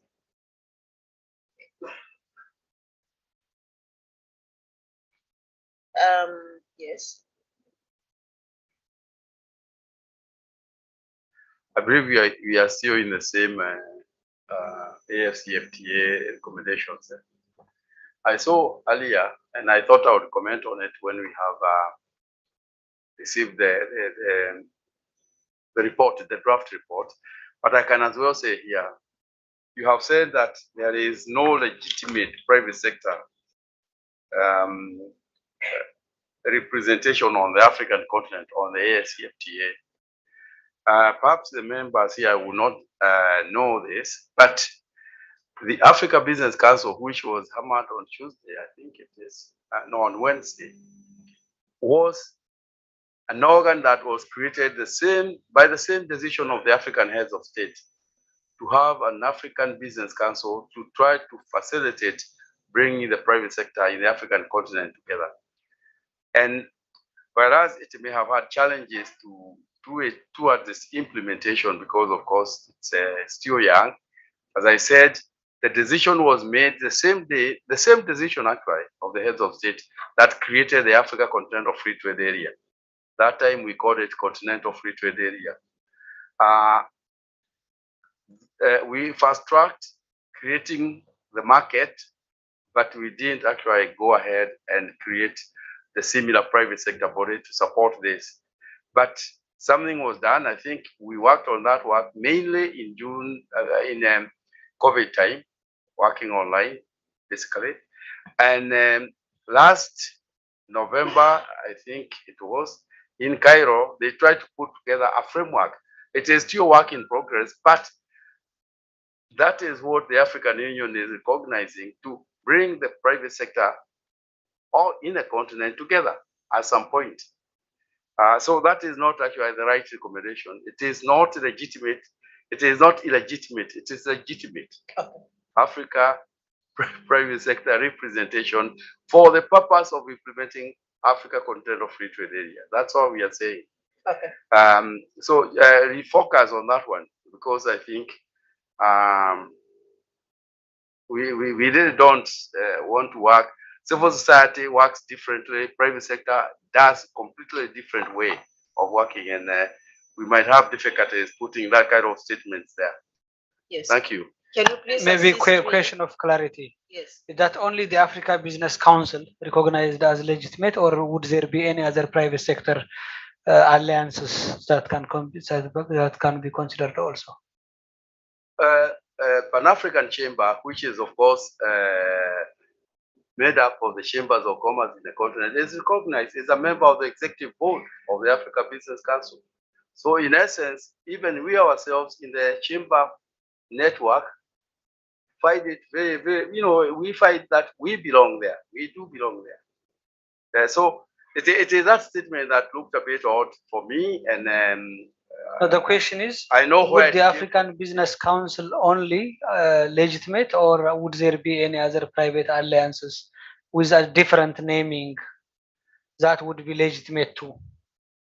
Because if we say the African Business Council recognized as a legitimate representation, how about other alliances? The way I've seen it, the way they have actually organized the Africa Business Council is most of the other African institutions are there. Afri champions. Not for all of. No. I mean, I'm talking about the ones which have got proper continental representation. I think that's how they have actually organized them. They are, you can say you are African, but you are one person. It is not so.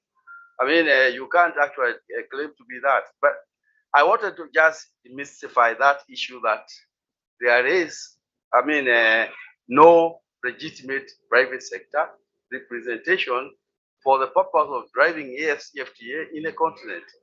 I said the heads of state, in their own wisdom, created Africa Business Council together with the Continental Free Trade Area. Secondly, this body called Africa Business Council was operationalized last year, but it is still young in its own, it is working because you can't, we talked about financing here. We wanted a strong private sector financed by the private sector itself, not just having donor money pumped into it. And that's why it has slowed down a little bit. There is a discussion going on this, whether or not we need to receive money to operationalize it fully, or we can try to get the private sector legitimately on it. And that's, I think, a discussion of another day. Yeah. Thank you.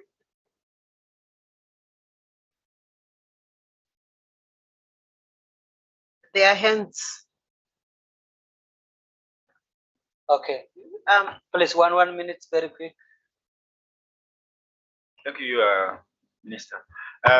We have recommended at this level more support of ECA to AFCFTA national committees, and we don't see it there. Okay, can we resolve this Africa Business Council issue, please? Okay. Okay. I'm at your disposal. Yeah, the bureau. I think that, we are ruled by a bureau. Yes. If one member of the bureau has objection, we need to pay careful attention to the remarks, and then maybe we can try to I will not say nuance, but since I'm not an Anglophone, I'm not finding a better word. But can we be speaking about a key player instead of the legitimate representation? Yeah. That would be acceptable. Actually, I think so. Yeah. Thank you.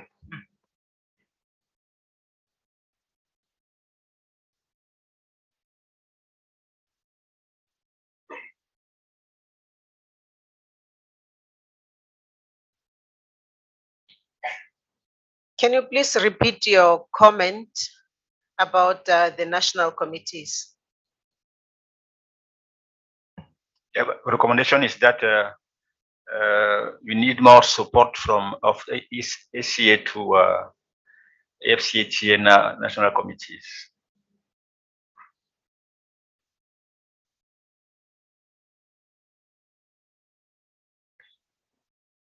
And regional also. And regional, yes. National and regional.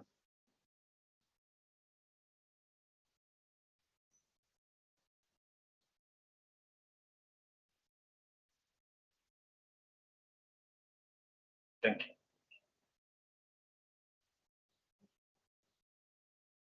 you. Okay. We move on to the special economic zones session. And here are the recommendations. ECA to support. Sorry, I forgot we have interpreters here, so I'll leave this one on before moving on.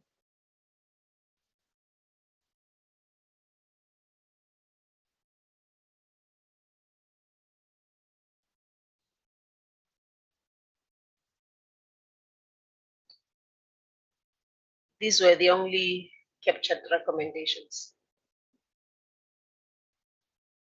I move on.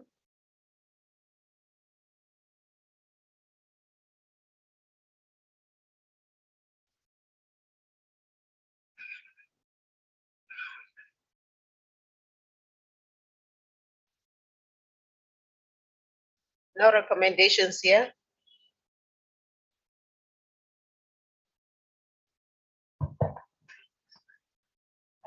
Sorry, can you go back on this, please?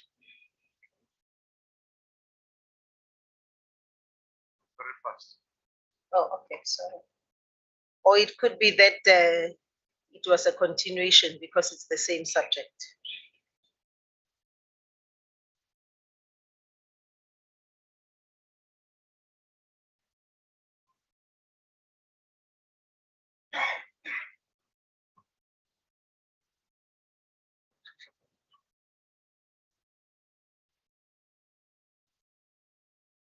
We're still in the middle of a paragraph. Can you go up?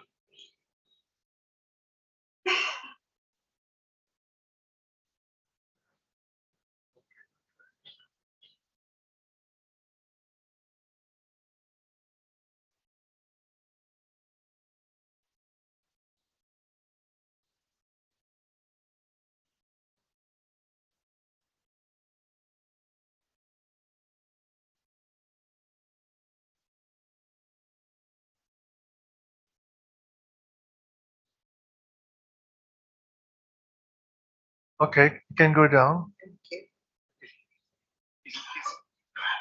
It's the important, not the important. The important. Objective. Okay, can you go down now? You can see the other paragraph.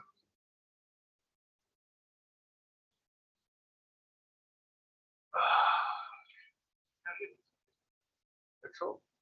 Yes, that's all. That's all. I mean, just maybe a comment. At the end of the summary of the report, we provided two map road, feuille de route, operational guidance for the development of a special economic zone at national level and regional level.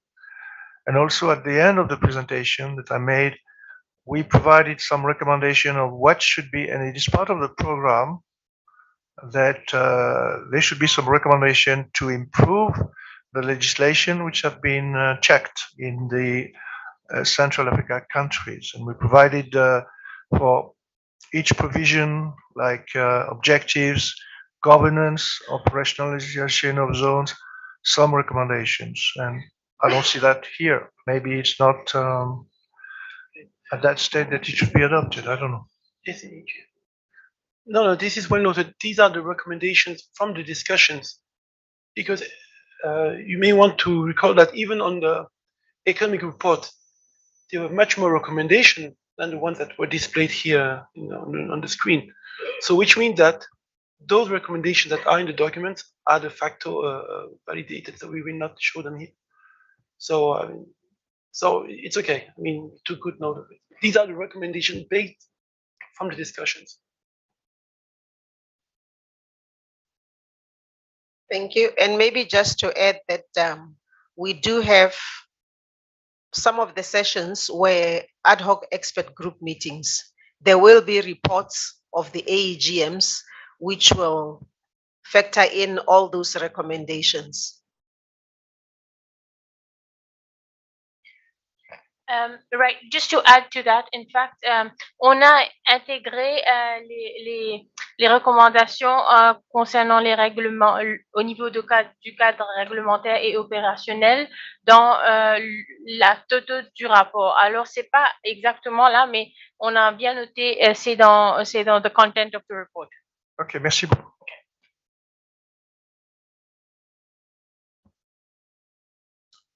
Thank you, Anita. On tourism.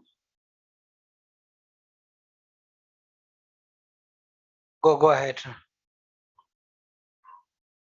Finish? Okay.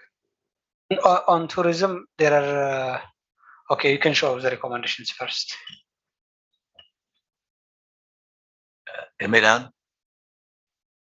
Yes. Where are you?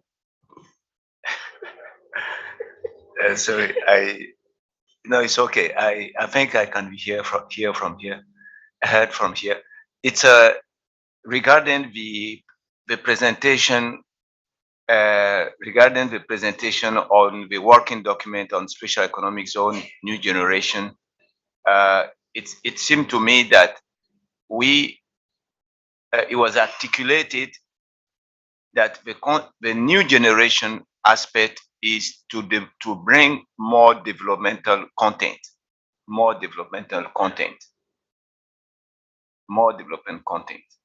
Okay. How are you proposing that I should frame it? I didn't see that.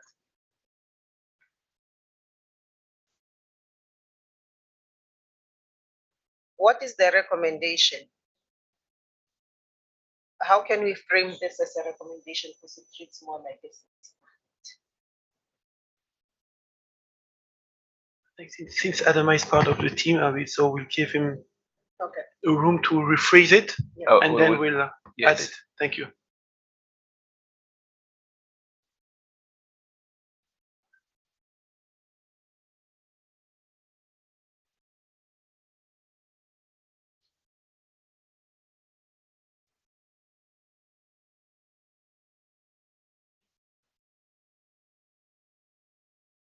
Okay, we were looking at the tourism related recommendations. And you had seen this one. Strategy to drive urban tourism.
Okay,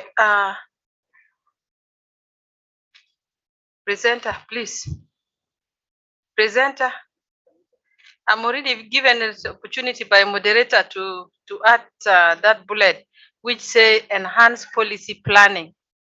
Can we qualify that to include enhanced policy planning to promote domestic and foreign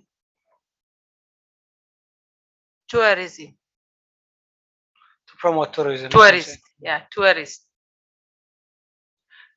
To promote tourism, yeah. It Promote includes both tourism, domestic and international. Yeah. Yeah, maybe the other thing missed we have to add is there were specific requests of TSA and Tourism Fund from Ethiopia. Yeah. I forgot my own.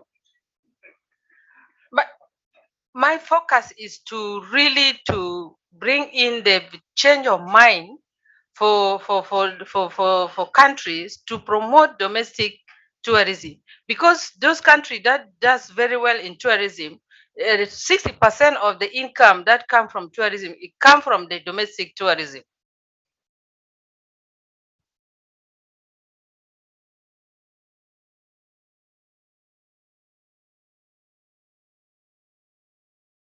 I think on Ethiopia, even as we are discussing, we have some recommendations from the AEGMs. So that one is captured. I'm sure Jeffrey has captured that very well.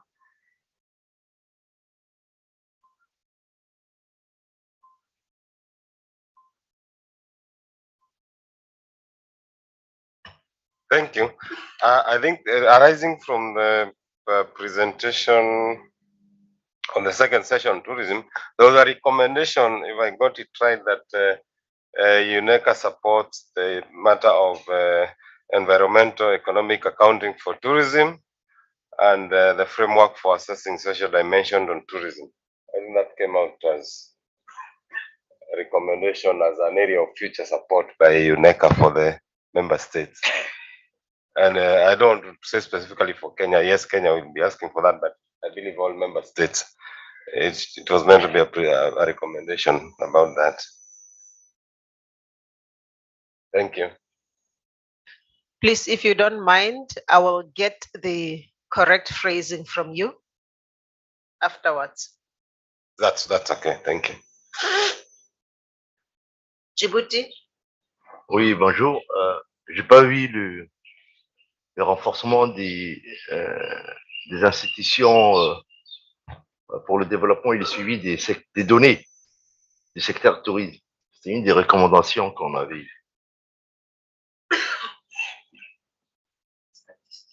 Ouais, les statistiques.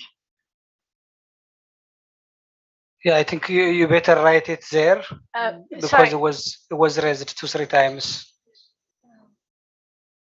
It's on the second session. So that was data capture was on the second session. So 6B, it's all captured in there. So we just have to scroll down.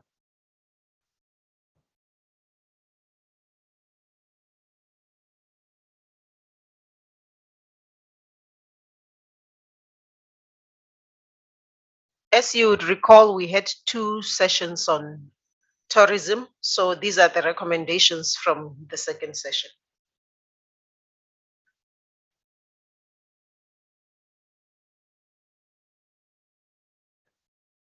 The suggestion by Kenya is here already. So we will remove it. Yes. But if it needs rewarding, we've submitted to Jeffrey as well.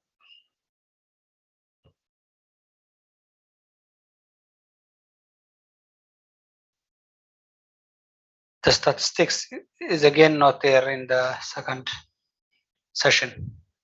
Can you scroll it a bit down? We can see that.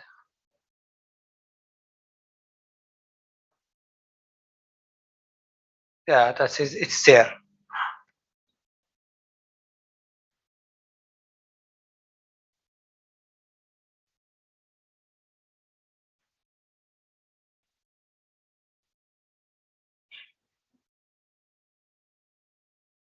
Djibouti and Ethiopia are not there.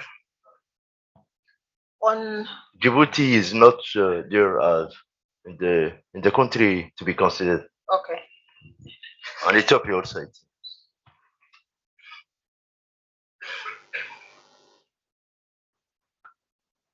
Excuse me, please. I think we should also add Uganda because it's still a work in progress. Cameroon. We should just say all countries, I think. Because all countries need it. Sorry, Emelang. I think Jeffrey here. Emelang. Yes, Jeffrey. Yes. Yeah, I think because these recommendations will need to be followed up by official requests, so they just need to be generic. Yeah. Okay. This is just a recommendation in terms of what you can do, but member states will have to submit official requests for support anyway. Thank you.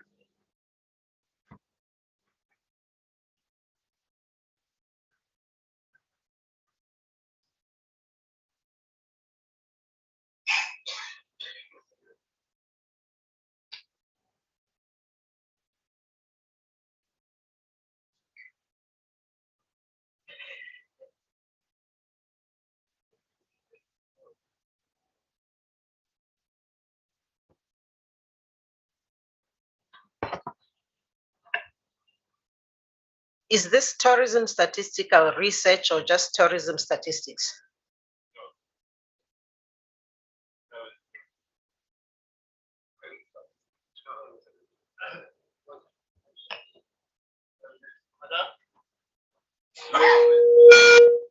En fait, l'expression consacrée ici, c'est les comptes satellites du tourisme. Donc, l'expression consacrée, il s'agit de faire en sorte que le secteur tourisme, on puisse avoir toutes ces interactions avec le reste de l'économie et tout ce qu'elle... Donc, c'est un peu prendre le tourisme comme l'économie. Donner, évaluer en quelque sorte son PIB, toutes ces interactions. Donc, l'expression consacrée à la statistique, c'est les comptes satellites du tourisme. Ah, c'est en anglais. Ah, ok. Yes.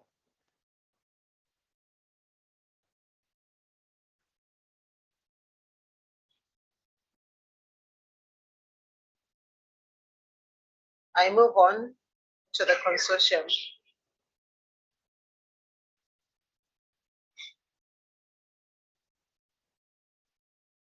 Do you have any additions from tourism? Let's see. Is your micro on? Next to NCTTCA.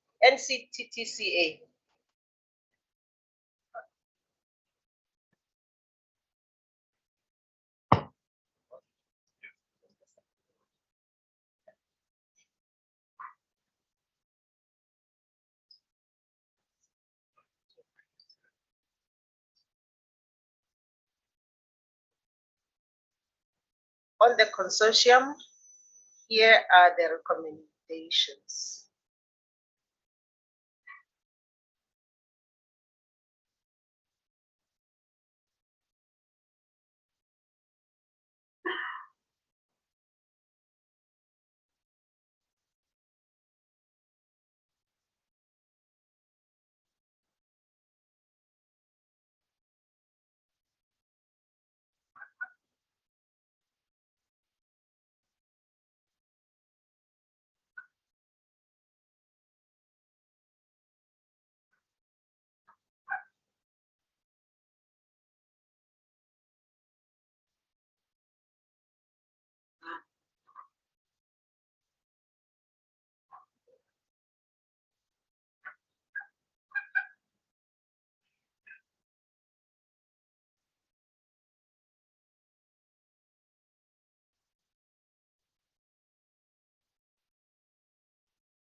Up to that point, I move on from the consortium. Maybe you go to the first part.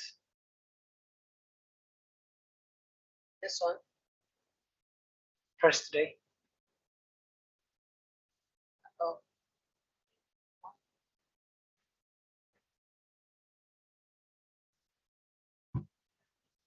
Ma'am, Yeah. on the consortium, I think there was a recommendation that the owners of the consortium should be the population. And Owners should be the population. yes, according to the UN Convention. Yes. Who's supposed to action that and how?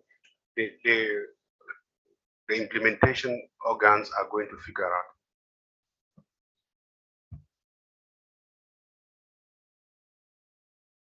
Yes, Congo.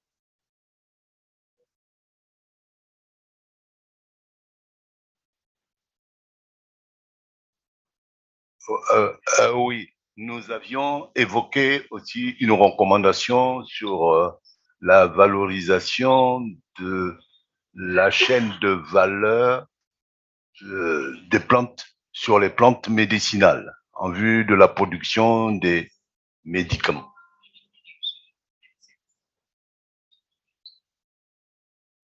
Ok. Merci. Oui, excusez-moi, je voudrais revenir sur la recommandation qui était proposée par mon voisin, bon, qui est pour le coup excessive et qui est pas du tout ce que j'ai dit hier. Je pense pas que le consortium doit être la propriété des populations. La question qui a été évoquée hier, qui n'a pas été véritablement débattue, c'est que c'était la question de la propriété des ressources naturelles. Je faisais référence à ce que dit la Charte africaine des droits de l'homme et des peuples. Par rapport à des écrits ou des commentaires oraux qui ont été faits hier disant que les ressources naturelles appartiennent aux États. Bon, la seule conséquence que je voulais introduire par rapport à cette discussion, c'était qu'en fait, il était nécessaire que soient membres du consortium des représentants des populations. Bon, il n'y a pas que les États, c'est-à-dire il peut être des ONG, la société civile, pour que la vision du consortium en matière d'exploitation des ressources naturelles soit aussi appréhendée, distribuée, impactée, et que les populations, à la fin du jour, c'est quand même elles qui vont recevoir les bénéfices de ces ressources naturelles.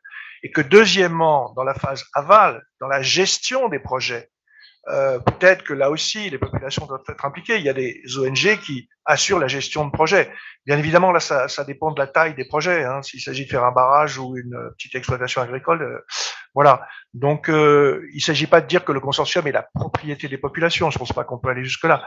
Mais de dire simplement qu'elles doivent, que les populations et leurs représentants, en termes, par exemple, disons, la société civile doit faire partie du consortium.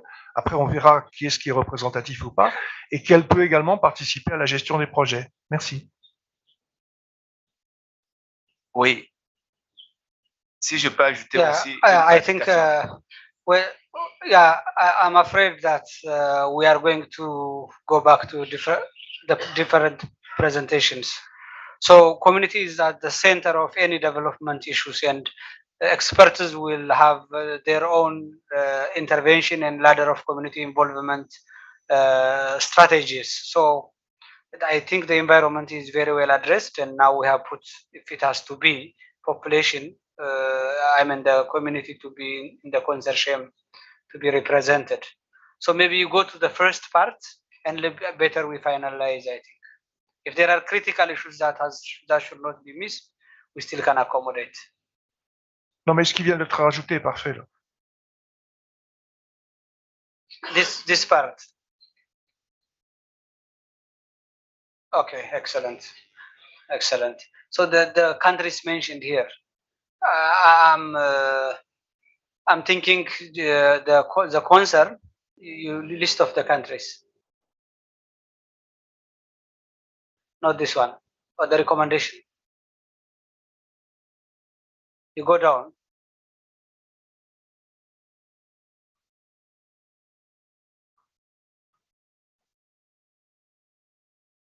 Here, if these countries, wait, if these countries should not be mentioned, and if it has to be by official request, is that okay? Non, s'il vous plaît, est-ce qu'on peut apporter une clarification? On a dit que il est proposé que le consortium soit pensé comme une organisation de membres, avec plusieurs compartiments. Donc, il y a le compartiment des membres pays, il y a le compartiment des acteurs qui sont comme les acteurs investisseurs. Et donc, ce compartiment est aussi fait partie prenante du consortium. Et il y a aussi le compartiment qui est la société civile, etc. Donc, c'est une organisation de membres durable. Donc, c'est ce concept malléable que nous avons proposé. Donc, les pays sont membres, les communautés sont membres, et donc, il faut donner la flexibilité. That's okay. That's okay, Adama. We are on the same page on that. I'm asking Geoffrey, do we need to remove all these countries, the list here, and say official request, like we did for the tourism part, or what do you suggest? No. For consistency. Can I respond? Yes. This one is what countries were sharing, how they have coped with COVID and how they have strengthened resilience. So this is what they also proposed. It's not to countries per se, but it was the perspective of the experts. Any other concern? Any critical one? Just 1 minute. I think you can wind up with this. I'm done, and on your behalf, I hand over to you to present the report, please.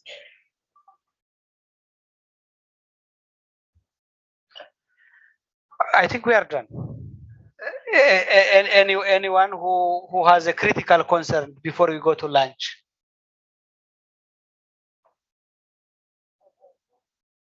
Yeah, so it's closing off. Yeah. I hand over to you. Please present the report for adoption.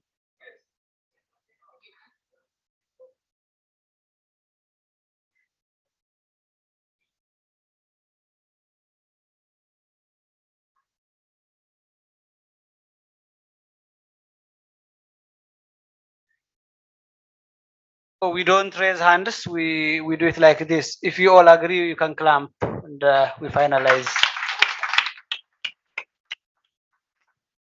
Very well done, thank you so much. We don't vote, we all agree.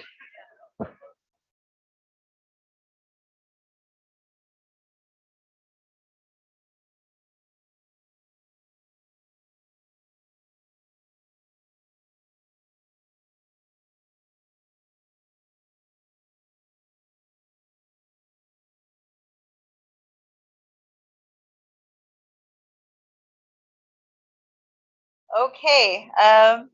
Thank you, Minister, and thank you to everyone this morning. I think we can all say that we're all ready for lunch. But before that, I'd like to give pass. Sorry, 1 second.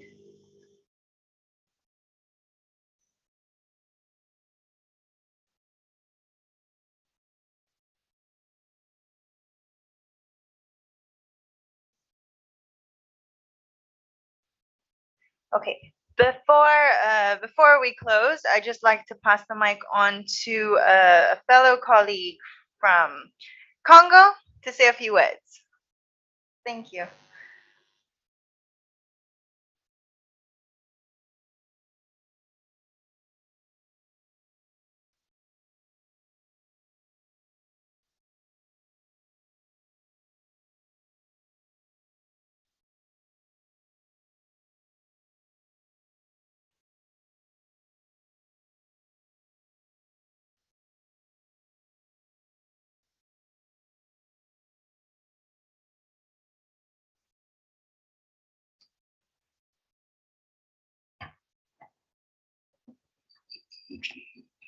Chers collègues, mesdames, messieurs, nous arrivons à la fin de nos travaux. Et comme il est d'habitude, un mot de remerciement pour le président de la République et le peuple séchellois. Merci. Donc, motion de remerciement. Nous, experts de la session conjointe du comité intergouvernemental des hauts fonctionnaires et d'experts pour l'Afrique centrale et de l'Est, portant sur le thème renforcer la résilience, la croissance et la diversification économique dans un contexte d'instabilité et de chocs mondiaux.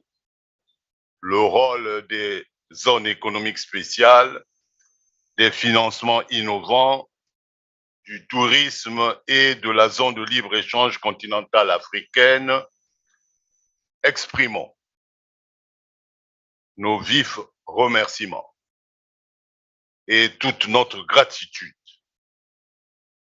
au président de la République des Seychelles, son Excellence Monsieur Wavel Ramkalawan, et au peuple séchellois pour l'accueil chaleureux dont nous avons bénéficié durant notre séjour à Victoria. Nous rentrons dans nos pays avec le sentiment du devoir accompli et nous mettrons tout en œuvre pour que les recommandations issues de nos travaux tout au long de cette semaine puissent trouver un écho favorable auprès de nos autorités respectives. Faites à Victoria le 18 novembre 2022, le comité.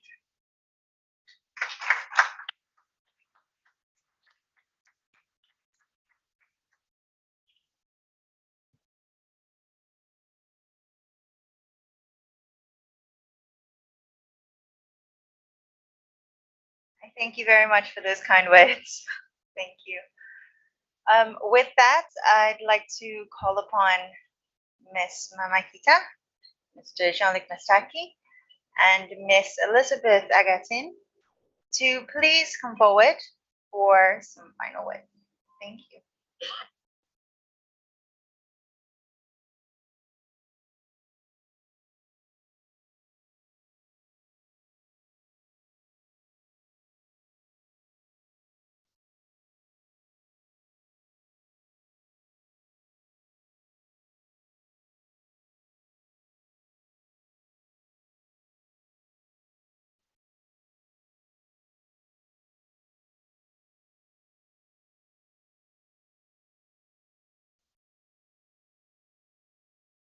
Bien, Je viens de demander d'être le premier par Maman. Je voudrais bien saisir cette occasion-là pour remercier tous les délégués, leurs excellences, monsieur le ministre, qui ont rehaussé nos discussions par leur présence, et vous dire combien nous sommes heureux de clôturer cette première session et vous assurer que les différentes recommandations qui ont été mises ici vont être incorporées dans nos programmes de travail pour l'année prochaine et que nous ferons le devoir que la prochaine session de cette CIE conjoint soit encore agréable et mieux organisée que cette première exercice qui était un apprentissage réel. Pour finir, j'ai saisi cette opportunité pour remercier l'équipe CA qui est ici, nos collègues qui ont passé des nuits et des jours à préparer tout ceci. C'est un exercice d'équipe, d'une équipe, pas des deux, de l'équipe CA de Kigali et de Yaoundé, pour dire merci à tous les collègues, ceux qui sont aux Seychelles et ceux qui sont au bureau, parce que nos collègues sont en train de nous suivre à cet instant online. Et donc, comme on dit chez nous, well done guys and we keep it up. Merci.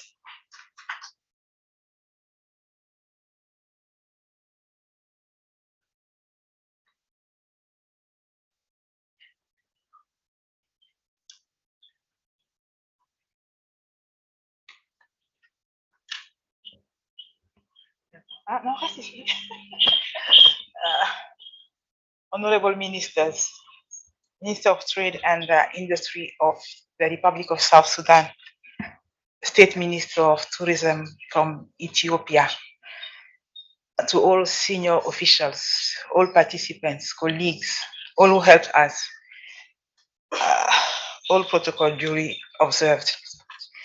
I would like to say as we close first that a call is, we appreciate your participation. We want even more. As you go back, please tell your fellow counterparts to continue to attend our platform, the ICE. This is your meeting.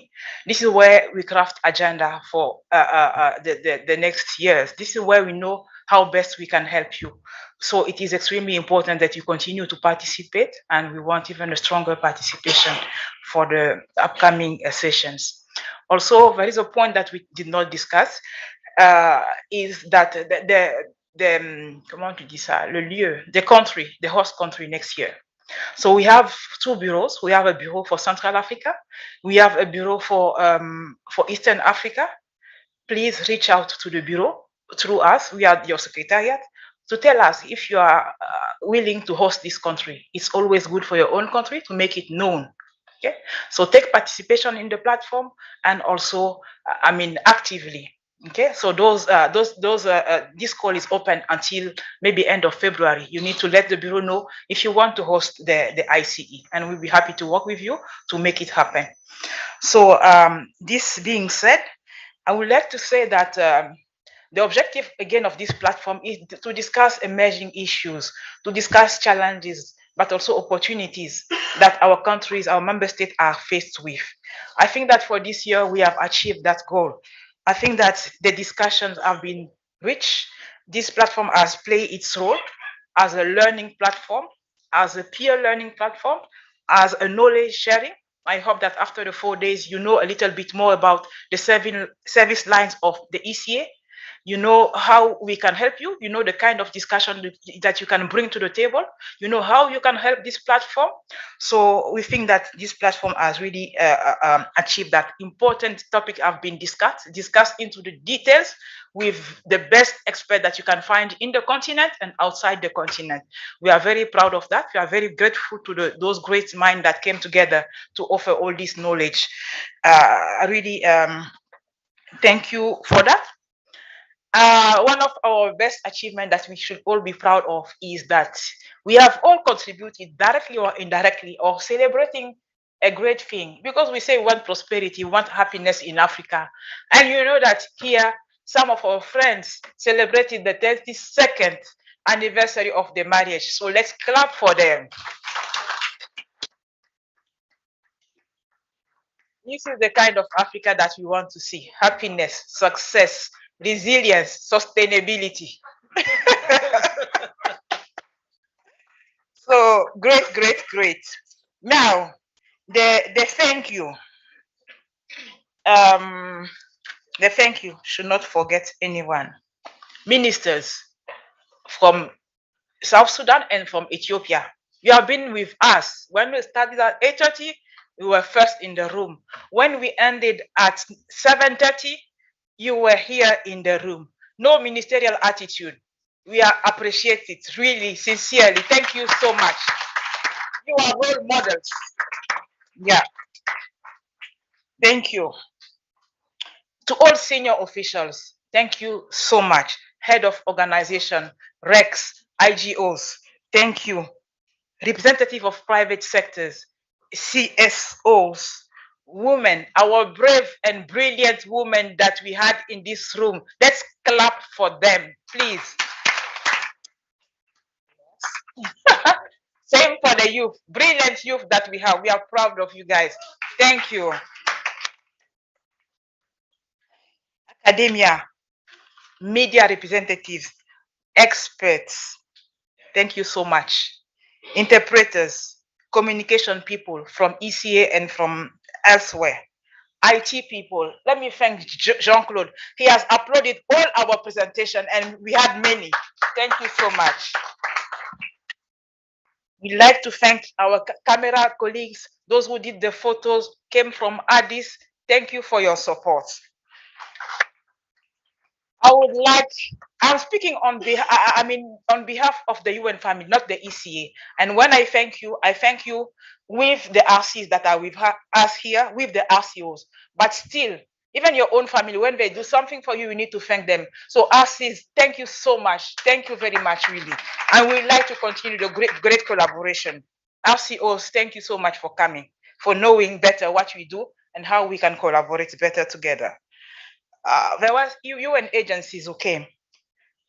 WFP, UNIDO, WHO. Thank you for being with us. Thank you and congratulations to all panelists, to all presenters, to all moderators, to all experts who intervene. Thank you very much to you all. Thank you to the chairs. Thank you to the outgoing bureau. Thank you to the incoming bureau. We work so well with the outgoing bureaus, and we we hope that it will be the same.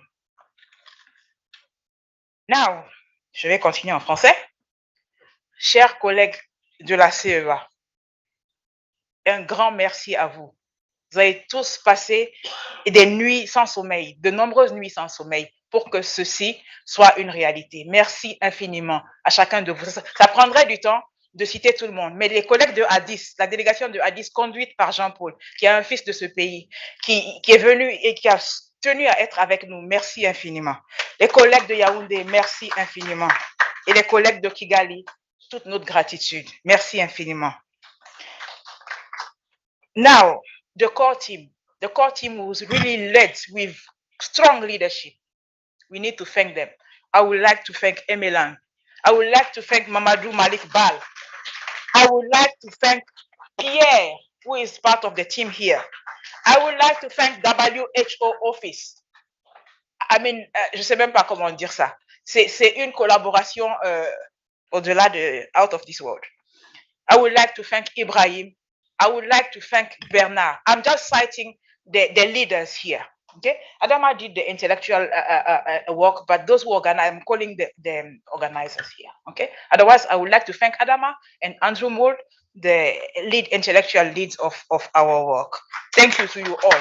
Thank you to all our team of rapporteurs. Thank you very much. Thank you so much. Thank you to our team of admin, Mediatrice, Anastasia, Lucy. Thank you to Didier. Again, thank you to JC. I hope I'm not forgetting anyone. Thank you anyway. Thank you to the colleague who came from Addis again, and from Aisat who came from our office in Southern Africa. Thank you so much, my sister.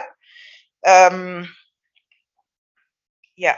So yeah, I think that now, last but not the least, as part of the team of organizers, of course, you have Maria. Please, let's clap for Maria.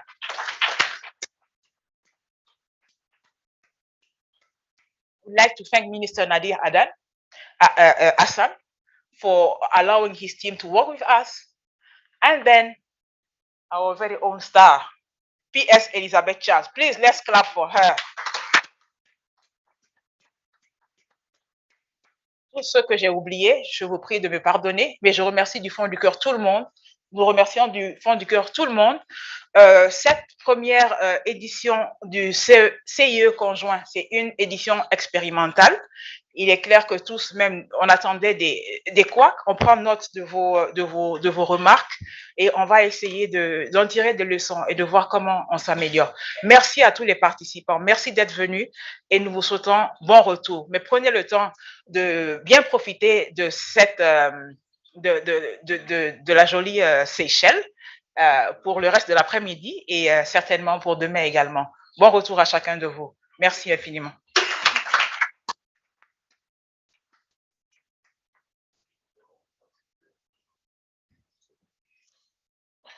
Thank you, Mama and Jean-Luc, for these nice words.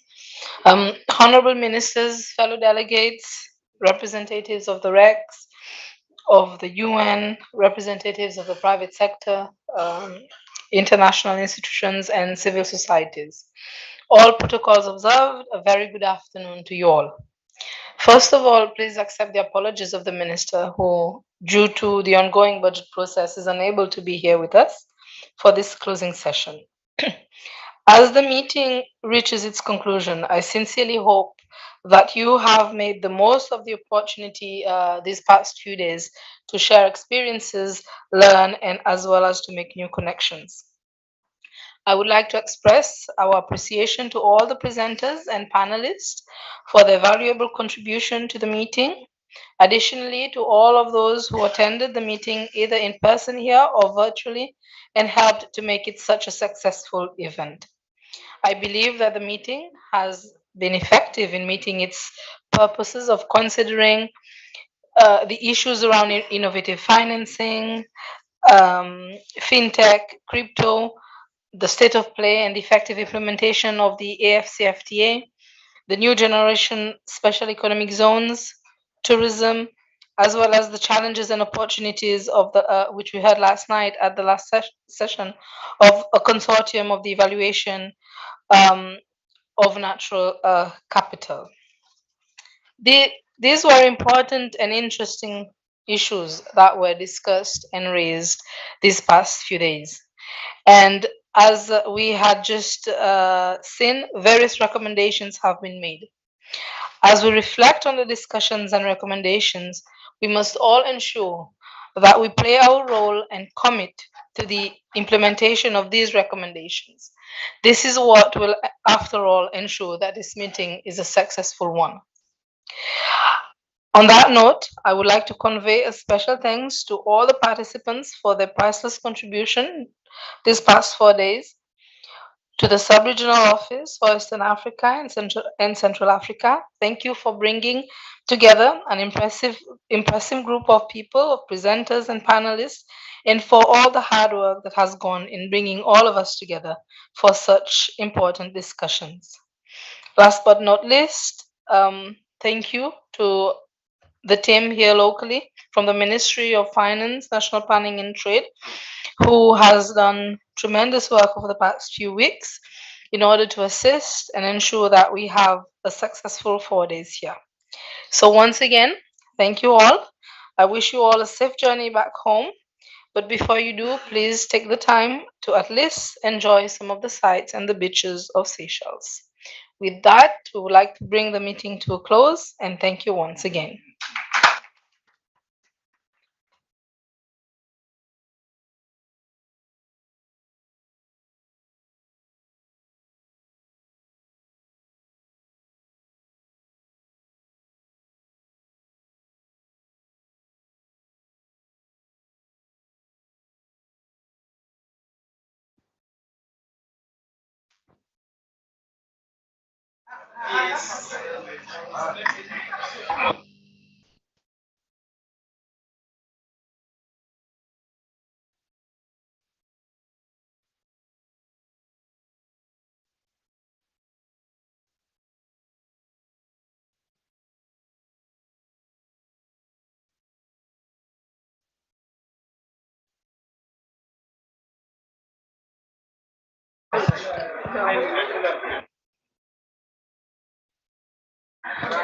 All right.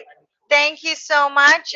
Just before everyone leaves, it was a pleasure being your MC. And although I was in and out, I did really appreciate the contributions across the floor. As one final act before I leave you, for those who have given their names, obviously, who are on the itinerary, we have organized transport for the airport for your departure. So those will be hence the travel details that needed to be filled in. Transport will be provided to the airport if your name is on the list. So thank you very much. And with that, I think I can close.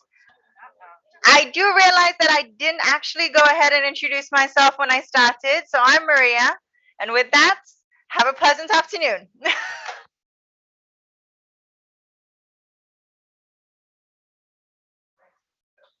Thank you very much. We're going to take a couple of pictures per delegation.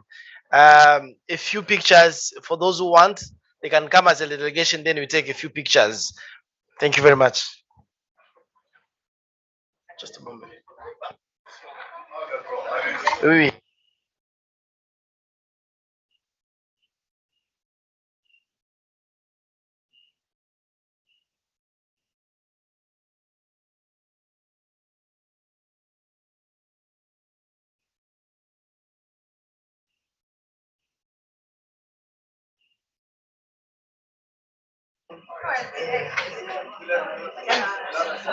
Sylvestre. Sylvestre.